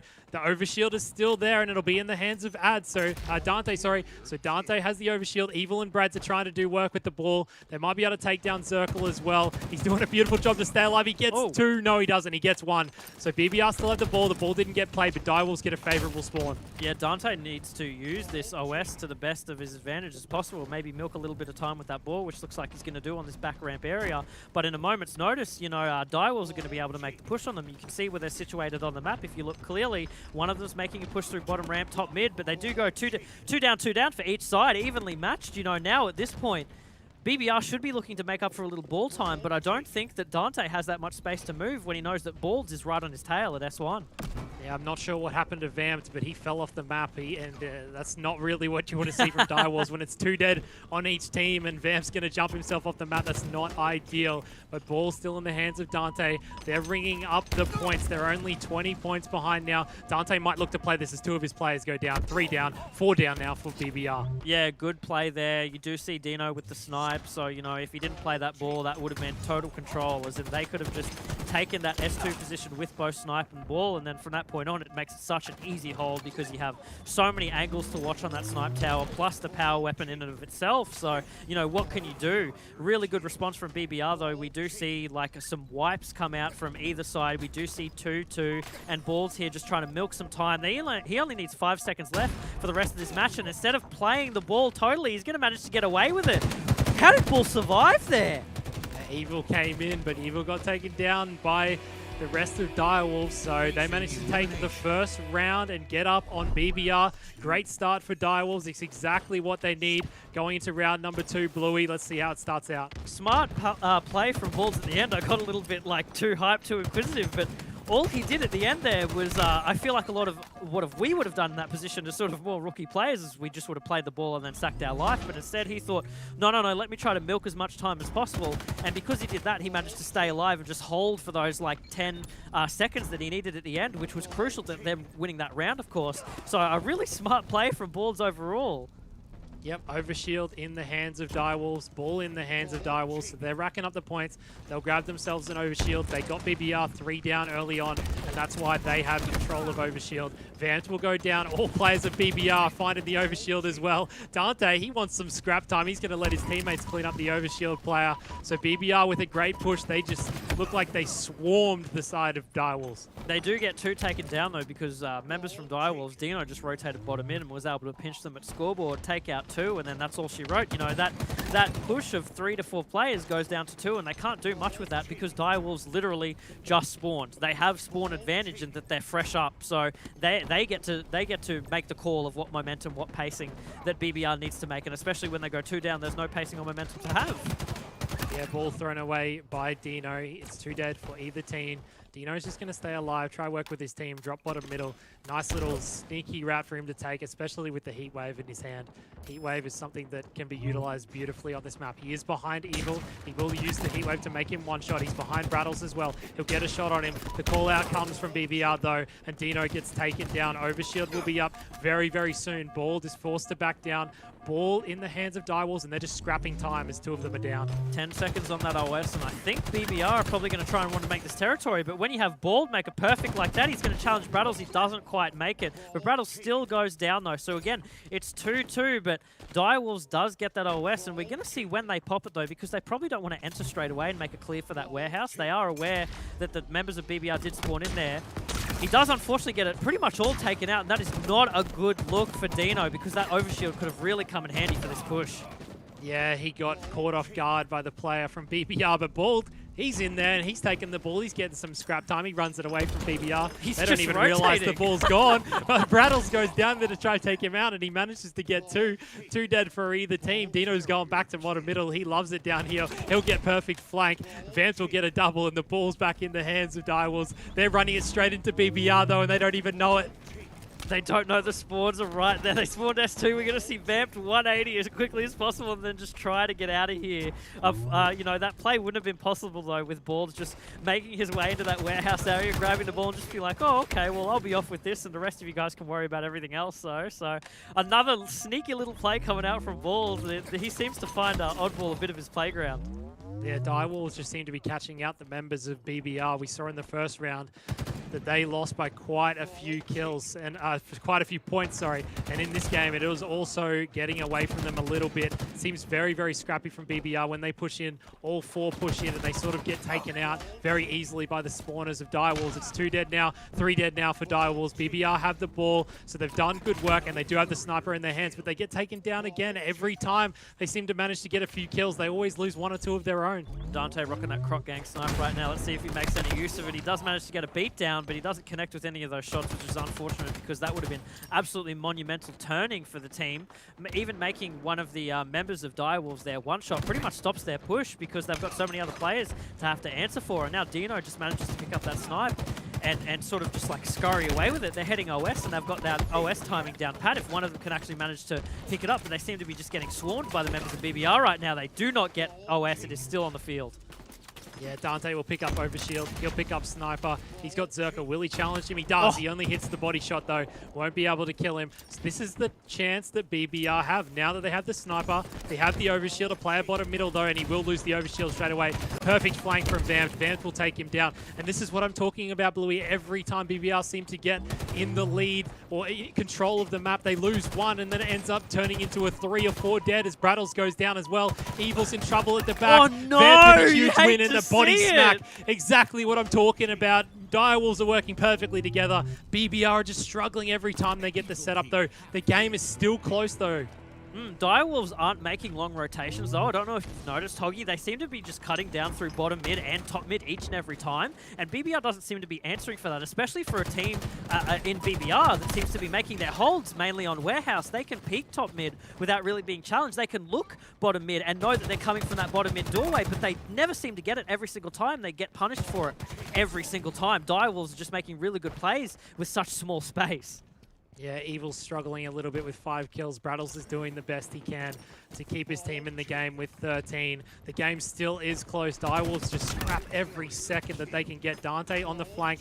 This is a great spot for them to hold it. He can throw the ball out if he has to keep them in the game if they get in trouble. 2 of his teammates go down, and he's going to do exactly that. He throws it out perfectly. It's 3 down, 4 down now for BBR. Every time they touch the ball, it's a curse. They all go down. The immediate play doesn't even really matter, though, Hoggy, because Direwolves still have so much time to anticipate that ball resetting and then coordinating a good rotation and a good setup, which is exactly here. You know, Ads and Evil both down on the side of BBR. Make that 3 for the double. Is he going to be able to take out Dante as well and just be able to deny him from having that overshield? But it doesn't look it. He does go down anyway, and they fall down. Feeling it. He's feeling it. He's doing a little dance. He hits the gift of the camera, not the curse, mate. You got it all on you right now, buddy.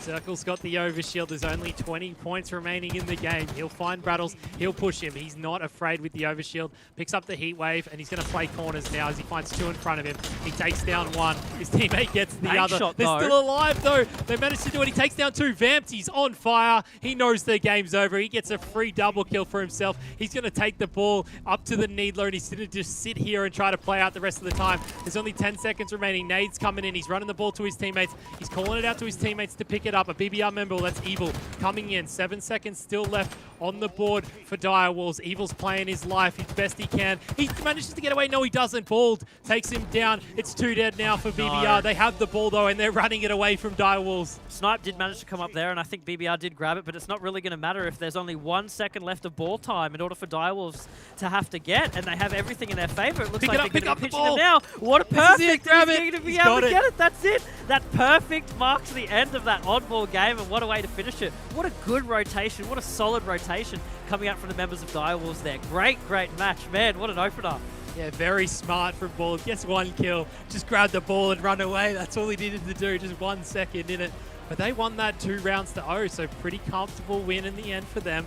BBR looking a little scrappy. As I said, every time they got ball control, they would all go down. Aquarius is going to be very helpful as a game too, because they didn't look too great in game 1. Yeah, I think they'll really need that Aquarius game coming off from that oddball match then. It just seemed like overall Direwolves knew how to control the ball in the best manner possible. Even in those situations where they realize, hold on, like we're going to go down here, but we can still milk a couple of seconds of time, and that's going to stack up more and more over that we have over these members of BBR, and that was ultimately what did BBR in, because then those small portions of time accumulated into big ones that they had to catch up for. Overall, fantastic. You know, Zirkle, we highlighted him before as really not being able to do much, but yeah, we see our observer highlighting that remote detonation in there. We did miss the kill on screen, but yeah, that's a huge one for him to get. Luck of the draw, he rolled that dice and he got it.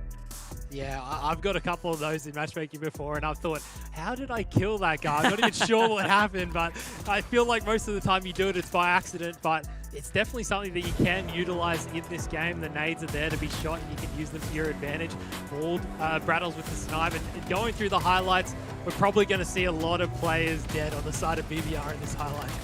Yeah, it was so crazy to see how many times they were going 4 people down. That's not what you want in an oddball game, because you need an anchor to keep up your positions or your pushes so your team members can spawn just that little bit closer to where the enemy is holding ball. But PBR never had that in any of the sections at all. They just kept going down one after another until all 4 were dead. And then, of course, they have a fresh spawn. They have to rewind everything back and go, okay, where can we push from here? We've had to reset. Let's try and make another play. Yeah, I think reset is the perfect word for BBR right now. They need a reset. They showed up against NutriBullet. Now they have to show up against Dire Wolves because this is a big, big match for them. This takes them potentially into the top 3 on points if they win this match.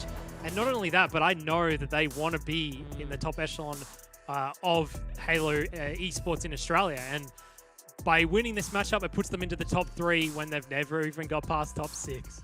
Yeah, like it's a huge position for them to be able to get right now, and I know that they feel as though that they're so close. You know, it's right there; they can just grab it. Only one more game to go, but Slayer Aquarius might prove a little bit hard for them because remember, Aquarius was the first map that we saw BBR on, and they played really strong on that map. It seemed like they had a really good sort of like fundamental lockdown of that map overall. So getting into it now, it might be a bit tough for the members of Dire Wolves if they don't have a stronger foundational understanding of this map that BBR does. Yeah, BBR definitely do have a strong understanding of this map. They managed to take the game against NutriBullet, but they have to bring it back here against Dire Wolves going into game number 2. This is huge for BBR. Can they bring it back against Dire Wolves? We'll see who we're going to jump on board with as we jump into this. Louis, this is a big, big game for BBR and Dire Wolves. Big, big game. So much on the line. Can't make any mistakes. So let's hope it doesn't lead to both the teams just staying in their base for 12 minutes because that would be kind of unfortunate now, wouldn't it, Hoggy? But I don't think that's going to be the case with a very aggro start coming out from Dino and manages to pick up an assist and getting some shots on Brattles, but he does have to use that thruster to get away as quickly as possible and just get some footing on the map. Yeah, so a slow start, 2 down for each team. Dino's going to run in for the camo. He's got a heat wave. Doesn't look like he'll be able to get out. No, he does get help from his teammate. He doesn't get the camo though. He's got the thruster still, and he didn't pick it up on his way through. But it's 3 dead for BBR, and that seems to be all I'm saying in this series. 3 dead for BBR, and it just keeps happening. On a Slayer, you know, BBR can't risk getting those 4 straight wipes over and over again like they were in that oddball game, but it seems to be the way that, that the song's being played out right now, Hoggy. It seems like every time we switch to a Dire Wolves player, a BBR player is dead, which is not what you want because they want to be up, they want to be holding positions on the map as much as possible, especially on Aquarius. And Dino using that thruster, getting real aggressive on him, telling him who's boss. That's exactly the plays that Dire Wolves need to make right now when they want to claw for the top. Yep, 5 kills the difference. Camo the difference as well as Bald has grabbed that. Dino called it out that he wasn't able to grab it earlier on. Bald is on a bit of a flank. He's got 2 players across the map from him. He's going to push in and he might end up having to take a 1v1. Although the player top middle, he gets shots on him as well. He's got 2 players from his team on the other side of the map. He's just trying to put damage out for his team. He's trying to find anyone around him, but there's actually no one here. His teammates have joined up with him on the left side of the map, so things have slowed down a little bit, Bluey. It's still a 3-point game, though. BBR just full rotated there. They managed to trade 1 apiece, but that was about all they did with that rotation. You know, it was a good rotation, but it didn't really amount to anything kills-wise. It's just that they're blue side rather than being yellow side of the map as they were before. So, you know, it's going to be a bit difficult with Bald sort of creeping up behind you to get any footing on the map, especially top mid whatsoever. Those are those key positions that you have to be taking, you know, those top mid, especially on Aquarius Slayer. But if Bald's just going to run up on you, hitting you in the back for the 1-tap, then you're not going to be able to hold that whatsoever. Yeah, Bald pushing in. He calls out to his teammate. Circle's trying to get in there to clean up the 1-shot. He won't be able to. Dante stays alive. There's 3 players from BBR around him. He does manage to get the kill. Dino gets the camo this time. He's going to grab himself the thruster. We've already seen him use it to perfect effect. His teammates are pushing in to the storage on this side of the map with him. They've taken down 1. No, they haven't. They're finding Evil, though. Takes a bad battle. He uses the thruster to get away. He'll go down, though. Huge win for Evil. 2 down, 3 down now for Dire Wolves. Dire Wolves tried to push in Bluey, but it didn't work out. BBR, they've got that matchup on lock.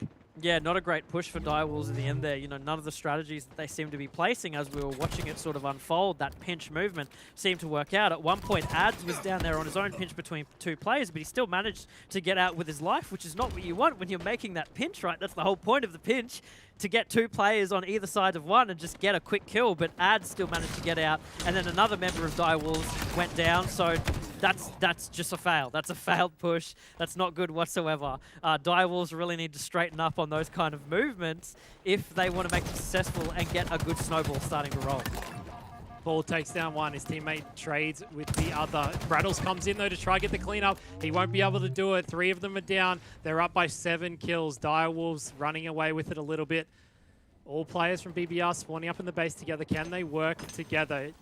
They take down Evil as well. Bald comes in to help him out. It's 2 down again. Brattle's in front of him. He'll go down as well. Another one dead for BBR. It's a double kill and a killing spree for Bald. We've been on Bald for a majority of this game, and he's doing work for his team. He is just staying alive. I mean, look at him on the board right now. Only 2 deaths, but with 8 kills, and that's exactly... That is a Slayer performance right now. He does go down, unfortunately. Curse of the camera, buddy. Sorry about that. But, you know, that is exactly what you want to see from a Slayer. You want your teammates overall on the map to, of course, not die, because that just gives points to the other team. And if Balds is playing so sneakily, he's managing to get that camo every single time, he's going to be just staying alive for longer and providing more intel for his team to be able to get those pincer movements down pat, to get those movements around the map down pat. So really good overall from Direwolves. This is the kind of, you know, like what we want to see. These are the plays that we want to see. Yeah, Dante, he grabbed the camo, but he went down pretty quickly. Only 7 points the different. Vam's putting shots across map on Evil to call it out for his teammates. Things slowing down again, Bluey, but every time I say that, it speeds up real quickly. He'll see 2 in front of him, drop down, stay alive. The bottom middle player will take him out, though. Brattles, that is. Brattles is one shot. He'll get taken down. Bald is pushing in. He'll take down Dante. The callouts are coming in from Direwolves, and they're just cleaning up the kills for free, Bluey. My question is right now, is Direwolves' sort of gameplay as optimal as it could be, right? Like, watching them, they look really good, but we've seen a couple of instances of them on camera where they're not executing on things as strong as they could be. So do you think, Hoggy, at all that maybe they're sort of playing too split apart? Maybe they need to bring it together for a death ball sort of like you know, style of gameplay in order to wrap up this match as fast as possible. Do you think BBR maybe still has it in them to bring this back? No, they can definitely bring it back, but they are down from 11, so it's going to be hard, because from what we're seeing, it doesn't look too good for BBR. Zirkle, he thinks there's a player behind him, but there's nobody there. He'll get a double. He's going to push in for Brattles. His teammate goes down. He goes straight in with the thrust. Brattles stays alive. He's getting shot from another player from BBR. Dino comes in and cleans up Brattles. Zirkle stays alive, and this is what we're talking about, Bluey. Direwolves just have the teamwork on point. BBR are not working the same that Direwolves are. They're not really as cohesive on this map, or even in the first map. They move in together again. Evil goes down. Zirkle and Dino working perfectly together. Yeah, I just noticed, like, look at the board. Dino only has 5 kills. He's tying that up with his deaths, but he has 11 assists on the board right now. 11 is a huge number for him to put down, and honestly not be dying that much. That's really good for him. That means he's putting down the appropriate shots where they matter, getting in the damage for his team as best as possible, and also making the right calls for his team to be able to react and just come in and sweep those kills where Dino might not be executing on them, but he's still making the numbers play on those assists, like huge, massive numbers. I think those are some of the biggest assists that we've probably seen all day. Yeah, probably. The map's been split in half, and camo is in the hands of Vamped. Vamp's trying to be real sneaky. That camo is about to run out, so he needs to be careful. Brattles knows he's there, though. How does he know? I have no idea how he knew he was there. His teammate must have called it out. He turns around. He takes him down easy with the thruster. So Brattles doing work for his team. They're only down by 7 now, Bluey. They're bringing it back. Yeah, this is that clawback that you kind of called before. You said that they could definitely pull it back, and as this scoreline inches closer and closer, they are seeming to manage to get closer and closer up on Direwolves, which is not what you want to see in Direwolves' position right now. They already have a map up. They want to finish this right now. They want to knock BBR out and manage to claim their spot. That's what they want to be doing. They don't want to go into a Game 3. They don't want to be tired, potentially having to go into the next match after this one. Yeah, the players of Direwolves are just swarming on the BBR players. All they need to do is trade it out to win. They're up by 8 kills. So the game is looking in Direwolves' favor. BBR trying to bring it back, but it's not working too well. They did have a massive comeback yesterday on stream that we saw, so they can do it. They just need to put it into fruition, Bluey. Yeah, BBR might need to take a step back here, slow things down, take a page out of Direwolves' book, and take, you know, the pace of the match for themselves, but it doesn't seem what they'd be doing, and Ads just gets caught out on 2 plays. You can see there, he was trying to get the back smack in, didn't quite manage to make it connect, which is super unfortunate, because at these crucial moments, only 5 kills left for Direwolves, and then you're out. BBR, you are gone, and you do not want those mistakes to happen down on the wire right now. Yeah, this is what could win them the game. Camo in the hands of Zirkle. Grabs himself a pistol. Ads has found him. He's going to challenge him, though. He gets a teammate to come through and help him out. Dante comes in to try get him. He won't be able to get 3 shots on him. Bald turns around. Tries to get Dante. Dante's playing real sneaky, but Bald gets it. It's only 2 kills left. Bald is on the flank. He's got the call-outs from his teammate. He sees Brattles. Puts some shots down. He'll get the call-out to Vamped. Vamp's going to come over to try help him. And they do take down Brattles, and that's it. Direwolves win it. They go on to top 3, 50-41. BBR, no match for Direwolves. Direwolves take that, and it is unfortunate because at the end of the day, that last kill that Direwolves took was just as simple as Brattles being out of position top mid. That's all it came down to. He took too many team shots. There was no one else left for him. That's got to be super disheartening for BBR, but they still played a really good game, and we could see at the tail end of it, they managed to come back pretty strongly. So overall, good match for them. Is sad to see them go, but hey man, Direwolves, that top 3 spot, good on them. Yeah, congratulations to the Direwolves to be able to secure themselves a top 3 slot so far and get themselves a date with Divine Mind as well. Commiserations to the boys of BBR, but on the backside of this, we've got to think about what Hoggy's been touching on as well, as the fact that these guys have finally cracked through that 5th, 6th spot and got themselves into a 4th placing here. Just looking back at a few of the stats, Hoggy, these boys were really starting to put up some big numbers, and across Direwolves, it felt like everyone was kind of pulling their weight. Yeah, Bluey touched on it. Dino didn't have too many kills, but he had the assist there, and he's assisting his team, and obviously he's assisting Vamped. You can see Vamped with the most damage on his team. On the other side, though, BBR struggling a little bit. They're pretty average on the damage in terms of getting output there for their team. They probably wanted a bit more damage from one player to get more assists and allow them to work together better, but it wasn't to be, and Direwolves take out the series. Yeah, and doing it in a 2-0 fashion as well, Bluey gives them that little bit of extra time now. They get to take a little bit of a breather. They've had themselves a pretty comfortable series here against BBR. Now they get to set the sights on Divine Mind. And all of the pressure of trying to fight for this 3rd slot, Bluey, as well, has been lifted off their shoulders. If they take out Divine Mind here, that's more points in their back pocket, and then they get to have a grand final and try and have some fun up against NutriBullet. But right now, all the pressure's gone for Direwolves. I'm not too sure about fun there on that end, Luke. If you're going up against NutriBullet, that is not a fun time. That's a serious time, and that's a time for sweat. But yeah, no, it's got to feel like the weight of the world gone a little bit for Direwolves. Like, that's fantastic for them, and they've certainly earned it too in that top 3 position. So now it's just about securing that spotting a little bit more. They can't rest just yet. They certainly can't throw their next game against Divine Mind. So it just becomes about, okay, we have this lead. How much further can we take it? That's where they need to move from here. Yeah, it's all about kind of riding the hype wave here to see if they can get themselves to even potentially a top 2. It is going to be a juggernaut of a task for them to take down Divine Mind, but Hoggy on the other side of this, Divine Mind, they've been playing quite a lot of Halo today as well, and same with Direwolves, but obviously coming off the back of a big win, surely's got to put a little bit of wind in your sails, right? Yeah, they've got really good momentum in their favour, moving on from BBR to Divine Mind. So the momentum is in their favour. Divine Mind had a rough game against NutriBullet. It probably won't stuff Divine Mind around too much because they're a top 2 team. They've been here before, and they beat Direwolves last week in this exact same matchup. So we'll have to see how it goes, but the momentum is in the favour of Direwolves winning out against BBR. Yeah, I'd be super excited to see if we're going to get all the maps coming out from Divine Mind as well as Direwolves as well, Bluey, because I just want to see more Halo between these guys. Obviously, I'm sure Divine Mind or Direwolves, whoever comes out of that series, wants to make it as fast as possible, having to come from this elimination bracket, and if they want to get that ticket to pool play at Raleigh, they're going to have to get a full bracket reset up against the boys of NutriBullet, and that's going to be a whole boatload of maps for them to get through.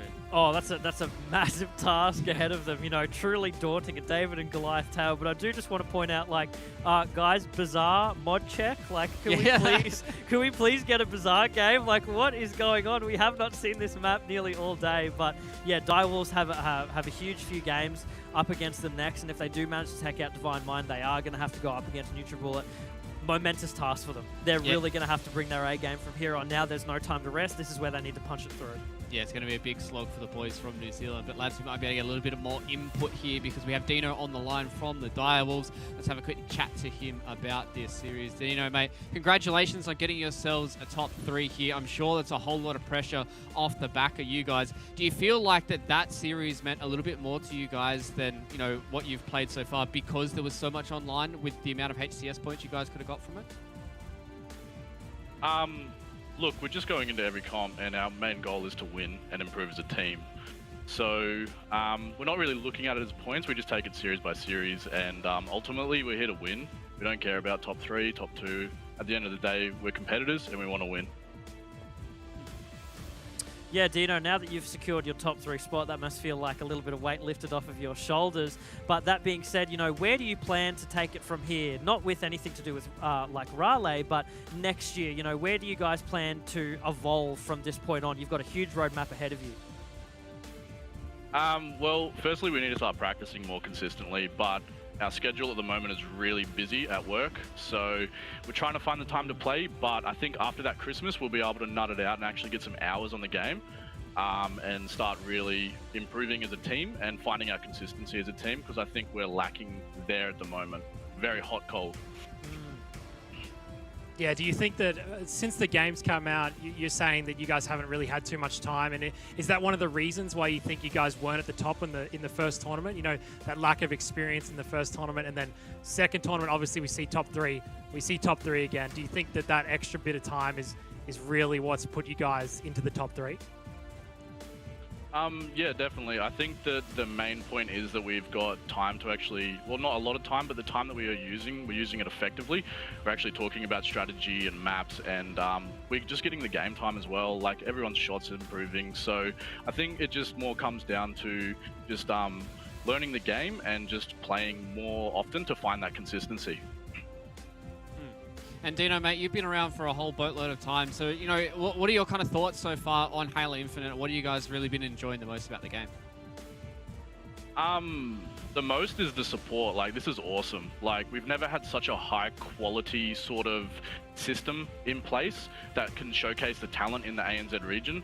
And it seems like the viewership is doing quite well as well. So this just makes it a lot better for just to get eyes out there and potentially bring in more people. But not only that, it also makes it a lot better for us, like more incentives, because there's a lot more on the line and we can potentially go overseas.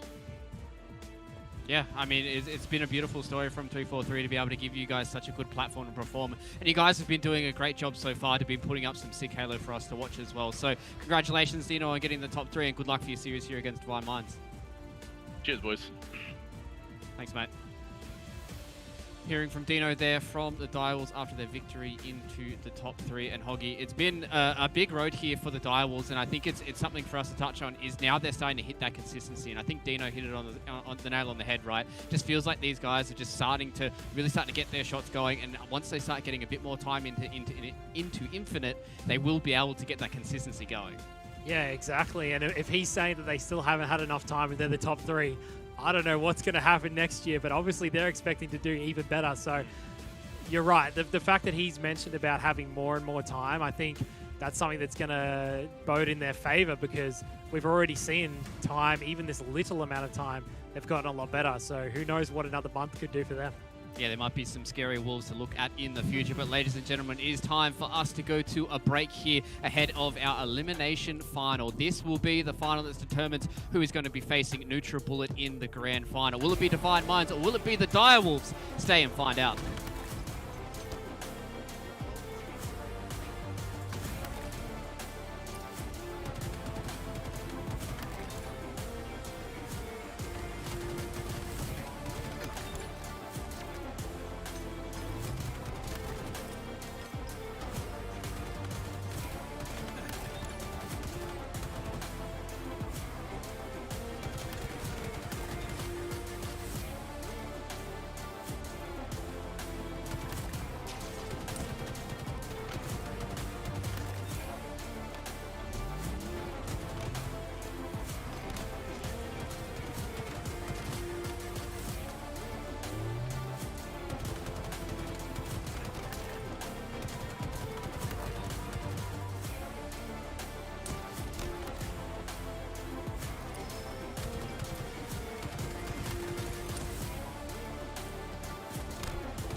Expectations would be to be the best team in Australia and obviously try and compete in America I think the boys would love to break top 8 in America.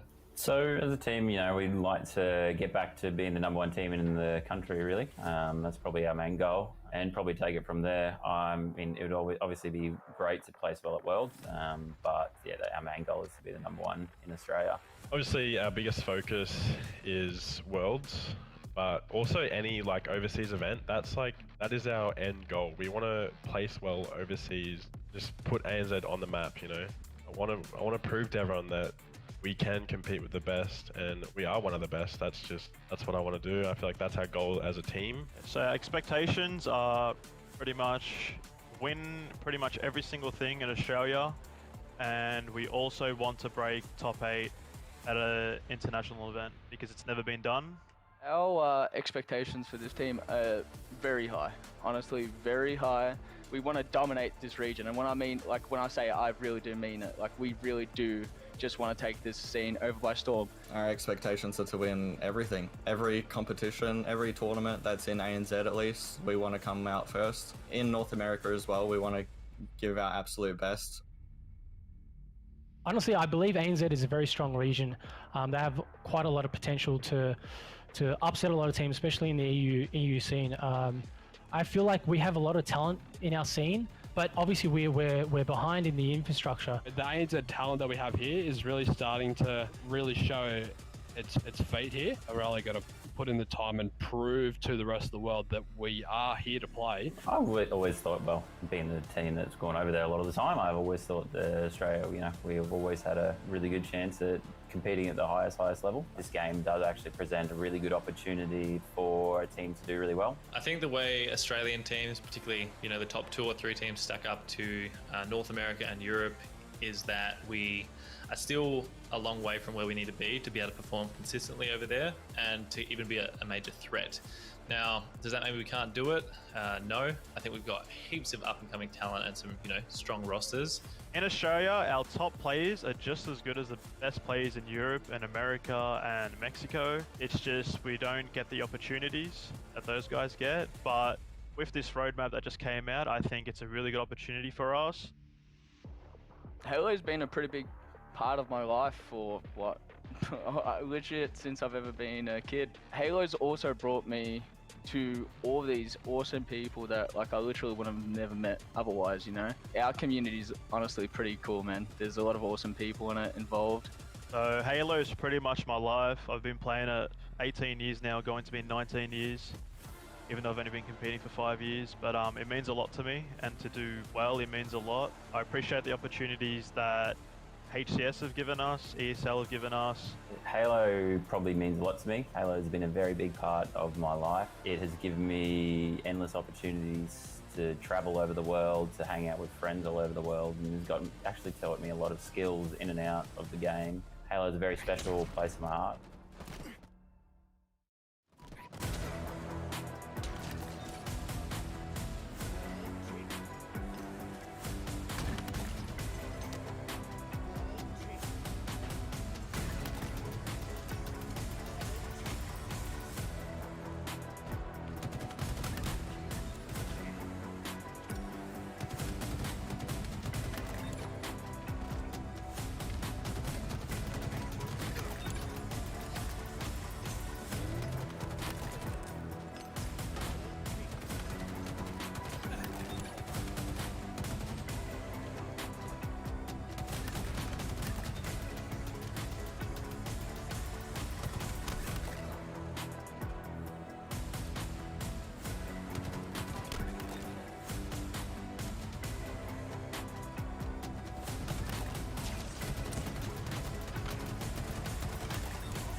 Welcome back, everyone, here to the Kickoff Qualifier for ANZ. We're starting to get towards the pointy end here of day number 2, and we are figuring out who will be taking our slot into the pool play for the Raleigh Major. Bluey, we've narrowed it down to 3 teams so far. NutriBullet, they're waiting themselves in that grand final for the conclusion of this series, which will be Divine Minds versus Direwolves. And look at NutriBullet, absolute clean run through the upper bracket. You know, BBR, obviously, they were able to take a map off them and you know, showed that they can bleed, but NutriBullet, they make it look easy.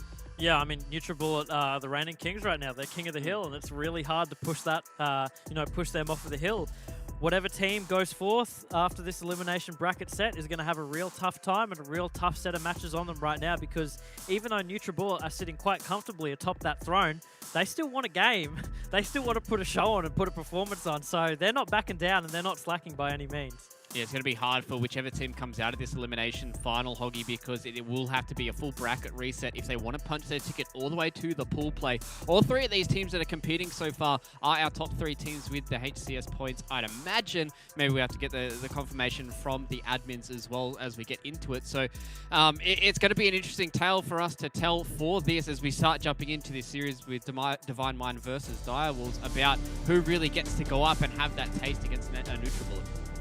Yeah, NutriBullet, they're a tough team to beat in one series, let alone having to do it twice. Obviously, Divine Minds got close last week, but Divine Minds lose Pips. They bring back in Slays. So we saw in the winners bracket final, they didn't do too well. As you can see on your screen, Berserk, Slays, Raider, Junior. Junior's in there again. Slays comes back in. And Junior's really been one of the reasons why their team has sort of jumped up close to NutriBullet in the last tournament. Even though they didn't show it in the winners bracket final here, they showed it in the final last tournament, and hopefully if they can win this game against Direwolves, they can get themselves back against NutriBullet. Yeah, Bluey, we talked about Junior, but you know, another one of those players that I want to touch with is going to be Slays here for Divine Minds. I feel like so far he's been putting in some good numbers for the boys and might be the kind of deciding factor for them today. Even just today, we've seen Slays put up some huge numbers on the board. Unfortunately, he was absent during the ANZ Open too, but now that we're seeing him perform today, I kind of wish that he was there, you know. Maybe he might have put in that little more, that extra push and shove that Divine Mind would have needed to sort of set them over that bar and get them closer to NutriBullet than what they originally were. Yeah, who knows? He might have been the kind of X factor they needed there in that second qualifier to at least get the reset and then try and, you know, force NutriBullet a little bit further on. But Hoggy, on the other side of the server right now, we do have the Direwolves who have been showing up for us today, and they've certainly been putting on a show. And they even put on a show against Divine Mind in that semi-finals as well. So now they get themselves a rematch, and they've got a little bit of extra match fitness underneath their belt as well. Yeah, we were talking about the momentum that they had going into the series with BBR, and then they're going to have the momentum going into this series as well. It was a close series between Divine Minds last time out, and they really have stepped up, it feels like, this tournament. They're still top 3, but it feels like they've taken to another level, you know, like they're closer to the top 2 this time. Yeah, exactly, and maybe the player that might be able to push them over the edge is going to be Vamp here for Direwolves. And Bluey, this is a player that has been looking up to us, has been one of those very consistent players for the Direwolves, always being able to get in some good damage numbers, making sure he keeps his deaths lows, and still be one of those objective players as well. I'm honestly not sure how he does it, Luke. He's like a magician. He'll be one place on the map and then another, and then in between that time he's also gotten 3 kills. So he's overall just been super consistent for Direwolves. Fantastic addition that they have on their team, and at any point he's able to perform. He can turn it on at the drop of a hat. I don't think we've ever seen him in a space where, you know, he's gone negative or his score's been sort of flatlined in any way. He's always just been a top performer overall. Yeah, and I think that's a beautiful thing for the Direwolves, because it's also what Dino touched on in that interview, right, Hoggy? The fact that he wants his boys to be more consistent, and I think Vamped is really kind of their star and shining light for them to kind of look towards, about being able to consistently put a whole lot of numbers on the board and be able to consistently perform well in these series, and especially against a team like Divine Mind. I feel like if they can continue to be more consistent, then they can start to close that gap, and who knows, maybe it might end up being flipping in Direwolves' favor from here on out. Yeah, no, definitely. It's XL5, basically, this Direwolves team from the past, and they've added in Vamped, and you could say that he has been super consistent for them. And as his teammates sort of move together and work out the kinks from not playing for a while, they're only going to improve, and we can see that here. We're going to move on to Strongholds on Live Fire, Slayer Bazaar, and Oddball Streets if we need it. So Bazaar! starting out on a Strongholds, but straight to Bazaar. I know you two are happy about that. Hey, I was about to ask you guys, like, what's this map Bazaar? I haven't seen it before. I was like, what is this middle one? What are we supposed to do on that, Bluey? I haven't seen it. What's going on? Yeah, I feel like none of the players have seen it today either, so maybe when we drop them in, they're not going to know where anything's spawned. It's been a while since anyone has seen this map at all, but, you know, we have Strongholds on Live Fire for our first one, which, you know, the map in itself and also the game type too was something that we've seen a couple of times today already, and especially for both Divine Minds and Direwolves, they've both, you know, been subject to this map a lot as well, so now it comes back to the fundamentals and how they're going to be able to put that against each other. Yeah, that was the exact map that was the nail biter in their game 3 as well, if I do remember correctly, where, you know, the Direwolves were ever so close to being able to clutch out this whole series. And then who knows, this conversation could be completely different on the other side. But, you know, this is where we've ended up now, and now we're starting out here with Live Fire Strongholds, and I'm excited to see if things do change up between both these teams. Obviously, the Direwolves and Divine Minds, they did go head-to-head in those semi-finals, Hoggy, and I just want to see what changes up here for either of these teams. Will we see Direwolves going into the grand final, or will we have a rematch between Divine Mind and NutriBullet? We'll wait and find out after this series. Yeah, this is Direwolves' chance to get themselves into the top 3. It's a rematch from top 2. Sorry, it's a rematch from the winners' semi-final. Can Direwolves bring it back? They have the momentum. Divine Mind still looks pretty good, but it's time for Direwolves to show up when it matters. Yeah, absolutely, Hoggy. You know, it's going to be a tough show that they have to put on right now, because getting that top 2 position is something that both, you know, one team wants and one team wants to maintain. So there's going to be no slacking whatsoever coming out from both sides, but we'll see how it goes further on. Yeah, all of Direwolves move straight to B. They get 2 of them taken down. Zirkle manages to get a kill. He'll go down. Zirkle goes down, 4 dead for Direwolves, and Divine Mind off to a perfect start. Yeah, really strong start for Divine Mind. That's exactly the kind of play that they're going to want to be making so late into the series, especially when they're clambering for this spot. You know, they want to hold on to it and they don't want to give any more of these HCS points to Direwolves. It's so crucial that they just remain consistent and remain strong on this map. Yeah, no, definitely. It's 2 dead now for Divine Mind, but Rated will go down. He does. It's 3 dead now for Divine Mind momentarily. Last member on A. It's a trip cap potentially coming in for Direwolves. They don't manage to get it, though. They'll just hold on to 2 of them. They'll stop C from getting taken, and A is in the hands of Divine Mind. So Direwolves are back in it. Junior's trying to get B if he can. He's got the sniper in hand, and they do manage to cap it. So Divine Mind, they get themselves 2 captures again, and they'll be getting the points.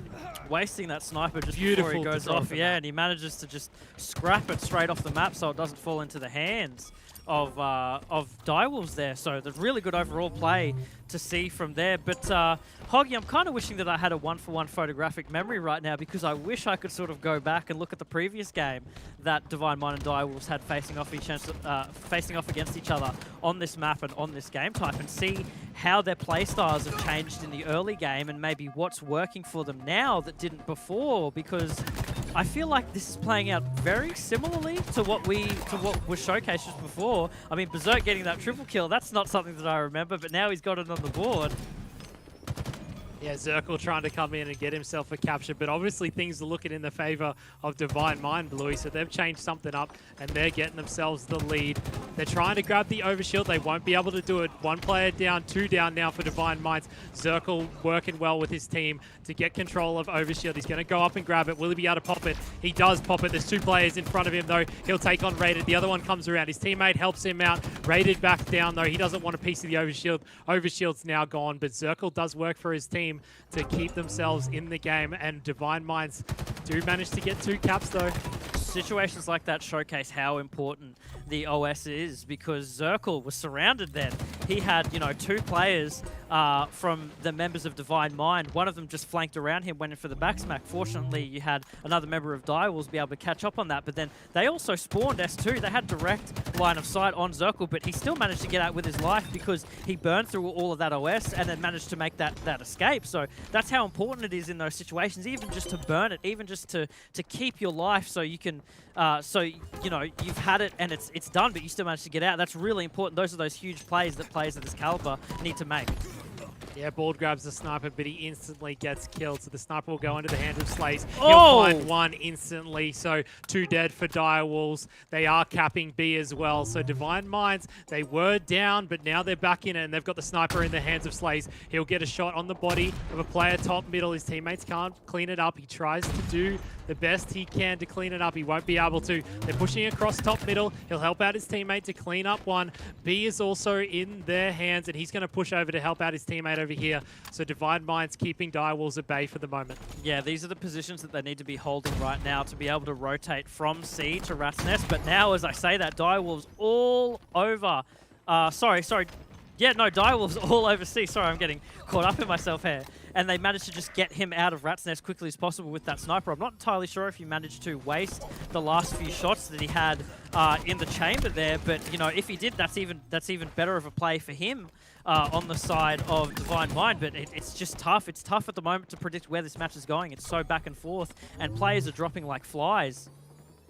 Yeah, Direwolves push in for the trip cap, but then they go 4 down, and Slays will get A for the side of Divine Mind. So trip cap, not really what Direwolves, were looking for, as they managed to go 4 down. Divine Minds are now back in the game. Slays will find Dino. He'll find a second. So that's 2 down, and he gets the reset on B. That's big. They've still got A. He's trying to stay alive. He's getting shot from 2 different angles. His teammates will help him out. Oh. He'll take down Zirkle as well. So Slays is putting in work for his team. He's trying to stop B from getting capped. He'll find another one. He's one shot. He's up against Dino. Oh. Dino still gets him. He gets help from his teammate, and Direwolves managed to cap 2, but Slays putting in work for his team to keep the points in his team's favor just for now. Slays being alive for that long and managing to rack up what I think it was 3 kills is massive. Like, we highlighted Slays before, and he must have seen that highlight and been like, okay, now boys, I've got to put on a show. Thanks for that, which is exactly what he did there. He held down that B cap for pretty much the majority of the time until he died. You know, Direwolves was then able to cap B, but overall, you know, like, he held that so strong for so long, and that is what showcases the difference in points right now on the board. Yeah, players top mid from Direwolves, they're charging in for C. Rated has to run away. He doesn't get away. 3 down for Divine Minds. Direwolves, they're running as a wolf pack top middle, and it's all dead for Divine Minds. They're going to get a trip cap. Berserk's going to try stop it and get A if he can, but his teammates are spawning up right next to him, and they might be able to get themselves A. But damn, Direwolves did not care. They ran 4 top middle. Direwolves still playing really strong here. You can see just by looking at the scoreboard and sort of like the spacing in their kills, deaths, and assists, that they are playing very close together. You can see how they're rotating together, and you see how they're trying to get on points together, if not all together, at least at pairs, so they can try to cover the angles as best as possible. But overall, you know, Divine Mind, even not playing as close-knit as what Direwolves are, just all over Direwolves. It doesn't matter at what angle Direwolves manage to get. Divine Mind just seems to counter it in one way or another. Yep, overshield for Direwolves. Vamp's got it. Sniper will be up soon. He's going to push down to B to try to defend it. He'll find Slays. Slays doesn't want to take a challenge with overshield. There's another player here from Direwolves as well. It's a killing spree and a double kill for Vamp. 2 dead for each team. Jumping on with Bald. Bald's moving around the other side of the map. They do have 2 capture points already. He's going to clean up Berserk. Good kill for him. And he's going to jump straight onto C, Bluey. They've just been rotating around the map, taking capture points as they please. Big rotations, and this is somewhat of the turning point of the game. If they can keep making the rotations like this and sort of scrapping together the time as possible, it's going to start falling out of Divine Mind's hands really quickly. They seem to have the stranglehold of the game on the early game, but I think this is a pattern that we see develop a lot of times with Direwolves, is they might take a couple of minutes to get into the game, but then once those engines get going, they're really on top of it all over, and you can see Balls is back to his old ways, getting those back smacks in, and he's making that member of Divine Mind have to fall back at that courtyard pillars area, making him one shot, and he does manage to still hold C, which is super good for them because this whole time, they've had a triple cap, Hoggy. Yeah, they've had a triple cap. Their points are racking up. They're 50 points in the lead. Divine Mind are just trying to stop the bleeding as they take A. Board will go in. He'll find a player right next to him. Berserk being real sneaky. Dino's got the sniper in hand. Can he do work with this to manage to keep them in the double cap that they have right now? He finds one. Beautiful snipe. There's another player below him. He's just trying to live. No, he's jumped up behind him. He turns around to fight Junior. He takes him down as well. Dino doing work for his team, and he does manage to hold the C capture point. They've still got 2. He's looking over shield. Are they able to get that as well? Not only is it the C capture point there, but he just keeps snipe control. He keeps snipe control and the position of snipe tower as well, which is going to be really difficult for Divine Mind to be able to manage to dislodge from the hands of Direwolves if he has the sniper this whole time. As I say that, a Hail Mary comes out of nowhere and gets him knocked out of that sniper position right quick. Don't know if the sniper's still there, Hoggy, but it's probably sleeping with the fishes right now. Yeah, somehow Divine Minds, they're trying to get themselves back in it. They've got 2 capture points. They're finally ticking over points. Vamped, every time we get on the side of a Direwolves player, they are never in it alone. They're always in it together, and they're taking down players together. It's 2 down for Divine Minds. So Vamp's trying to get himself the B capture point, but no. That's Junior, I think, that's come in behind him. Dino's jumped in as well on A. He'll go down, traded out from the side of Divine Minds. Sniper in the hands of Bald. And Bald doesn't have any ammo, so he doesn't need that thing. He's not going to be able to use it there. I don't know why he's got it out. Junior will double melee him, take him down. He's going to find Dino and Circle in front of him. He'll get taken down as well. So Divine Minds still have the points, but Direwolves are bringing it back. Yeah, Bald, unfortunately, mate, you're pulling that trigger and getting nothing but noise, nothing but sound. All clicks, no bullets. Sorry, buddy. Really good overall still, like, from Direwolves. Even with a misplay like that, they still do have 2 captures on the board, and Vamp is still cleaning house, you know, taking down Raided so quickly, making sure that they can't get these positions. They can't even get Rat's Nest to be able to hold C and make a push for B. You know, Direwolves are all over Divine Mind, taking them down piece by piece, knocking them down peg by peg, and there just doesn't seem to be anything that they can do, Hoggy. Yeah, Vamped is going on a tear this game. He's 21 kills, 13 deaths. He's trying to hit this jump, but he gives up because stuff that. He doesn't need it. Just go around and help your team, buddy. You don't need to do the jump.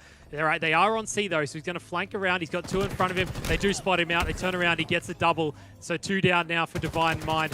Vamped is down as well for the side of Direwolves. Junior's going to find another. So he gets A in control, but it's still 2 points for Direwolves, and they're racking up the points. There's only 10 points to go. Bald is in defense for C. He's got Berserk in front of him. 5 points to go. The players of Divine Minds need to get in one of these capture points. Vance will take down another. Only 2 seconds left. They are in C as Vamp jumps into A. He doesn't manage to get it, and Divine Minds stay in the game. They take C point, and they are capping points at the moment. They're in a game, but we don't know for how much longer, Hoggy. It's interesting. Berserk made sort of like a rotation there, and he was on Rat's Nest, but he could have touched B to make this scoreline not as close as it is now. And we see the scoreline just slowly slipping away from Divine Mind. They have to make such a clutch play here in order to wrangle this up. There's only 2 points left for Direwolves to be able to take this map.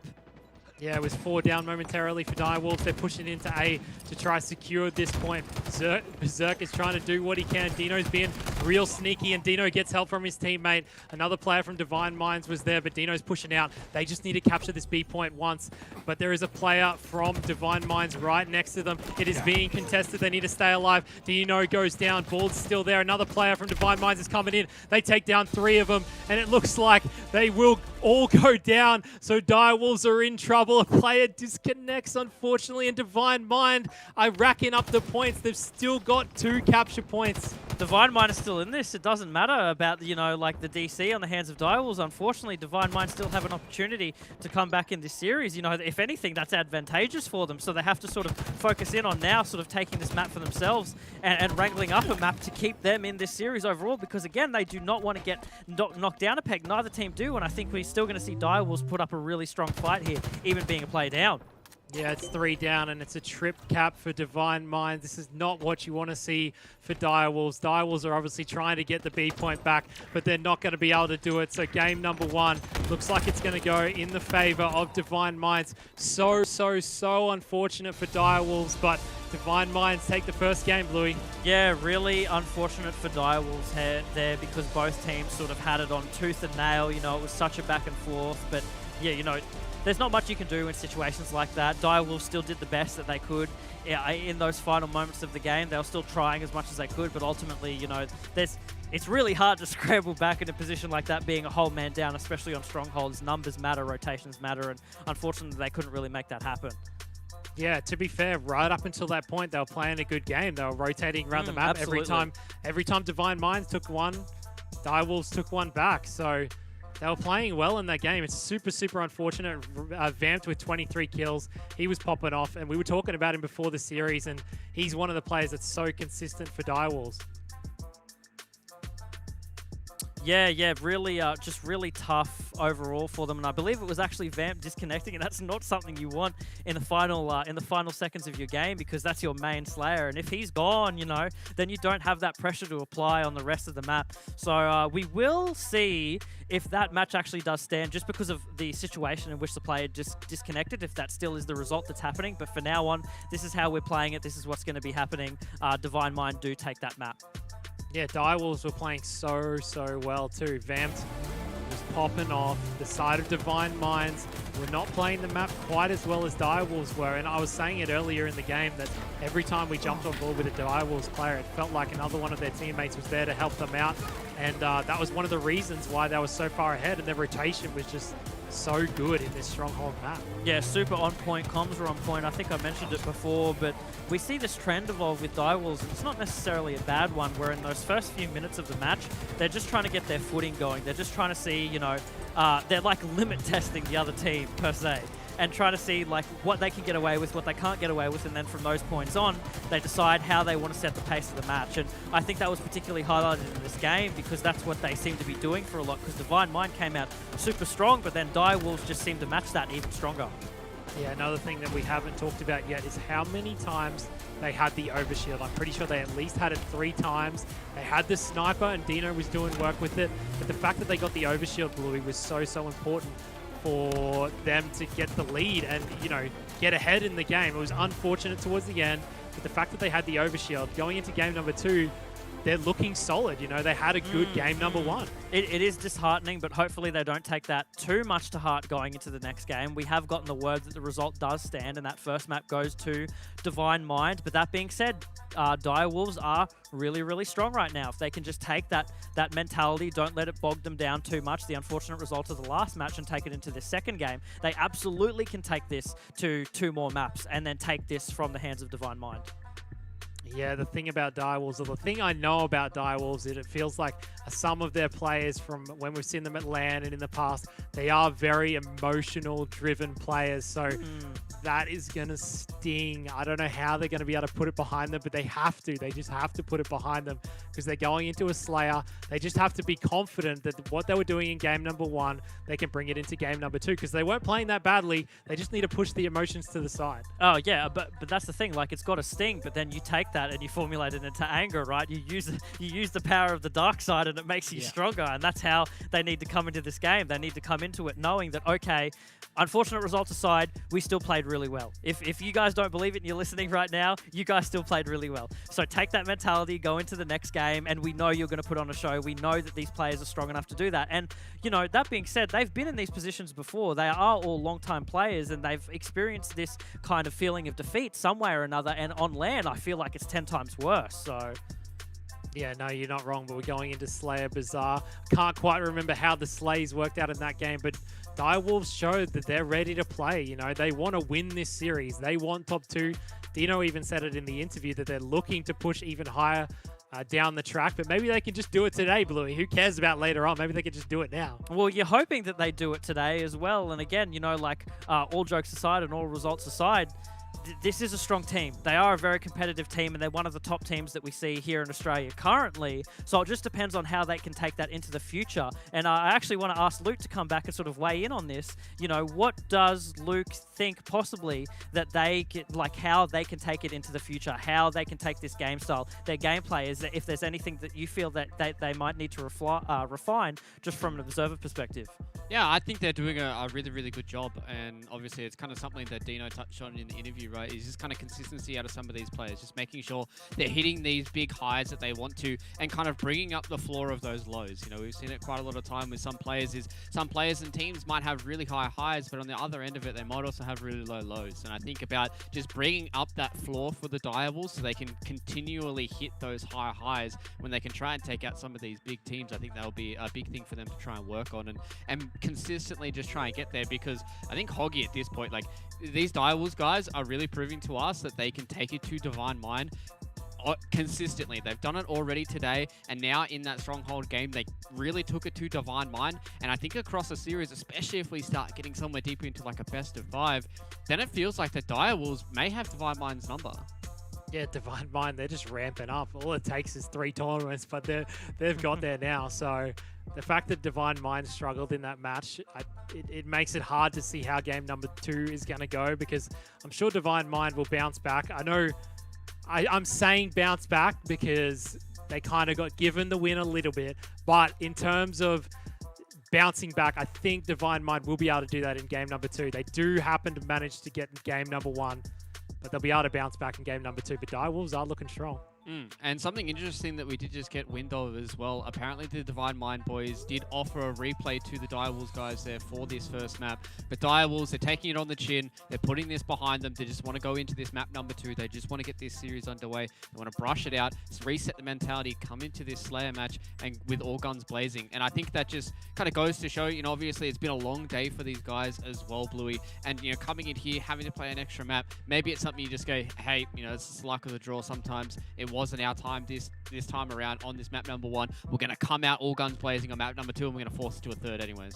I think that's a really important point to make there, and maybe they would have seen as players and as a team that if they would have done that reset, then that might have sort of stuffed up a lot of the momentum that they had into that first game and then leading them into the second one, which is not something that as players who have been playing for a long day, you want to kill. You don't want to reset that. If you feel like you have a train going, if you feel like you have that strong momentum flowing, that you want to keep that going into the next game rather than, oh, okay, we'll reset this. This is still the first game, best of 3. You don't want to do that. Exactly, and props to the Divine Mind guys as well, Hoggy, for reaching out, the olive branch here to the guys at Direwolves, and obviously them just wanting to get this series over and just get into, another map here for Halo is a good showing for both these teams, and I'm super excited for us to jump into this, Hoggy, because it is going to be bizarre, and it is going to be Divine Mind and Direwolves going head-to-head once again. Yeah, finally we get to see a bizarre map. It'll be Slayer though, so there'll be Rockets. There'll be an Overshield, and even though game number 1 didn't go in favor of Direwolves in the end, they're coming in strong, Bluey. Yeah, hold on, wait. Is this a new map? Did they already release a map pack? I haven't seen. No. Let's drop that bit now. Let's get right into it. We're going to see the standard, actually not so standard push, just straight out double doors, and they're going to nade it because on the side of Direwolves, you can already see Balls and Dino making for that sort of their side basement Rockets play and just trying to get the Rockets as soon as possible. Interesting that Divine Mind didn't really prioritize 2 players to go over there and instead prioritized OS as a whole.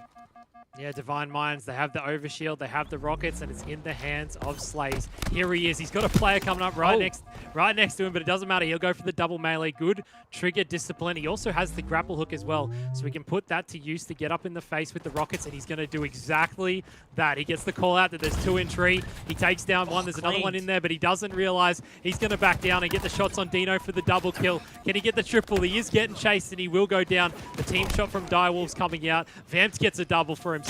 2 down for either team. Vamp will get taken down as well. 3 dead momentarily for Divine Mind. So Direwolves, they brought it back, and it's still 6-6. It doesn't matter if they get the Rockets or the Overshield, and they're still in it.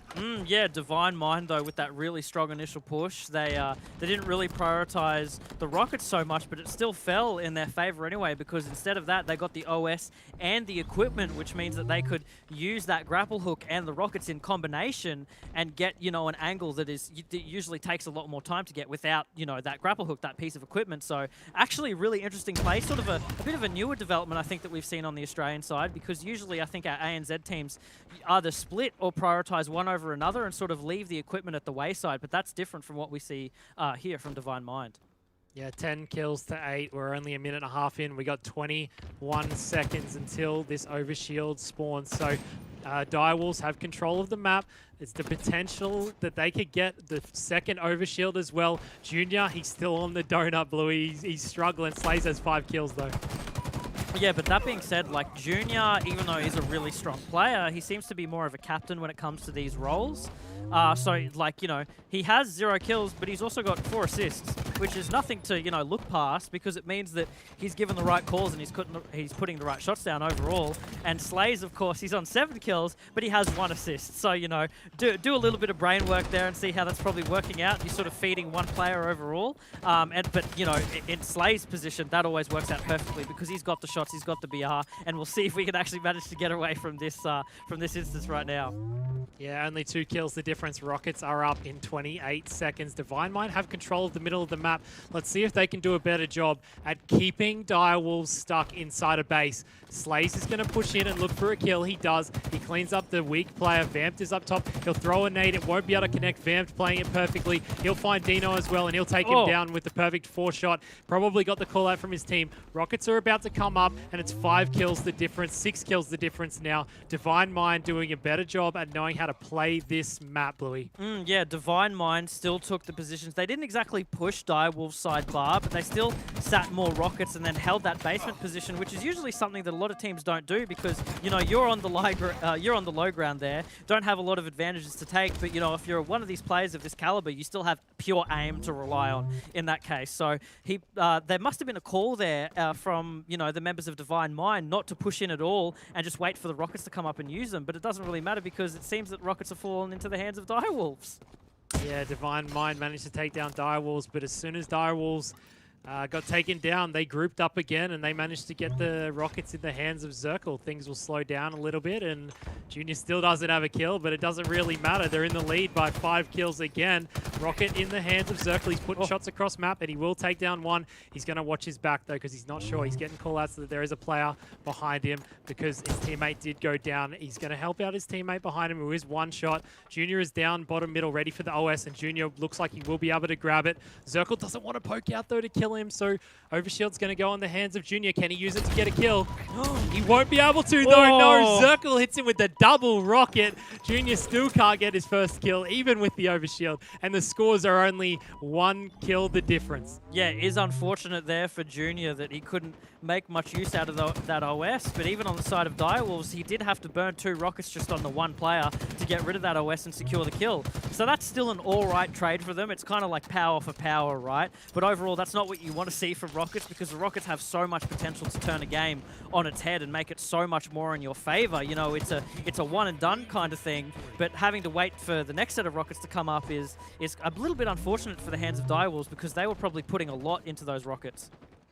Yep, we're on board with Zirkle. Bald, his teammate will go down, but Zirkle's going in anyway. He'll find Junior, who's weak, and he will take him down. Junior gets the melee on him, and he gets traded out. He did have a killing spree, so that was one of the reasons why Direwolves are now in the lead by 3 kills. Berserk's going to find one. He's going to have to back down. His teammates are dead, so he needs to stay alive and call out to his teammates that I need help, boys.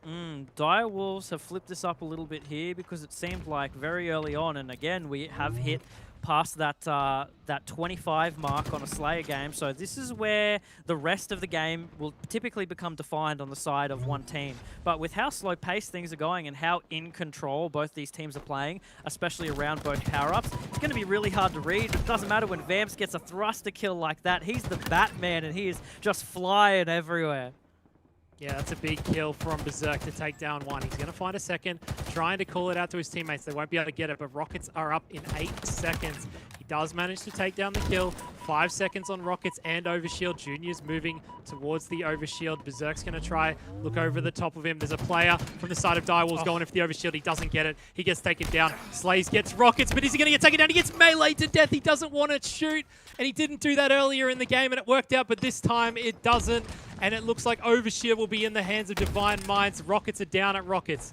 Yeah, 2 rockets still on the map. I'm actually really surprised he didn't decide to just waste one then because the result would have been the same, except for, you know, it just would have been a flat out trade and there would have been 1 less rocket on the map, which I think in a situation like this where you don't have full map control is probably what you're going to do. But that being said, Junior comes out with the rockets, makes a flying kill, and he picks up his 2nd kill of the game, and he just expels the second one so it doesn't fall into the hands of Direwolves, which again is that play that I mentioned before, probably should have been taken.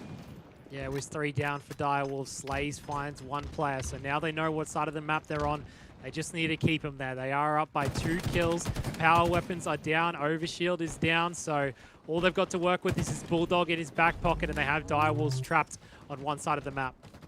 Such slow pace for the game, which again I think is surprising coming from these teams, especially how last game went out. And remember, a lot is on the line right now. One team is out, and you know, in Direwolves' case, they could be securing that next top spot. They could be bumping themselves up another place and earning themselves those very, you know, valuable HCS points. But again, Divine Mind doesn't want to be knocked back. Divine Mind wants to go have another go at NutriBullet because, especially after the way that they're probably feeling that they're playing today, they feel as though they have a very good chance going into this competition and this grand final against NutriBullet. Yeah, only one killed the difference. I feel like I'm saying that every time I start talking because it's such a close game. The Overshield is coming up very, very shortly. Direwolves have control of middle map again. Now it's Divine Mind's turn to be stuck inside a base, but every time a team has sort of got middle map control, they kill the other team 3 times and then they can't do anything. They just lose control. Overshield is up. Zerkle's going to drop down. He'll get taken down. Berserk's going to run in for it. He'll be able to pop it. So Overshield in the hands of Divine Minds now. Every mistake made from this point on is crucial, and it seems like every mistake made on amounts to one more kill on the board for either team. You know, we're watching both of these teams back and forth, and they are playing so safe, so passive.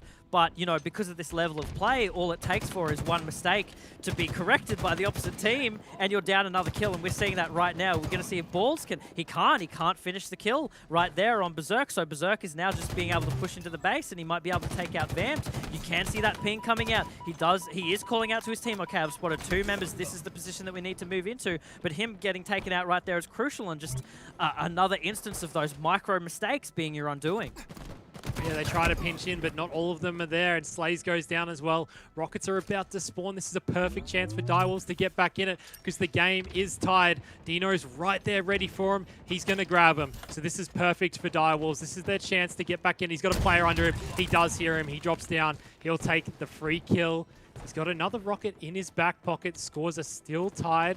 They do have control of middle map. Maybe he can get himself the grapple. He already does have it. He'll find another kill. It's a killing spree for Dino. He's on fire. They're 3 dead now for the side of Divine Minds. There's only 3 kills in it as well. 4 kills the difference. Direwolves, they're bringing out game number 2, and they might be able to take it, Bluey. Only 3 more kills left for Direwolves, so they have to make sure right now that they have Divine Mind absolutely pinned down. They want to make sure that Divine Mind has to make an error right here in order to take them out. That seems exactly what's going to be happening with Berserk taking that less than optimal position, the double kill beatdown, and that's the game. Huge for them. Direwolves are back. They are taking this to a 3rd game after that absolute gut wrench of a first. They're taking it back. See, Hoggy, these boys are strong. They stepped down humbly, but they came back and showed, yeah, you know, we're not letting this by the wayside. We're taking it to a game 3. Yeah, no, they want to send it to a game 3. They don't need a replay game 1. What are you talking about? They'll just win game 2 and go to game 3. It doesn't matter. But that game was still really close, right? Things were back and forth throughout the whole game.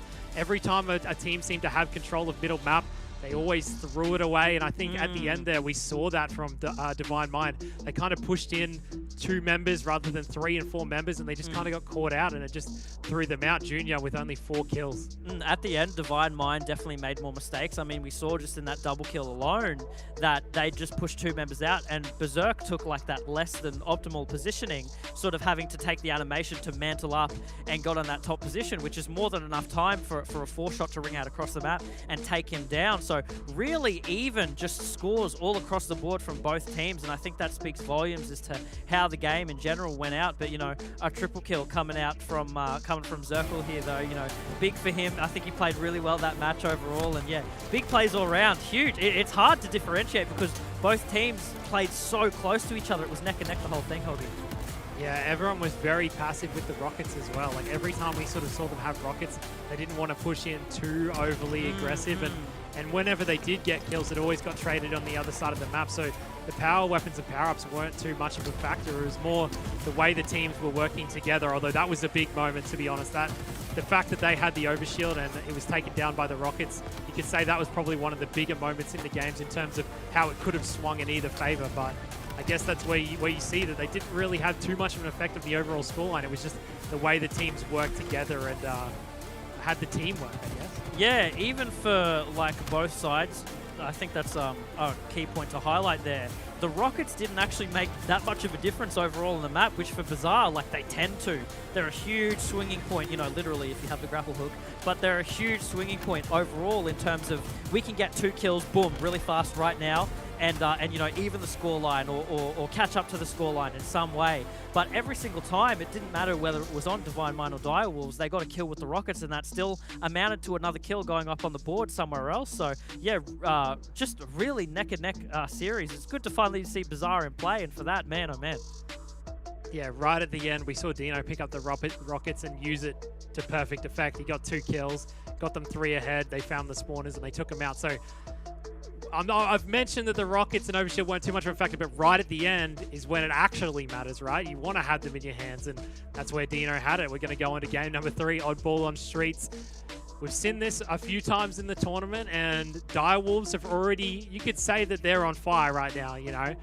Even though they didn't win game number 1, they were very solid in game number 1. They were solid in game number 2.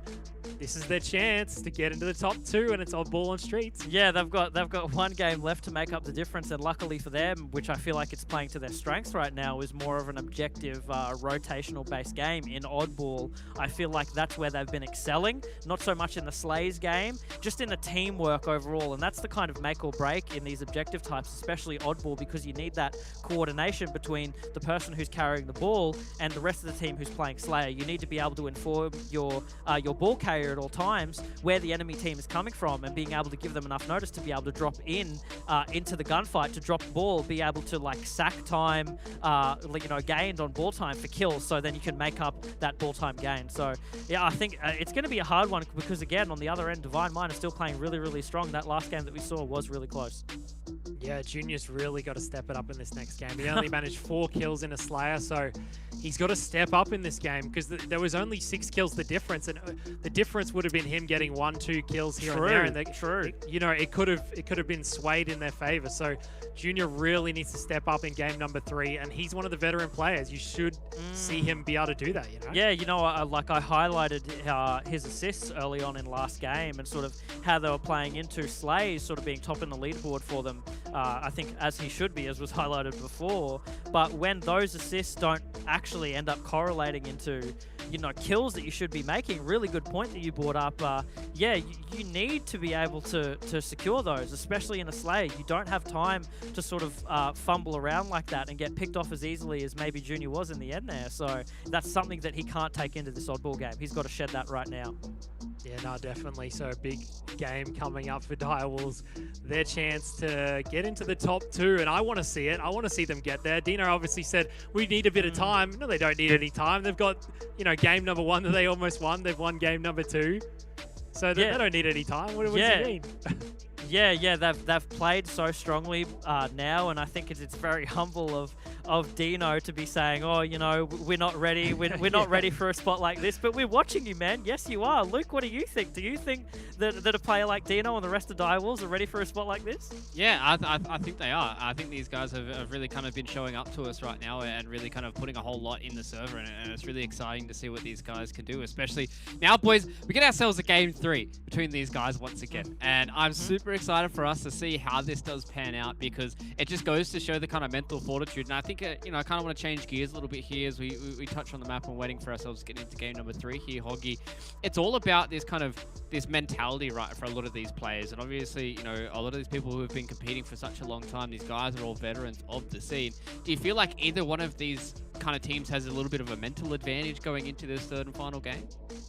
Yeah, well, on top of that, you mentioned the mental fortitude. They've also been playing for a while now. We're pretty far into the tournament, not only from yesterday, but even today. So the mental fortitude is super, super important. And Direwolves are showing that right now their mental fortitude is pretty strong. Even in game number 1, they were willing to just say, no, we don't need a replay. We'll just win game number 2. So they're obviously in a good mindset, even just going into game number 2. So you've mentioned it, and I think that the Direwolves are showing that they have the mental fortitude right now. Yeah, so some pretty big BDE that these guys have been showing. Just being able to come out here and flex in that game number 2 and come in and win it the way that they did. And I really do have to give props to the Wolfpack here for this one. And it was exciting for us to watch, and now we get ourselves a game 3, Bluey. But I want to ask you this question. Being a Bazaar fan yourself, we talked about this yesterday with the other boys, with Hoots and SSJ4. Are you team Chicken Killer or Chicken Saver?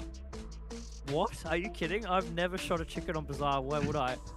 You haven't intentionally gone and it's the start of a round. Floating around, you can't find anyone. And this is a reference that a lot of people understand. But I've played it. I've done enough time on CS. I've done that. I've done that. I've done it in the past. That's a past life. I'm leaving that behind. I ain't shooting no chickens. No way. All right. What about you, Hoggy? Are you save the chickens or kill the chickens? I haven't even looked for any chickens on the map when I've been playing. I know they're on there, but I haven't gone for any. So no, I'm not a chicken killer. Yeah, maybe that's the easy way for me to, to give you an excuse as to the reason why I'm at the bottom of the scoreboard when I'm playing. Like, guys, I'm saving the chickens. I'm being the chicken savior. That's the reason why I'm not fragging out. I'm sorry, guys. I'm playing my own little mini game here on Bazaar. I'm just walking around trying to corral all the chickens into a funny spot. But I do like that these, these small features on these maps, right? And there's been some interesting stuff that we've been able to find. And I think, Blue, it's really interesting to see some of these, top tier people really kind of putting out a lot of these videos for Infinite and just trying to show people all this interesting stuff and being able to develop everybody out here. But ladies and gentlemen, it's time for us to not talk about myself being a noob. It's time for us to talk about these pros doing what they do best, and that is playing Halo. We've got game number 3 here between Divine Mind and Direwolves. This is it, game number 3. After this, one team goes home and one team potentially in the hands of Direwolves ascends the ladder one more step, but I know for a fact Divine Mind are not wanting to give that up, and it's going to be a tough battle for them going into an oddball on streets map. So let's get it going. Hoggy, what have we got? Yeah, we're on board with Vamped. He's pushing straight up to B stairs. A player from Divine Mind challenges him instantly, so he'll go down. Rockets are still there. Zirkel is on Overwatch mode as he finds Berserk and takes him down. Rockets are going towards Junior. Junior's trying to get him. He won't be able to. Zirkel's just watching over Rockets and making sure that Divine Mind doesn't get too big of a lead as the ball does get run away. Rockets are still there for him to grab, though, Bluey. Yeah. He's going to run and he's going to get him. No one on the hand of Divine Mind touched Rockets. Instead, we see Rockets in the hands of Zirkel, and they just prioritize ball over everything else. And Zirkel's going to pick up a double with those Rockets, which is excellent use for him. He picks up a triple. Can he secure the over? Is that 4 down on the side of Divine Mind? Berserk was hiding there on that A site, and he might be able to take out. Yes, he does. He takes out Zirkel there, but Zirkel had a good run overall, and that's the kind of play that you need to see on this oddball.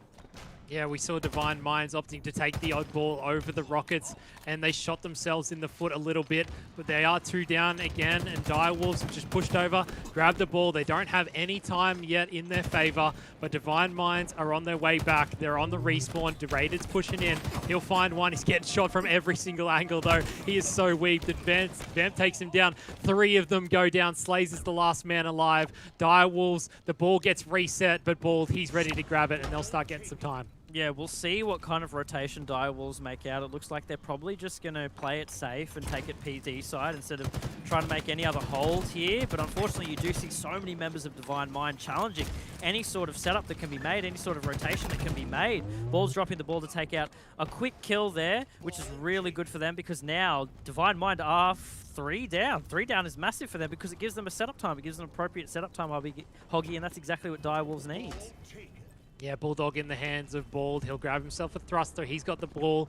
I'd love to see him drop this for his teammate. Rockets are up, though. He's going to drop the ball and look to slay because they do not want to let the Rockets get in the hands of Divine Minds. And it looks like Berserk might have been able to grab him. It's 2 down now for Divine Minds. Direwolves, as Bald throws the ball out. He's going to use this Bulldog to his advantage up close, but no, he gets taken down by Junior. The ball's in the hands of Rated. Rockets are in the hands of Berserk and Divine Minds. They've got some time ticking over now.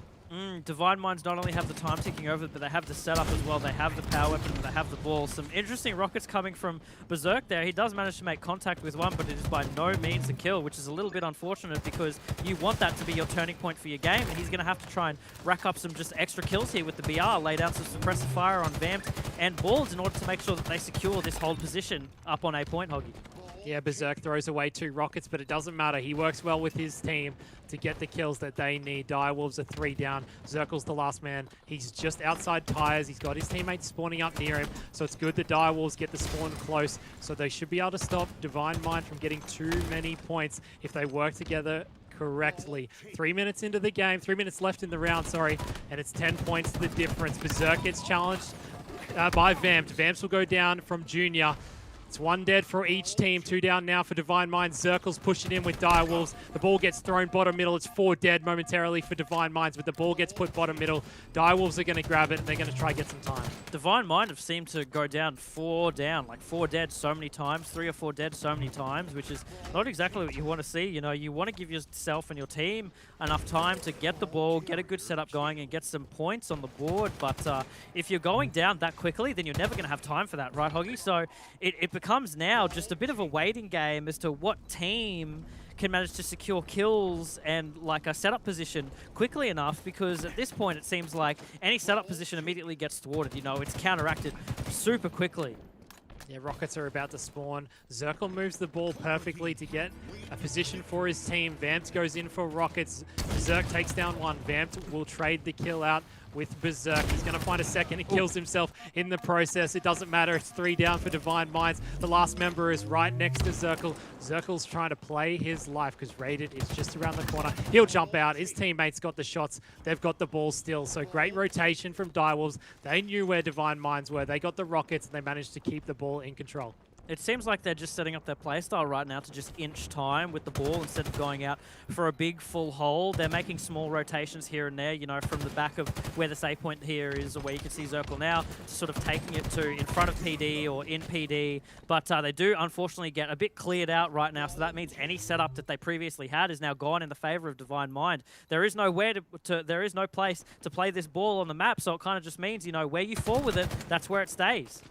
Divine Mind, they're racking up the points to make it an even game. 2 minutes on the clock, 1 down for each team. Raided's overlooking Tires. He'll find Zirkle. He's going to run straight in. He doesn't even care. He's going to take on Zirkle. He will get him. So Raided gets 1 kill. He needs to stay alive now as his teammates are getting pushed on the ball. Dino's back there. It's 3 down for Direwolves. Looks like they all went down in the process, and ball spawns across the map. Raided will take the ball, and it's a setup for Divine Mind. Yeah, good toss there, just sort of making sure that they don't have to waste any time like juggling or just simply carrying the ball over. They just chucked it over to Raided so he could sit PD side and sort of watch these doors in order for his team members to be able to get the shots to ring out necessary to put damage to make sure that, you know, Divine Mind can't push in. They can't stop this this ball time from ringing out. But I do say that, and 2 members of Direwolves go down. So Divine might have the perfect opportunity to come in here and sweep up this ball.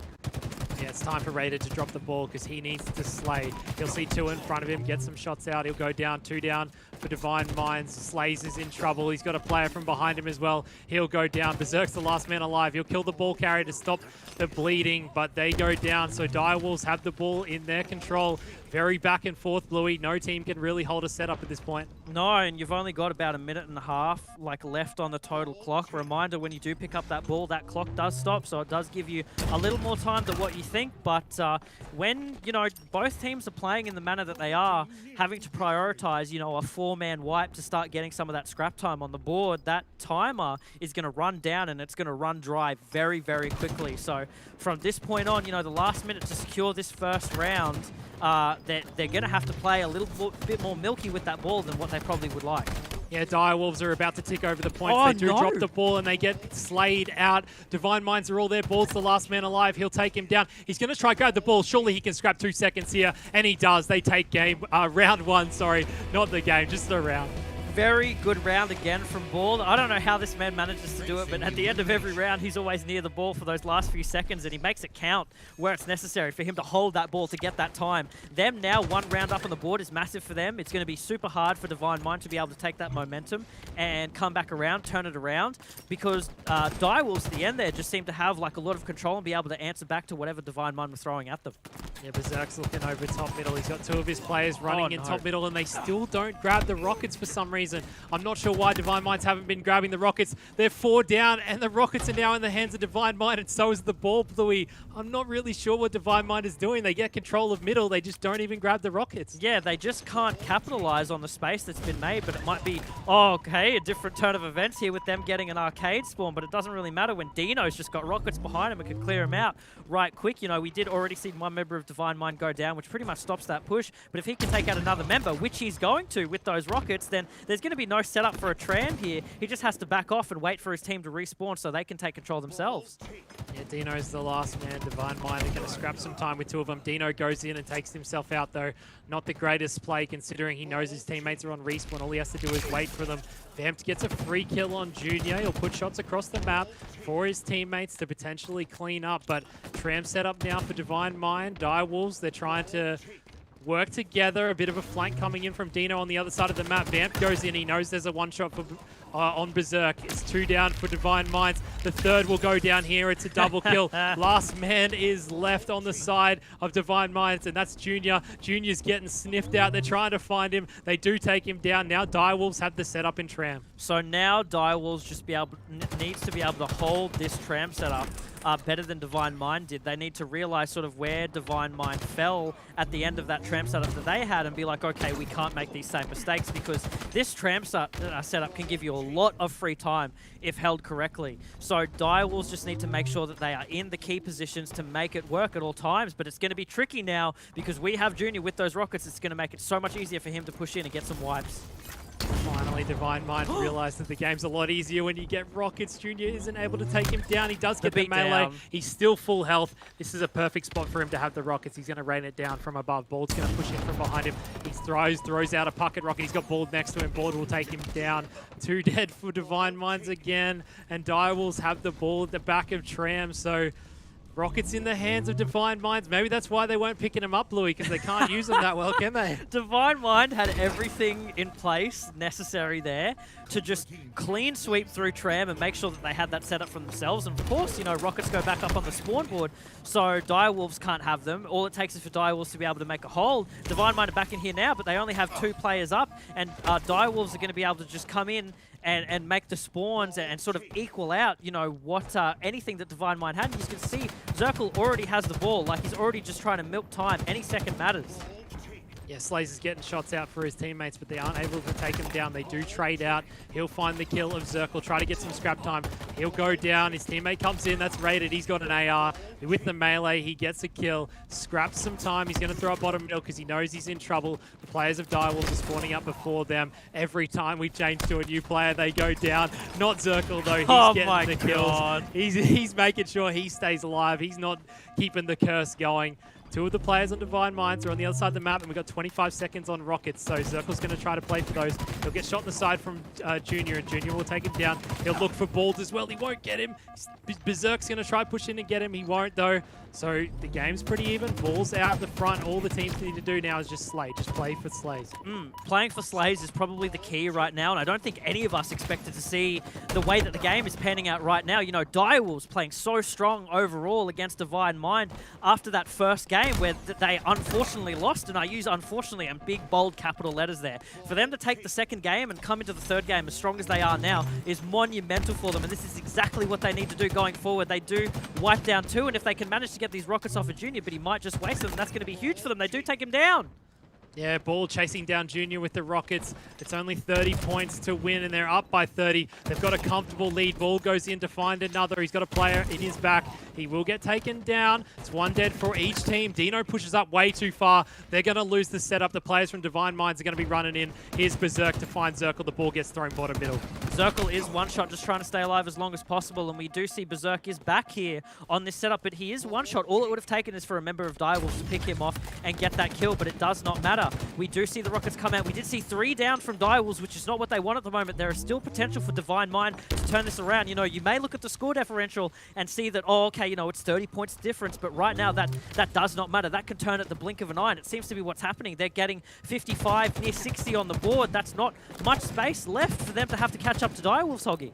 Yep, Divine Minds finally got a setup. Junior's going to get challenged from behind. Dino will clean up the kill. 2 of them go down. 3 of them go down. Last man alive is Slays. He needs to play his life and do what he can for his team. But he's going to push in. I don't know why he's doing this. He needs to stay alive for his team. That's a terrible decision because now Direwolves have the setup and they're only 15 points away. They had a chance at the last push if Slay stayed alive, but he didn't. It was 3 dead again for Divine Mind. This is going to be it for Direwolves. He drops the ball though. He's going to have to Slay out. I don't know why he's doing it. There's only 6 seconds left. All they need to do is grab it, hold it. He threw it down for no reason and they're not going to get the time they need. Rockets are up in 10 seconds. It's only 1 dead for Direwolves, but they're going to have to try Slay. It's 4 dead for Divine Minds and this is it. Direwolves are going to win. They're going to go into the top 2 and they're going to get into the grand final against NutriBullet. Massive plays for Direwolves overall. They take that ball game convincingly. Well done, lads. That's the kind of performance that we expected to see. And then taking out Divine Minds is huge. You know, Divine Minds, everyone's looking at them. Oh, this is the top 2-seeded team in Australia. You know, Divine Minds are constantly what we're going to have to be looking at going against NutriBullet, because it's what we've seen time and time again in this series. But now we have NutriBullet versus Direwolves. We haven't seen this before in a grand final, and man, oh man, NutriBullet are going to have a game to play if Direwolves comes as strong as they just did against Divine Mind.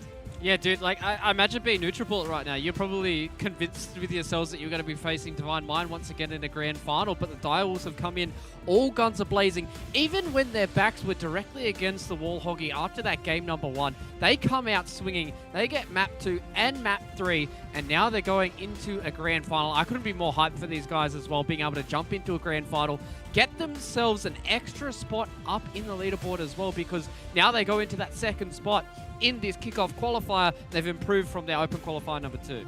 Yeah, overall, Direwolves putting up an amazing performance. They outslayed the hell out of Divine Minds in the last game. And it's probably got a lot to do with the Rockets. You know, we see it here already. They had the Rockets almost every single time they came up. The 1 or 2 times Divine Mind tried to get it, they weren't too great with it. So Direwolves coming up with the victory.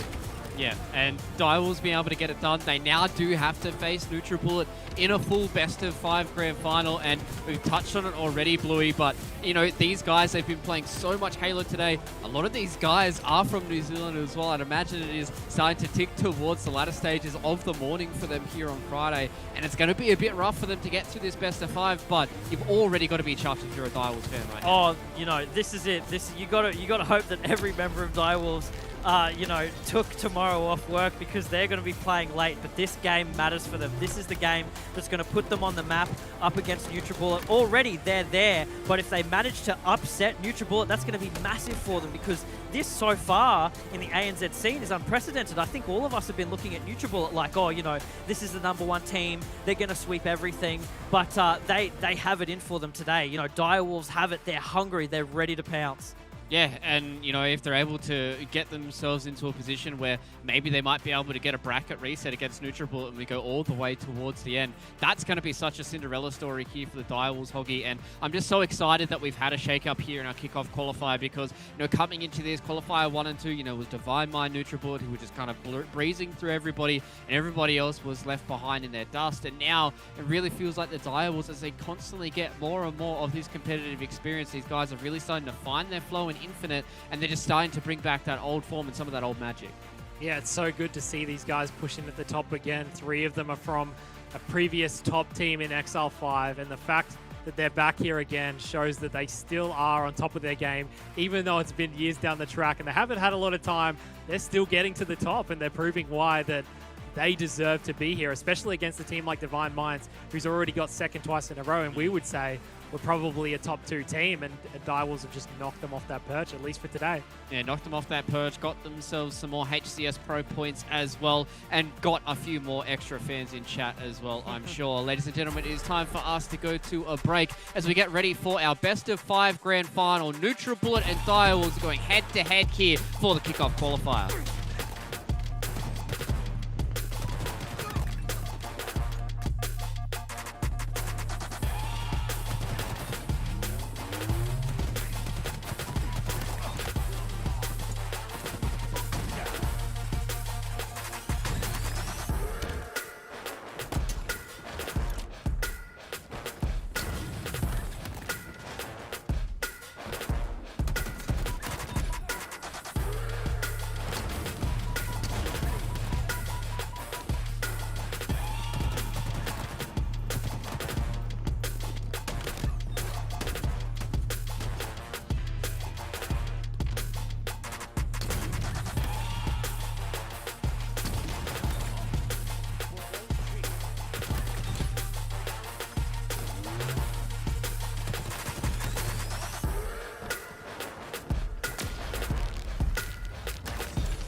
Halo Infinite does a great job at balancing both the mechanics of Halo 3 and Halo 5. Bringing those two worlds into one is like such a great thing for Halo Infinite and for the player base in general. Infinite seems a lot more about exactly what they've tried to design it to be, which is, you know, you spawn in with a battle rifle and you've got to go around and pick up whatever grenades and other weapons you want.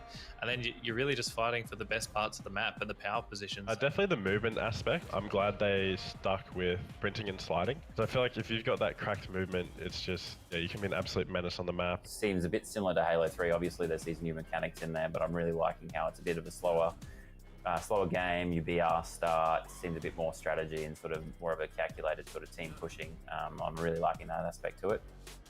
The Slayer game type is a staple of competitive, but I would like to see it just in the series once, like in a best of 5. I think it would be really awesome to see that as a game 5. I've never been a fan of Slayer as an objective just because of the way it plays, but I still think it belongs in Halo to a degree. On the larger maps where you have a lot more space to kind of like hide, it doesn't really play well. It creates this weird, like, really slow and passive Halo dynamic. I wouldn't say they're not skillful, but I wouldn't say they're as skillful as objective gamers. And I think they'd fit a perfect tiebreaker for a series. So putting them as the last map that's played, if the series reaches that point, would be a perfect spot for them. I feel like it's essential for Halo. It's always been there. It should be there. You can't have a lot of Slayers in like the best of 5 or the best of 7s. You know, you're gonna have like a Slayer and objective, then a Slayer again. I really enjoy Slayer. Like, you have to work as that, you know, the core 4. You have to really work together to get those 50 kills. I think Slayers should honestly only be for game 5. I don't think there should be 2 Slayers in a best of 5. I guess the gripes with Slayers of all the time is that there can be an element of randomness to it. So, you know, if a team gets on a roll, gets some power weapons, they can sort of almost steal the game from you if you're a lesser team.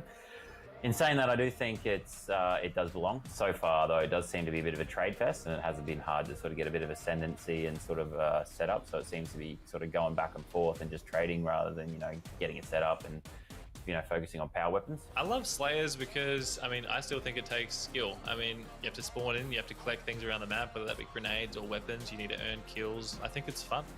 For the future competitive Infinite, I think they need some more maps, maybe 1 or 2 remixes from some old Halos. I do hope there's going to be more partner teams, especially like for the ANZ scene. This will be huge to have partner teams, and then to have like an ANZ like team skin would be mind blowing. So that'll be freaking cool to see as well.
Welcome back, everyone, here. It is grand final time for our kickoff qualifier here in ANZ for the Raleigh Major, and it is finally time for us, lads, to figure out who we are sending all the way to pool play here for the Major. I'm excited to see who it's going to be. It's been a long journey for all these teams, Bluey, and it's been a long time for us to get all the way to this point, and this best of 5 is all that matters for these teams. Yeah, exactly, and what a best of 5 we're going to have on our hands. You know, Direwolves have been putting it in strong all day, and they have such a fearsome opponent to overtake now in Nutribullet. It's going to be interesting to see how they fare after such a long evening of playing, but let's hope that they have some gas left in the tank, because this is where it all matters, boys. Yeah, exactly. But let's jump into the elimination bracket and see how it took the Direwolves to get to this point, lads, because we're going to talk about their journey as they get here. It was a conversation that we had across these last 2 days. Direwolves, BBR, R-rated. All these teams were vying for that 3rd spot. Direwolves, they've defied all odds so far, going through this elimination bracket, taking down Divine Minds Hoggy, and now they get to stamp their ticket into the grand final. Yeah, massive series, and it's their chance to even take 1st place now. They've gone from 3rd up to 2nd, so maybe they can even take 1st, but they had tough matchups getting there. They went through Vanguard Escapee, who put up a good fight against them. We even saw it on stream, and it was tough matches for them. BBR, not as tough for them. You could see that they kind of rolled over them a bit, and even Divine Minds, they were pretty strong against Divine Minds, and going against Nutribullet, it's another level they're going to have to step up to. They're going to come in hot because they've been playing, Nutribullet haven't, but Nutribullet always bring it through. We saw it earlier in the tournament. They didn't start out too hot against BBR, but they brought it back, so maybe they can just do that again in the finals if they have to. Yeah, let's see if we can keep this hype train rolling on through our grand finals here, ladies and gentlemen. It is Nutribullet and Direwolves. And Bluey, Nutribullet have been such an untouchable juggernaut at the top of our region for so long now that it almost feels like a bridge too far, but it just feels like, you know, this Nutribullet team with this change up with Pips has just looked so good across this qualifier. They've looked really, really strong. I can't highlight it enough, but overall, you know, their whole roster is something that I think a lot of the players here in the ANZ region and internationally have come to know and love. You know, formerly, they did have Seduce, but as you mentioned, they have brought in Pips, and Pips is just showing out consistently, you know, next to a great, you know, like such a highlight player like Barcode. But that being said, you know, it's not all just the Barcode and Pip show. There are other players on Nutribullet, and one of them that I want to touch upon right now is Prades, because I don't feel as though this man gets enough love on the team. You know, I feel like he's someone that sort of goes unnoticed a little bit, and that's because he's really the man who gets down and does the dirty work. You know, he might be the one to sack his life for an objective, or maybe a power weapon in order so it falls into the hands of his other teammates, and that's exactly the kind of team play that we need to see at this level of competitive. Yeah, exactly. When you have such superstars on your team like Pips, like Madsy, like Barcode, you need somebody who can enable these guys and who can lift them up to those high standards, and Prades really is that player for Nutribullet right now, doing a lot of the dirty work for them and getting into the trenches and making sure they get these dubs nice and fast. But Hoggy, on the other side of the server today, we've got the boys with the Direwolves. They've been having some hot form this kickoff qualifier, and it feels like this train's not going to stop today. Yeah, they've hit the form right at the perfect time to take down all the teams they've had to. Divine Minds, the last one in their way. They take them down to have a game against Nutribullet. I'm sure they've scrimmed each other before, but finally we get to see it in a tournament setting. But the player that is going to matter the most on this team for this series alone is Bald. And Bald last week, he said it himself in the interviews, but he didn't show up. This week, he's shown up, and you can see where they are now. They've joined themselves into the top 2 on ANZ, and maybe they can take down Nutribullet with Bald playing the way he is today.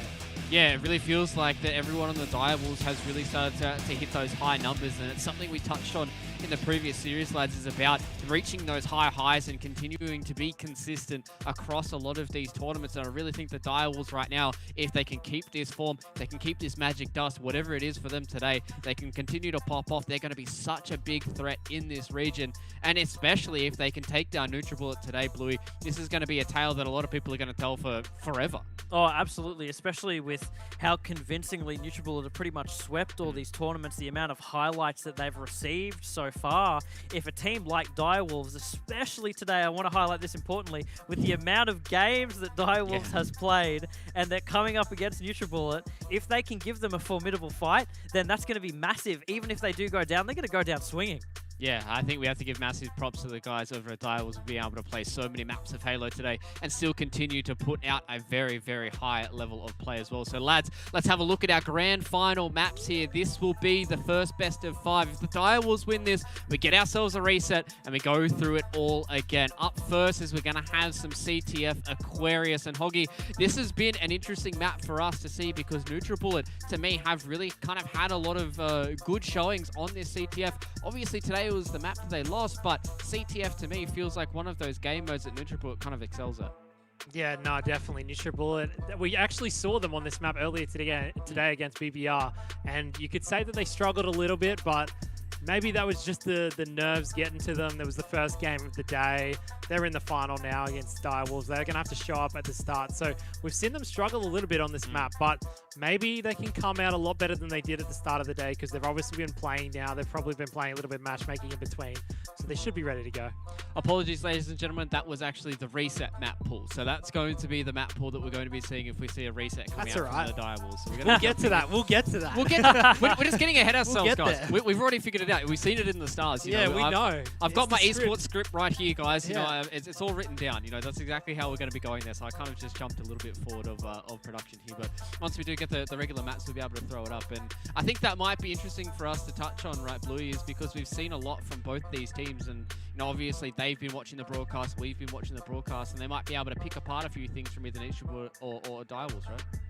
Yeah. There's a lot overall for them to be able to bounce back off and like get a head start on seeing how these players are played. You know, especially for NutriBullet, I feel like they have a huge advantage of being able to, if they've been watching live all these Direwolves games that have been happening, and see, oh, okay, you know, this is how they're approaching these scenarios. You know, if they've noticed the same tactic of, not necessarily a tactic, but just how Direwolves seem to get going, they don't seem to burn as bright during those initial moments of the match, but then as the match progresses more and more, they come up swinging. Exactly, and these are going to be the maps that we will be seeing in the first bracket here between NutriBullet and Direwolves and Hoggy. This time around, we're going to have Strongholds on Recharge. We're going to go to Aquarius, but this time it's going to be Slayer, and then our CTF map will be Bazaar, so we're guaranteed to see this new map once again here. And all jokes aside, we do get to see some Bazaar. I'm excited about that, especially CTF Bazaar. But Slayer here on Strongholds, I feel like this is a good map for both these teams to really set the momentum. Yeah, no, definitely. Both teams want to come out strong. Direwolves have the momentum in their favor already. You just mentioned the word momentum, and I think the fact that Direwolves have been playing this whole time puts it in their favor right off the bat. So we'll just have to see how NutriBullet come out because Direwolves have the momentum, but NutriBullet is still a top team. As I said, I'm sure they've been playing matchmaking, trying to keep warm as best they can, but it still won't be easy to go straight into a grand final on Strongholds Recharge specifically because it's such a hectic game mode to get into right off the bat.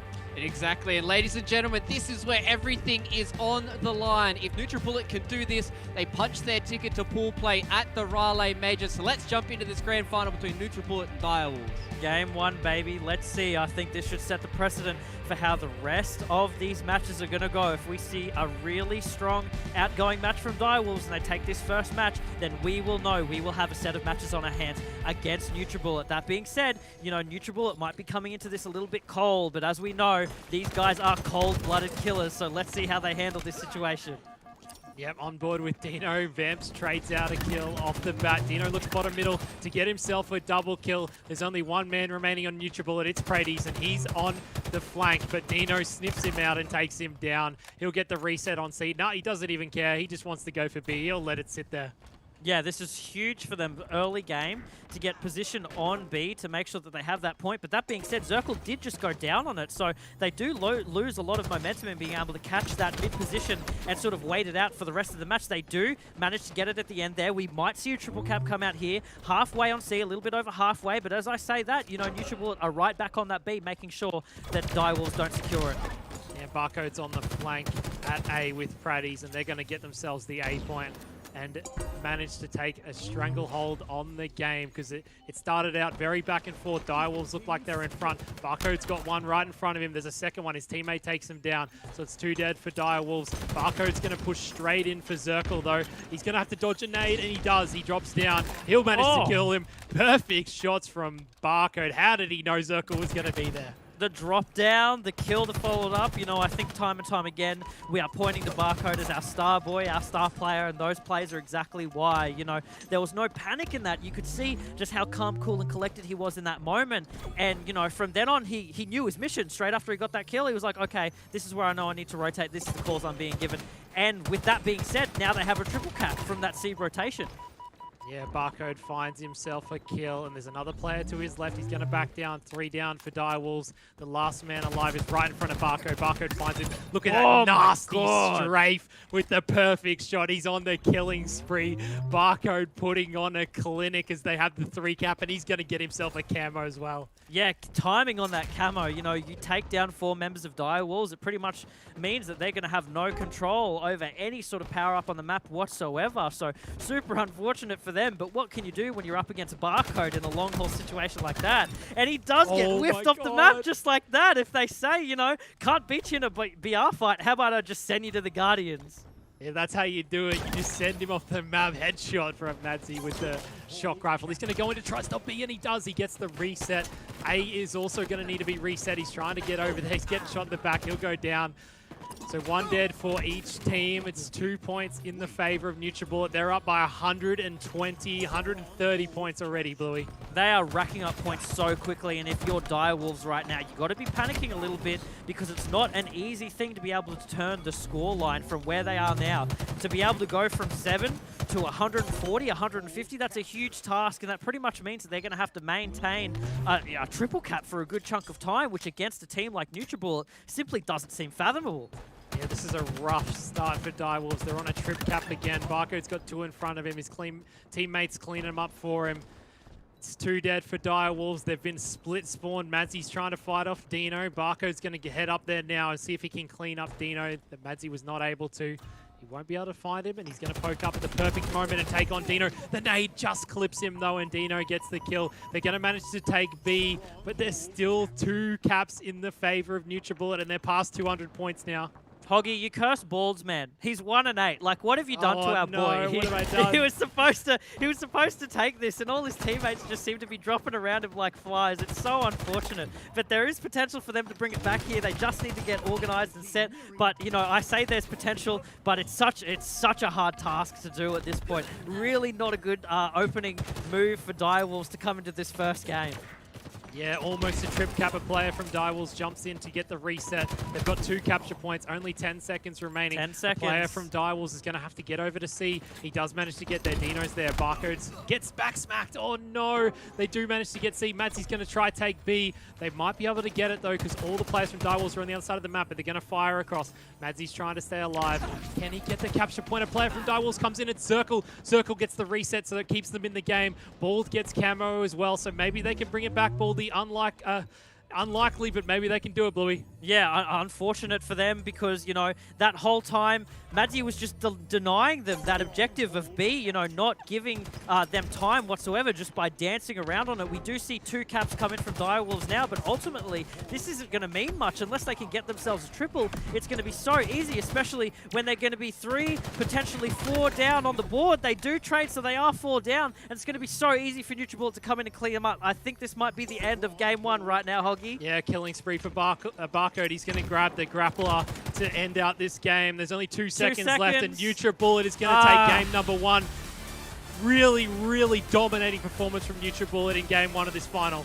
That's got to be a hard pill to swallow for Direwolves because, again, I said at the beginning of the match, if they come out really strong in this first game, I feel like that's going to set the precedent for the rest of the matches that we have on cue. But right here, I mean, if that's the tale that we're going to be telling, it's going to be really unfortunate for Direwolves. They have come so far, and I know the lads on Direwolves have played so many games so far, but they're not done yet. It's not time to throw in the towel. They can still bring this back. It still could be in their favor. Come on. Yeah, Bald wasn't too far behind his team though. Look, in the end, he got 4 kills, he got Circle on 5. He didn't do that badly in the end, but it didn't start out very good, and it did not help his team get the win because they got absolutely smacked around. All of the damage very even. Barcode at the top again, as always. What can we say? He's only up by 400 this time, but he's always just at the top, isn't he? He doesn't even need to have all the kills, but he has all the damage. Balls and Zirkle not even tailing that far behind on damage-wise, like only 1,000, even less than that in some instances. But it's just unfortunate because I think the key component of winning that map there was just overall map control and coverage, and that's something that we see NutriBullet have over and over again. Direwolves did start out very strong. You know, Dino picked up these 3 kills from the beginning, and you think that sort of sets the momentum and the pace for Direwolves. But NutriBullet are such a strong and seasoned team in this Halo Infinite setting that they know that they can take that pace right back. And you see plays like this from Barcode coming out, just that cool, calm, collected composure. He drops down, gets that kill immediately on C, and they triple cap for the longest time, just being able to rack up that scoreboard. It's a hard thing to come back to. We didn't even get to see that. Nasty. That was nasty from Madsy. So was this. This was also nasty. Barcode's always nasty. And even this, what a perfect play. He had camo. Goodbye. Obviously, it doesn't matter too much because they got slapped, but it was still a nice play to get the camo player off the map. Barcode probably could have grabbed the sword for himself if he wanted, but he didn't want it. He just wanted to take the battle, and he got taken down. But, man, Direwolves have been dominating the game. Number 1, it doesn't look good for game number 2 and 3, does it? It's not too late. It sounds like you're losing confidence, and I don't want to see that. I don't want to care how late it is. It's not too late for Direwolves to come back and put on a clinic. It's time for them to shine, man. NutriBullet have got to get dethroned. Come on. Yeah, well, they have been looking really good in the tournament, but obviously NutriBullet are just a whole nother level. And obviously, we're going into Slayer Aquarius. We could say that maybe NutriBullet aren't too great on this map. They lost flag to BBR. That's true. Slayer's a lot different, though. Slayer is a lot different. I mean, Slayer's like, I feel like it's more swung in NutriBullet's favor because Slayer is like their game, right? Direwolves have vamped for sure, and we've seen vamped, you know, put on such a good show today overall, just in like talking Slays specifically. But when you have members on NutriBullet like Barcode and Pips and Madsy and Praddies, like, come on, that's such a hard 4-stack to have to go up against. Yep, it's game number 2. Direwolves are going to have to try win this one to get themselves back in the series. If they don't, they've still got one more game, but they'd rather be tied 1-1.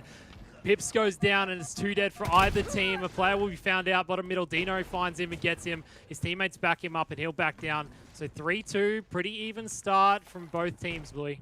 The thing is, with Aquarius, there's not a lot of power weapons that you can really take advantage of to guarantee that, oh, okay, this is a one and done, like hit it and quit it, this is the kill, we move on. There's nothing like that, so it comes a lot more to your positioning, making sure that you have that Team BR down pat and you have that your shot calling is on point, because otherwise you're going to fall apart very, very quickly.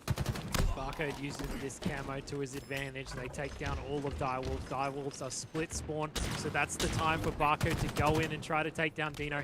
Praddies goes straight in and gets the cleanup. He's got a player above him. He'll go down. Praddies will turn around and try to take him down. He won't, though, so it's 3 dead now for NutriBullet.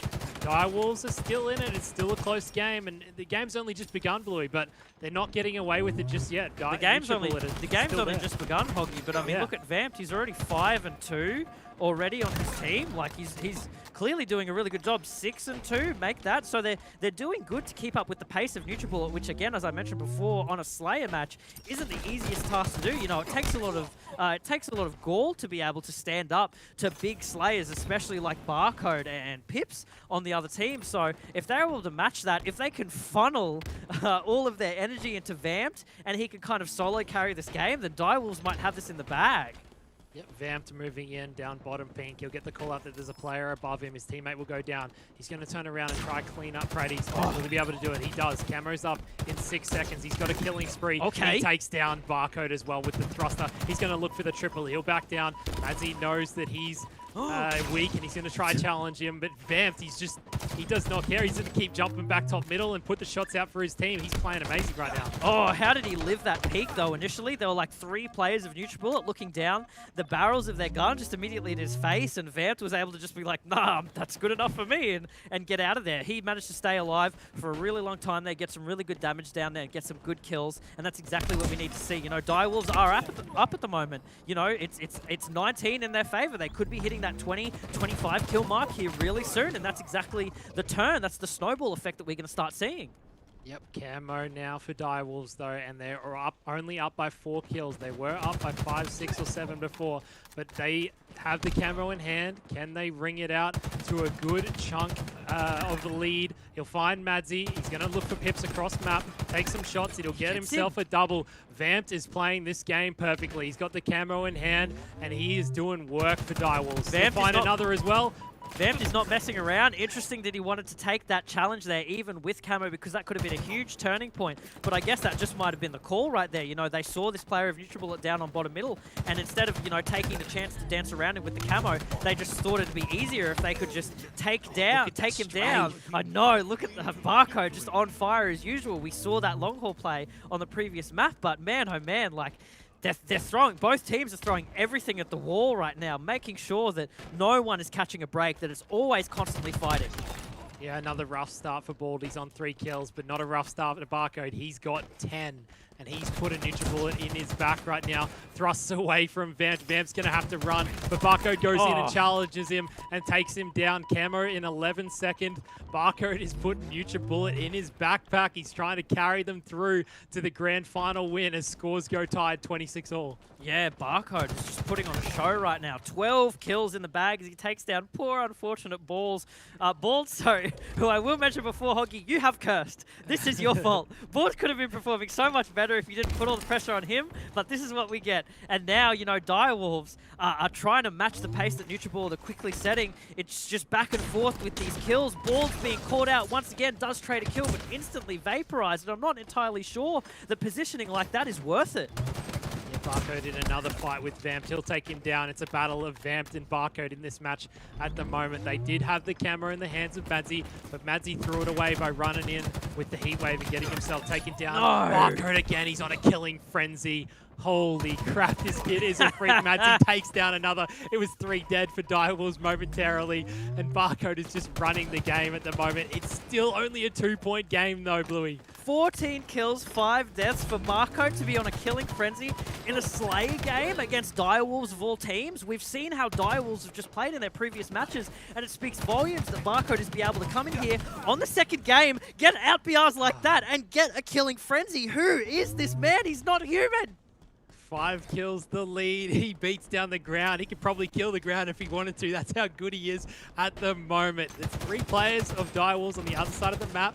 He's got his teammates on the car side. He's going to move over to help out Madzi. Madzi's weak. The nade hits him, but he still stays alive. Barcode's flying in. It doesn't matter. Dino's there. Can he get him? Nade to make him weak, and he will take him down. No, he has to reload. His teammate helps him out, though. Two down for Direwolves, and Barcode's just running around the map. It's 20 seconds on camo as well. Can they get that? 9 points to lead as well. Just the confidence on this man. Barcode is absolutely setting the pace for his team. Nay, the whole game right now. Only 6 more kills for NutriBullet to be able to bag before they go up 2-up in this series. And as Direwolves, this is not a position you want to be in, because that is only one game that separates you and NutriBullet right now. NutriBullet being absolutely confirmed to be our openers for Raleigh. Yeah, 10 kills the difference, 4 kills till the win. Camouflage was up. Vance will take down Madzi though, so Direwolves are doing work as best they can. Barcode calls out for his teammate to come help him. That's Praddy's. Barcode jumps in for another fight. He challenges though, he doesn't care. 48 kills, 2 kills left. There's 8 kills the difference. The Direwolves are bringing it back a little bit. Madzi's going to slow it down. He's got 2 in front of him. The nades are not going to connect. Doesn't want to challenge too much. He's going to need his teammate to help him out. Direwolves have to play like freaks right now if they want to secure these 8 kills, and I'm not sure it's something that they're going to be able to do, but when Vamp shows up and gets kills like that, but it doesn't matter. Pips hits 50 with the double kill on the ender. That's massive and such a blow to the members of Direwolves. They are now only 1 game out from losing this grand finals, and if you want to hope that they have some gas left in the tank right now to be able to flip this series around, please, oh please bring it out, because NutriBullet are on a roll and they need to be stopped. Yeah, they need to take the gas out of Barcode because he is destroying. A killing frenzy in the grand final. 15 kills for him. On Slayer. 15 kills for Prades, but the difference is Prades dies, Barcode doesn't. Barcode stays alive all the time. Every time he gets in a fight, he lives. Prades putting in the work for his team. He's getting the 15 kills. We mentioned it before the series. that he just does the dirty work, and maybe he was just doing the dirty work cleaning up the kills in this game. On the side of Direwolves, though, Vamped went massive. Vamped was their star player, 110%, and he was putting in the work where need be. Unfortunately, you know, in those situations, you have to match a player like Barcode, and that is such a difficult thing to have to do, especially when you've got a whole team on the caliber of Nutribullet backing up that one play. You know, Vamped can only do so much, and Direwolves were just struggling on the back end to push Vamped to where he needed to be. Yeah, and as you can see in the replays that we're watching, the score is close for a lot of the game until Barcode really picks up, hits himself a killing frenzy, and sort of pushes his team in the right direction. And they managed to get their teamwork going later into the game. The Direwolves managed to get a couple of camos, but they weren't able to utilize them as well as Nutribullet were. No. A lot of instances you see Direwolves would grab that camo. Again, such an influential piece of equipment that you need on a map like Aquarius. You know, there's no power weapons to back you up. It's really just that invis. And so many times we saw them pick up that camo and then they'd kind of just challenge straight away with it instead of sort of backing down, which is a play that we see Nutribullet do a lot. They dance around the map with the camo, they flank, they get behind the enemy team, and that's the difference. That's the differential right there. Yeah, Nutribullet must have been playing a lot of matchmaking before this series because they were warmed up, ready to go. Direwolves were warm as well, but it doesn't matter because Nutribullet, they were ready. They were ready for this series, and Direwolves are faltering just a little bit under the pressure in the grand final. Yeah, I mean, we knew Nutribullet were going to come here to play, but I think maybe we expected a little bit more from Direwolves. Not to say that they're playing bad whatsoever. They're doing fantastically, I think. Especially in that Slayer game, we saw how close they could match against a team like Nutribullet on an Aquarius Slayer match, but it just takes that little more oomph, that little more pressure, and that little more combined effort as a team to be able to go into a game and take series and games like that. Yeah, this is a big game. We're going into Bazaar. It's a new map, isn't it? No, we're going into Bazaar for the third time. Finally, we get the chance to watch it. We're going into game number 3. Nutribullet's up 2-0. Can Direwolves keep the series alive? Head us into a potential reset. What do you reckon, Blue? Maybe a reset coming here? Man, it is tough. And for Bazaar, CTF, like, this is the be-all, end-all. This is what I feel so many teams are accustomed to. And this is where the pressure really surmounts. And for Nutribullet, they felt this time and time again. So them coming into the series right now, they are on their A game. They are ready to play. And we're going to see some nasty things come out. Yeah, this is a big game for the side of both of these teams. The winner will go to Raleigh into the pool play, into the pro pool play, I should say, and that is where you want to be at the start of the tournament. Put yourself in a great position to potentially get into the top 8, top 4, and potentially win it. Who knows? But Nutribullet, we're on board with Praddies. The Rockets are in the hands of Direwolves. The game started out pretty even again, as every game has this series, Bluey. I would even say just a messy start overall. I feel like Very both messy. teams were just going like back and forth. They really wanted to get control of some part of the map, some, you know, influential, whether it be the power up or the rockets. But, you know, in those situations where it's so scrappy, where it's so messy, it's so hard to take control of literally anything. And that's what we saw. I don't even know if the Rockets managed to get picked back up. Yeah, we're on board with Bald. He sees Barcode, so he backed down. Bald. Barcode didn't even need to shoot a shot, and Bald is back down already. Bald was having a tough series so far. Barcode and Madzi are working together to try get some kills in tree. They're both one-shot, though. They'll both back down. Bald charges in to get Barcode. His teammate takes him down. It's 2 dead for either team. Vamp's trying to get Praddies, but he's staying alive. His teammate comes in. Zirkle's going in. He'll get taken down. Praddies with a huge kill. Pips comes in to help him, and Pips gets the double kill. So it's 2 down for Direwolves, and they're stuck in their base. Nutribullet have control. The worst time for Vamp to reload right there. I'm not entirely sure. Maybe it was just a misclick, but if he wasn't reloading right there, he could have backed up his teammate, and they could have had a bit of double doors control to be able to make some footing, to be able to get control of the map a little bit. But unfortunately, it was just really, really poor timing, and he got caught out for it, a mistake that you can't make against Nutribullet. Yep, Pepsi's got this flag. It was 3 dead for Direwolves, so he's going to run it straight bottom middle. He does have the grapple hook, and he is going to use it. Let's see if he uses it again to get it into his double doors. Overshield is up. His teammate's going to grab that. He doesn't need to use the grapple again. He's going to run it in. He's got a player in front of him and behind him. He'll go down. It's 3 dead now. Barcode's the last man alive. Can Barcode do it? He's a machine, but he can't go up against the Bulldog and win. There's no chance for him. Bald has the flag out, and he's running it. Bald and Dino were actually in their flag that entire time that flag run was being made. In fact, Dino like by the time that the flag had managed to breach double doors, Dino was already on their flag, turn around and laying shots down. So in that instance, I think they just had better control overall in their bases. But you can see Vamp now, he wants it. He's ready to go, and they are running this flag really, really convincingly through middle of the map, which against NutriBullet is a really ballsy play to make. Yep, Rockets are up in 12 seconds. Dino's left the flag, and they're going to try Slay.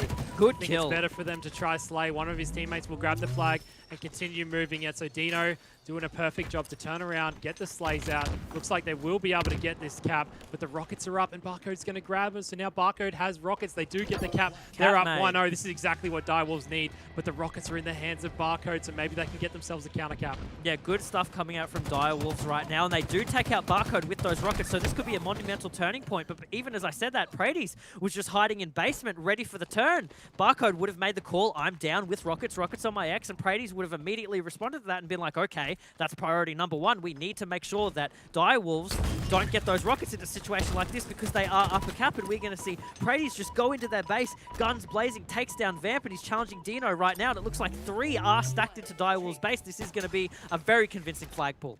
Yeah, 3 players from NutriBullet are in the Direwolves base. Prades will find Vamp. He might have to drop him. Oh, no. Kill. He's got a player behind him. He stays alive. I'm sure he's getting chased, and he is. Ball takes him down. It's 2 dead for NutriBullet. They won't be able to run this. A big fight for Pips. He'll go down as well. So Dino defending his base perfectly. Overshield will go in the hands of Barcode, though. Good recovery overall from Direwolves. You know, they don't want to panic right now. They are a flag up, and keeping that distance for as long as possible is going to be the game changer here overall, because if NutriBullet really struggle on getting even 1 flag by the time that near the clock runs out, it's going to be more and more difficult. What they don't want to see here, though, is a tie game. We do not want to go into overtime for these teams, because I feel like overtime is where NutriBullet are going to shine in their aggressive play style. And it's going to be really difficult for Direwolves to bounce back from that, because at the moment they're playing a very slow and controlled game, Hoggy. Yeah, 2 down for Direwolves. Barcode's found the 3rd, and he gets the perfect shots on him. Grappling in straight for the kill. He wants Circle dead as well. All players of Direwolves are spawning up inside the base. Oh my god, how does he get out of that? How does he do it? He's a machine. He cops a nade as well. He stays alive. He's the Terminator, Bluey. He's the bionic man, Hoggy. We have the technology. We can rebuild him, make him better, make him new. That's the Barcode that we got, and he doesn't even care right now. He's swinging through the map like Spider-Man, and he manages to take down Zirkle. That must be so degrading if you're a member of Direwolves trying to hold down the base like that, and the verticality doesn't even matter to someone like Barcode. When he has that grapple hook, it doesn't phase him whatsoever. Yeah, there's 1 player behind enemy lines from Direwolves, and that was Vamp. What? They'll find themselves at 3 down now as his teammate goes down. Barcode's going to run it in, and it looks like it will be a flag cap because Direwolves were 3 down. So all on Barcode as he does everything in the enemy base from Direwolves. Yeah, 1-1 right now, and I think, we put a lot of spotlight on Barcode, but again, like, how can you not when he makes a play like that? He pretty much cleared out Direwolves' base, made some really good use of the grapple hook over there, took advantage of the verticality that he could have had, and just made a full clear and made it so the rest of his team could come in, sweep throughout, get that flag, and make a really strong run. 3 down for Direwolves. Zirkle's the last one left. Madsy's going to call it out to his teammates. His teammate goes down, though. Madsy does get the help from his teammate. Overshield is down. He's going to grab it, and they have Rockets. They've got Rockets and Overshield and Grappler. So Prady's going to use that to his advantage to get the height with the Rockets. He's going to try push in. 2 players over on Tree for the side of Direwolves. Will he throw out a rocket? He does. He finds 1. 1 dead for each team. He's got a player next to him. He'll take his own life to get that kill. 2 down for each team. It doesn't seem that NutriBullet can get any real control except for that 1 flag they've managed to do.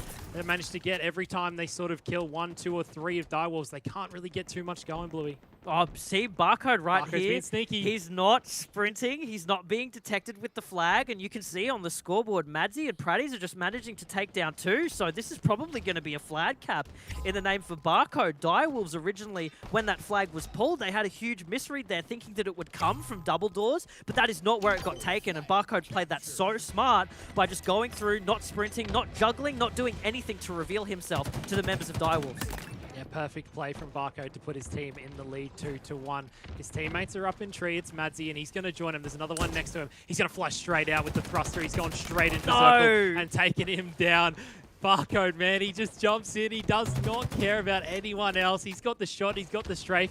He's got a thruster. He's also got the bulldog. He's moving in. He's finding Dino. He thrusts backwards, but Dino lunges anyway. He's got a player to his right who does take him down. So Zirkle putting an end to Barcode is 2 dead for either team. So it's a bit of a stalemate. Zirkle's the last man alive though for Direwolves. Direwolves need to do a bit of like rethink, sort of pause right now and get themselves in a good enough position to be able to get a hold in their base before anything, because it seems right now they're really struggling to just hold their own base. You know, Hoggy, am I wrong? It seems like every single time they're 4 up, they're stationed in base, they for then some reason split off, take some individual fights, they end up losing, and then it just means that the doors are literally wide open for NutriBullet. Yeah, it doesn't help that they haven't got an overshield in their hands yet. They've managed to pick up rockets, but only off the dead bodies of NutriBullet. So NutriBullet do have had full control of this game, Bluey. So it's been tough for Direwolves as things slow down, and it's sort of just got shots ringing across the map from either team. So it slows down. It's slowing down a lot now. Now that NutriBullet have the lead. It's just the issue of fundamental map control. Like, that's where everything's harkening back to. You have to be aware of where you need to position yourself and the rest of your team in order to make sure that you get those rockets, you get that overshield. And that just doesn't seem to be happening for the hands of Direwolves right now. They're sort of breaking apart at the seams and not being able to get a foothold from spawn. Yeah, Dino runs out. He finds 2 players. A player grapples straight onto him to get the kill. Dino cannot run away from that, even when there's 2 of them. One of them grapples him. 2 dead for either team. Rockets are up very, very shortly. Barcode doesn't want him, though. He's going to defend his flag. He'll take down Bald with the help of Praddy's. Rockets are up. Dino's trying to get up there to grab him. This is what Direwolves need if they can get these rockets. Dino's going to grab him right now. Oh, go down, though. Just as you say that, curse of the cameraman. He goes down, and that's so unfortunate for them, because that just means that the Rockets once again are going to fall into NutriBullet's hands if they can't manage to get a foothold on that top rocket position right now. And that's going to be absolutely devastating for them, because rocket kills can equal a flag cap in the matter of seconds, and that's what we saw before with NutriBullet. Yeah, big fight for Madsy. He'll get taken down. Zirkle with the teabag as he's running by. He's got to put a disrespect on something, because they're not winning this game and they're not winning the series at the moment, but they can still bring it back. There's still 2 minutes, 15 seconds. Barcode's pushing in. He's got Pips right behind him. They'll take down Zirkle easily for them. Again, he's got the grapple in hand, getting in to pull the flag. He's got the rockets as well. No ammo left for him, but he's got his teammates watching his back, and they're going to start running this bottom middle, and Overshield will be in the hands of Pips as well. They're so just convincingly pushing into NutriBullet's base as a 3-stack time and time again. And what do you do as Direwolf, sorry, if you're on the back burner with your spawns? You know, you're constantly a man down, 2 man down. You can't take on a 3-stack like NutriBullet when they're constantly just up in the kills. You can't do anything against that. There's no stage to be had. You're just being staggered at that point, and there's no recovery. We see Praddy's is actually out of ammo for the VR, and unfortunately that cements his corpse in the grave. That's so unfortunate for him, because otherwise that would have been his kill. Yeah, Praddy's and Pips tried to slay out against Direwolves to let their teammates grab the flag and move it in, but they weren't able to. They did get a touch, but Direwolves get the return. So they've got NutriBullet trapped in the base. Zirkle and Vamped are going to be working together. A kill goes down for either team. Zirkle's going to play it real slow. Matsy, he's behind him, and he does work with his team to get him. Barcode's going to push in, and he trades with Barcode. 3 down now for Direwolves. It feels like every time they get the chance to get in there, they go 3 down, and there's only 50 seconds left, Louis. Balls is going to go down right now, I guarantee it. You know, there's only so much dipping and diving you can do against players like NutriBullet when their comms as strong as they are. And as you said, there's only 45 to 40 seconds remaining right now, and I just don't think that's enough time to get a flag cap. This is not the upset that we wanted to see, you know, come out from Direwolves. We wanted Direwolves to come into this performance and come out really strong, but that's just not what they're performing right now. They're being outmatched and outclassed by NutriBullet.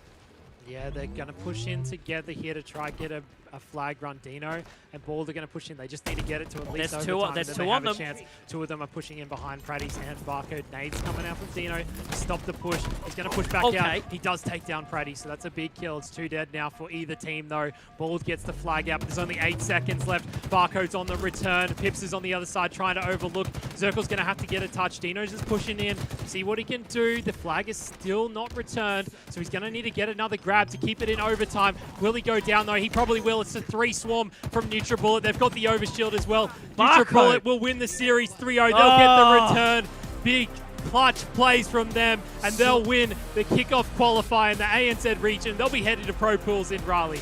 Well done for the members of NutriBullet. Such an outstanding play. You know, honestly, just a huge show out for them, but it's kind of the gameplay that we expect to see. But going up against Direwolves, in fact, I would put it as a new Direwolves today that we saw with their performances overall. You know, it was tough for them, but at the end, they had to try their best. They had to form that wall of Direwolves as much as possible, but it proved too much for the sledgehammer that is NutriBullet. Yeah, it just seems like NutriBullet were kind of coming in all guns blazing in the CTF map. And I mean, we've shown it, you know, time and time again across a lot of these qualifiers is the fact that NutriBullet are by and far the best team in our region right now. And now they've brought in Pips into this, into the fold, and they're looking good. Obviously, they looked a little bit shaky up against BBR, but coming to this grand final, Hoggy, they've just said, nah, screw that. We want to get this one done and dusted, and we want to look dominant going into Raleigh. Yeah, very, very solid performance from them. Overall, they had a lot of downtime between their last series and this series, but doesn't matter to them. They were probably playing matchmaking, like I said, and they've just brought it in. Barcode brought it in game number 2 and game number 1. He tried his best with his team, and it worked out for them. You know, his team sort of picked up where he was lacking, and Bazaar is a tough map to play for CTF, and Direwolves are not good enough today. Yeah, but I mean, there is a really good storyline for us to tell here for the Direwolves. The fact that they've been able to take the big scalp that is Divine Minds and get themselves into a grand final. And Blue, this was a great story for them because, you know, yesterday we were touching on the fact that they were still fighting for third, and now it seems like they may have potentially just hit their ticket as maybe the second in the region. I think Direwolves, with their performance overall today, really solidifies how strong they are as a team, but also how much space they have to work off going into next year, how much they can improve, and how deadly of a team that they can be overall. You know, it might only be in a few months' time, even less than that, that we see the story of Direwolves dethroning NutriBullet. If they manage to play a series for as long as they have and then go up against our grand champions just like they did, then man oh man, they have so much to work with. I hope the VOD reviews go strong for them after these games. The boys put on a really good show. They did put on a really good show, but NutriBullet seemed a little bit too good today, getting it done in 3 maps. We didn't need to see Streets. We didn't need to see the live fire. We didn't even need to see the reset maps either, Hoggy. We got it done in 3 maps, and NutriBullet, they seem to be like, you know, kind of a duck to water when it comes to these grand finals because they get them done nice and thick and fast. Yeah, they do. Last week, they had to go to Game 5, though, against Divine Minds. Direwolves, they kind of toppled them over a little bit. Direwolves still put up a good showing, you know. They then lost by 7 kills in the Slayer.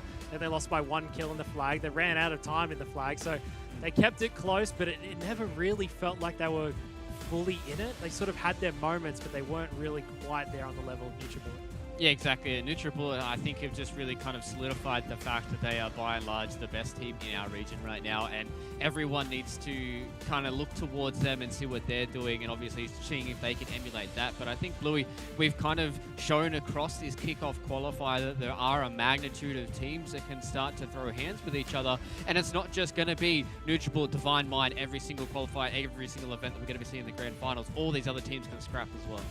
Yeah, like we saw a really convincing performance from players that we didn't expect to enter this competition at all, with teams like Vanguard, Escape B. You know, all throughout our brackets, we've seen teams upon teams of relatively, you know, no offense to these guys, but no-name players come through and place, you know, really highly, especially for our region. You know, our region has been one that's known for playing, you know, spanning over decades, going through so many Halo games and being a team all throughout. And for these players of, you know, relatively new players to organize these teams and be able to face off against them and take matches really convincingly, it's stunning to see. It means that we have so far to go as a region, and there's so much talent to uncover overall. Exactly, and I'm excited to see what the roadmap can really kind of give us for the rest of 2022, and, you know, looking forward to the Raleigh Major as well to see what our boys can do over there. But lads, let's have a look at our bracket, how this kickoff qualifier day 2 did pan out for us.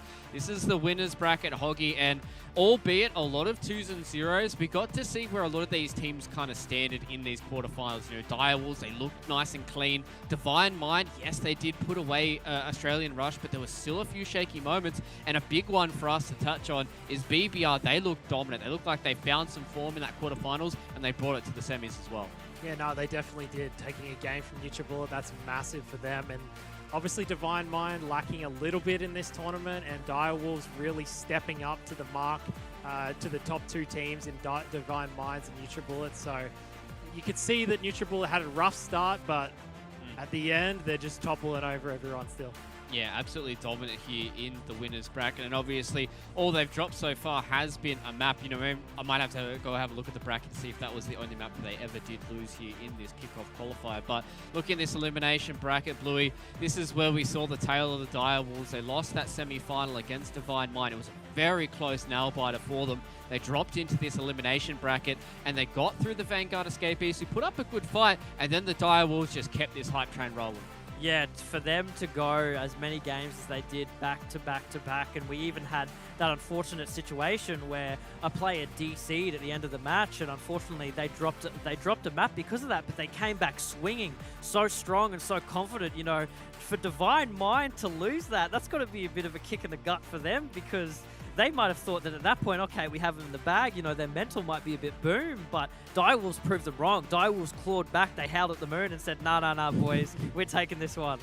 Yeah, and they've really brought it as well, and I'm just excited that we got to see the Direwolves here in a grand final. Obviously, it was a 3-0 result for NutriBullet Hoggy, but they still were able to display to us that they definitely have the fragging power needed, and as soon as they start to shore up a few of these inconsistency issues across some of their members, they're going to be a real big team across ANZ. Yeah, they're already a strong team, so they're just moving forward, I'm sure they'll get even stronger and better, and the fact that the three of them have played in a team together before shows that they have what it takes without even really needing to do too much. You know, we're still so early on, so to see them moving forward will be interesting, especially how they can catch up to NutriBullet. Because they're obviously still a little bit behind, as we can see. But as time goes on, maybe that gap will close. Yeah, fingers crossed that we do see that that gap start to close, lads. We are trying to get ourselves a winners interview sorted here. We aren't just talking for the sake of talking. We really want to try and talk to these guys, especially because of the fact that they've just secured themselves a slot into the pool play, Bluey, here for the Raleigh Major. And I'm excited because these guys have been so dominant for us, and I think it would be a little bit of a disservice to them if they weren't the ones that were going this deep into the tournament to represent us here in ANZ at the Raleigh Major. And I'm excited that they've looked so dominant, especially in this kickoff qualifier grand final, to go represent us in the pool play. Overall, like, I would say that every member on NutriBullet that is currently in their roster is a stand-up representative for the ANZ region. You know, we've done interviews across the board with them, and we can tell that they're so passionate about the ANZ scene and about ANZ Halo. You know, they felt as though they were in the dark for a long time, but Infinite sort of brought them back into the light, and now they have so much of this, you know, light exposure. Being sent off to NA now and can be potentially able to compete against, like, literally some of the top teams in the world is going to be massive for them, and they're going to have so much knowledge and experience to gain from that instance. Yeah, and I think that's something to touch on as well, Run Hoggy, the fact that these guys are going to be going over to the Major. They don't have to play any of their tournament matches until the open bracket has been done, so they might be able to level up a little bit more. But before we start diving into that, lads, we finally got our winners interview ready. We do have Madsy here from the boys of NutriBullet, so let's bring him in, let's have a chat to him, and let's congratulate him as well. It looks like we actually got Pip here. Doesn't look like we got Madsy. So welcome, congratulations once again for... Yeah, that's fine, mate. It was the one we wanted to talk to anyways, Pip. So congratulations on winning this kickoff qualifier. It was an insane run for you guys coming into this kickoff qualifier, obviously with you joining the roster as well. So how do you feel like you've kind of blended in with the boys here across this qualifier? Yeah, obviously our first match we lost, and that was the first time we played together, so it started off a bit shaky, but Mads, Bark and I have played with each other in Halo 5 before. We've all been good mates for quite a few years now, so shake it off, and then we ended up coming together quite good. Yeah, Pips, you know, you obviously playing on Divine Mind before and then having to slot into the path of NutriBullet, you just explained that that, you know, it was pretty easy because you guys have all played together before. You have such a spanning history over Halo 5. You know, are there still a few things that you feel as though you can iron out? Are there stuff that you guys have talked, you know, inside baseball, back and forth to each other, saying, oh, okay, you know, we could be stronger here, we could improve this, that, and the other? Yeah, of course, you can always get better. There's never perfection in Halo, there's always things you can improve on. And this is only our first time playing together, so there's definitely a lot of things we need to go over and still before we go overseas and play. Yeah, and Pips, you've moved from Divine Mind into NutriBullet. How was that transition in terms of leaving Divine Minds? Like, in your mind, did you want to leave Divine Minds? Did you want to move over? Was it about trying to create the best team possible? And how do you think Divine Minds and Direwolves stack up against you guys specifically? Yeah, the Divine Mind team's still very good. Like, they got stuck with a very unfortunate situation with me leaving, so I feel kind of bad for them for that. But they're very good players, and I reckon they'll bounce back from this quite good. And Direwolves quite impressed me, honestly, winning those series, or winning that series. Yeah, I mean, I think they've certainly impressed a lot of us here on the desk as well. And obviously, you guys have punched your ticket to the pool play at the Raleigh Major. You know, Direwolves as well as Divine Mind are going to be probably the teams that are going to be joining you guys over there. How do you feel like they're going to stack up as well as you guys against the international competition? I believe Direwolves are not going to be able to go because of the three of them in New Zealand, so we'll have to see how that turns out. But Divine Mind will do quite well, I reckon, overseas. Like, I believe they have to go for an open bracket, so I could see them doing a run all the way through and making it to champs. Yeah, exactly. Well, do you guys have anything planned? What's kind of the preparation for you guys now heading into the Raleigh Major? You know, what's ahead here for the NutriBullet boys going into that major? Definitely going to try and play as much as possible, because obviously with the roster changes, it's all been a bit random with what's happening lately. So hopefully by the end of this week, we'll have a schedule set up, try and get scrims every day, play as much as possible, watch as much VOD, and go from there.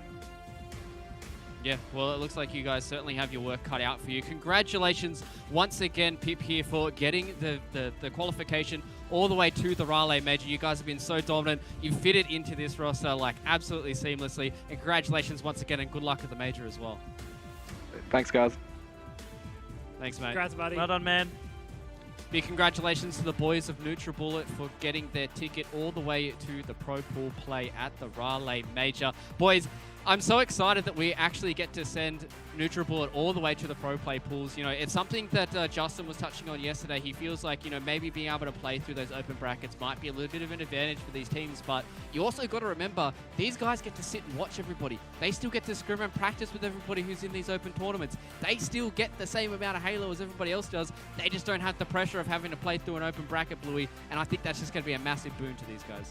Yeah, that's really good for them. Like, you know, it's I don't think it's touched on enough how important just being able to watch other teams is. See what they're doing, analyze, you know, what their strengths and weaknesses are, and for NutriBullet heading over to the US and being able to do all that in real time, you know, soak in the atmosphere as well, is going to be massive for them. It's going to give them a real taste for what these LAN events are going to be like heading into the future, and gives them such a monumental step up against a lot of the other teams that we have here in Australia.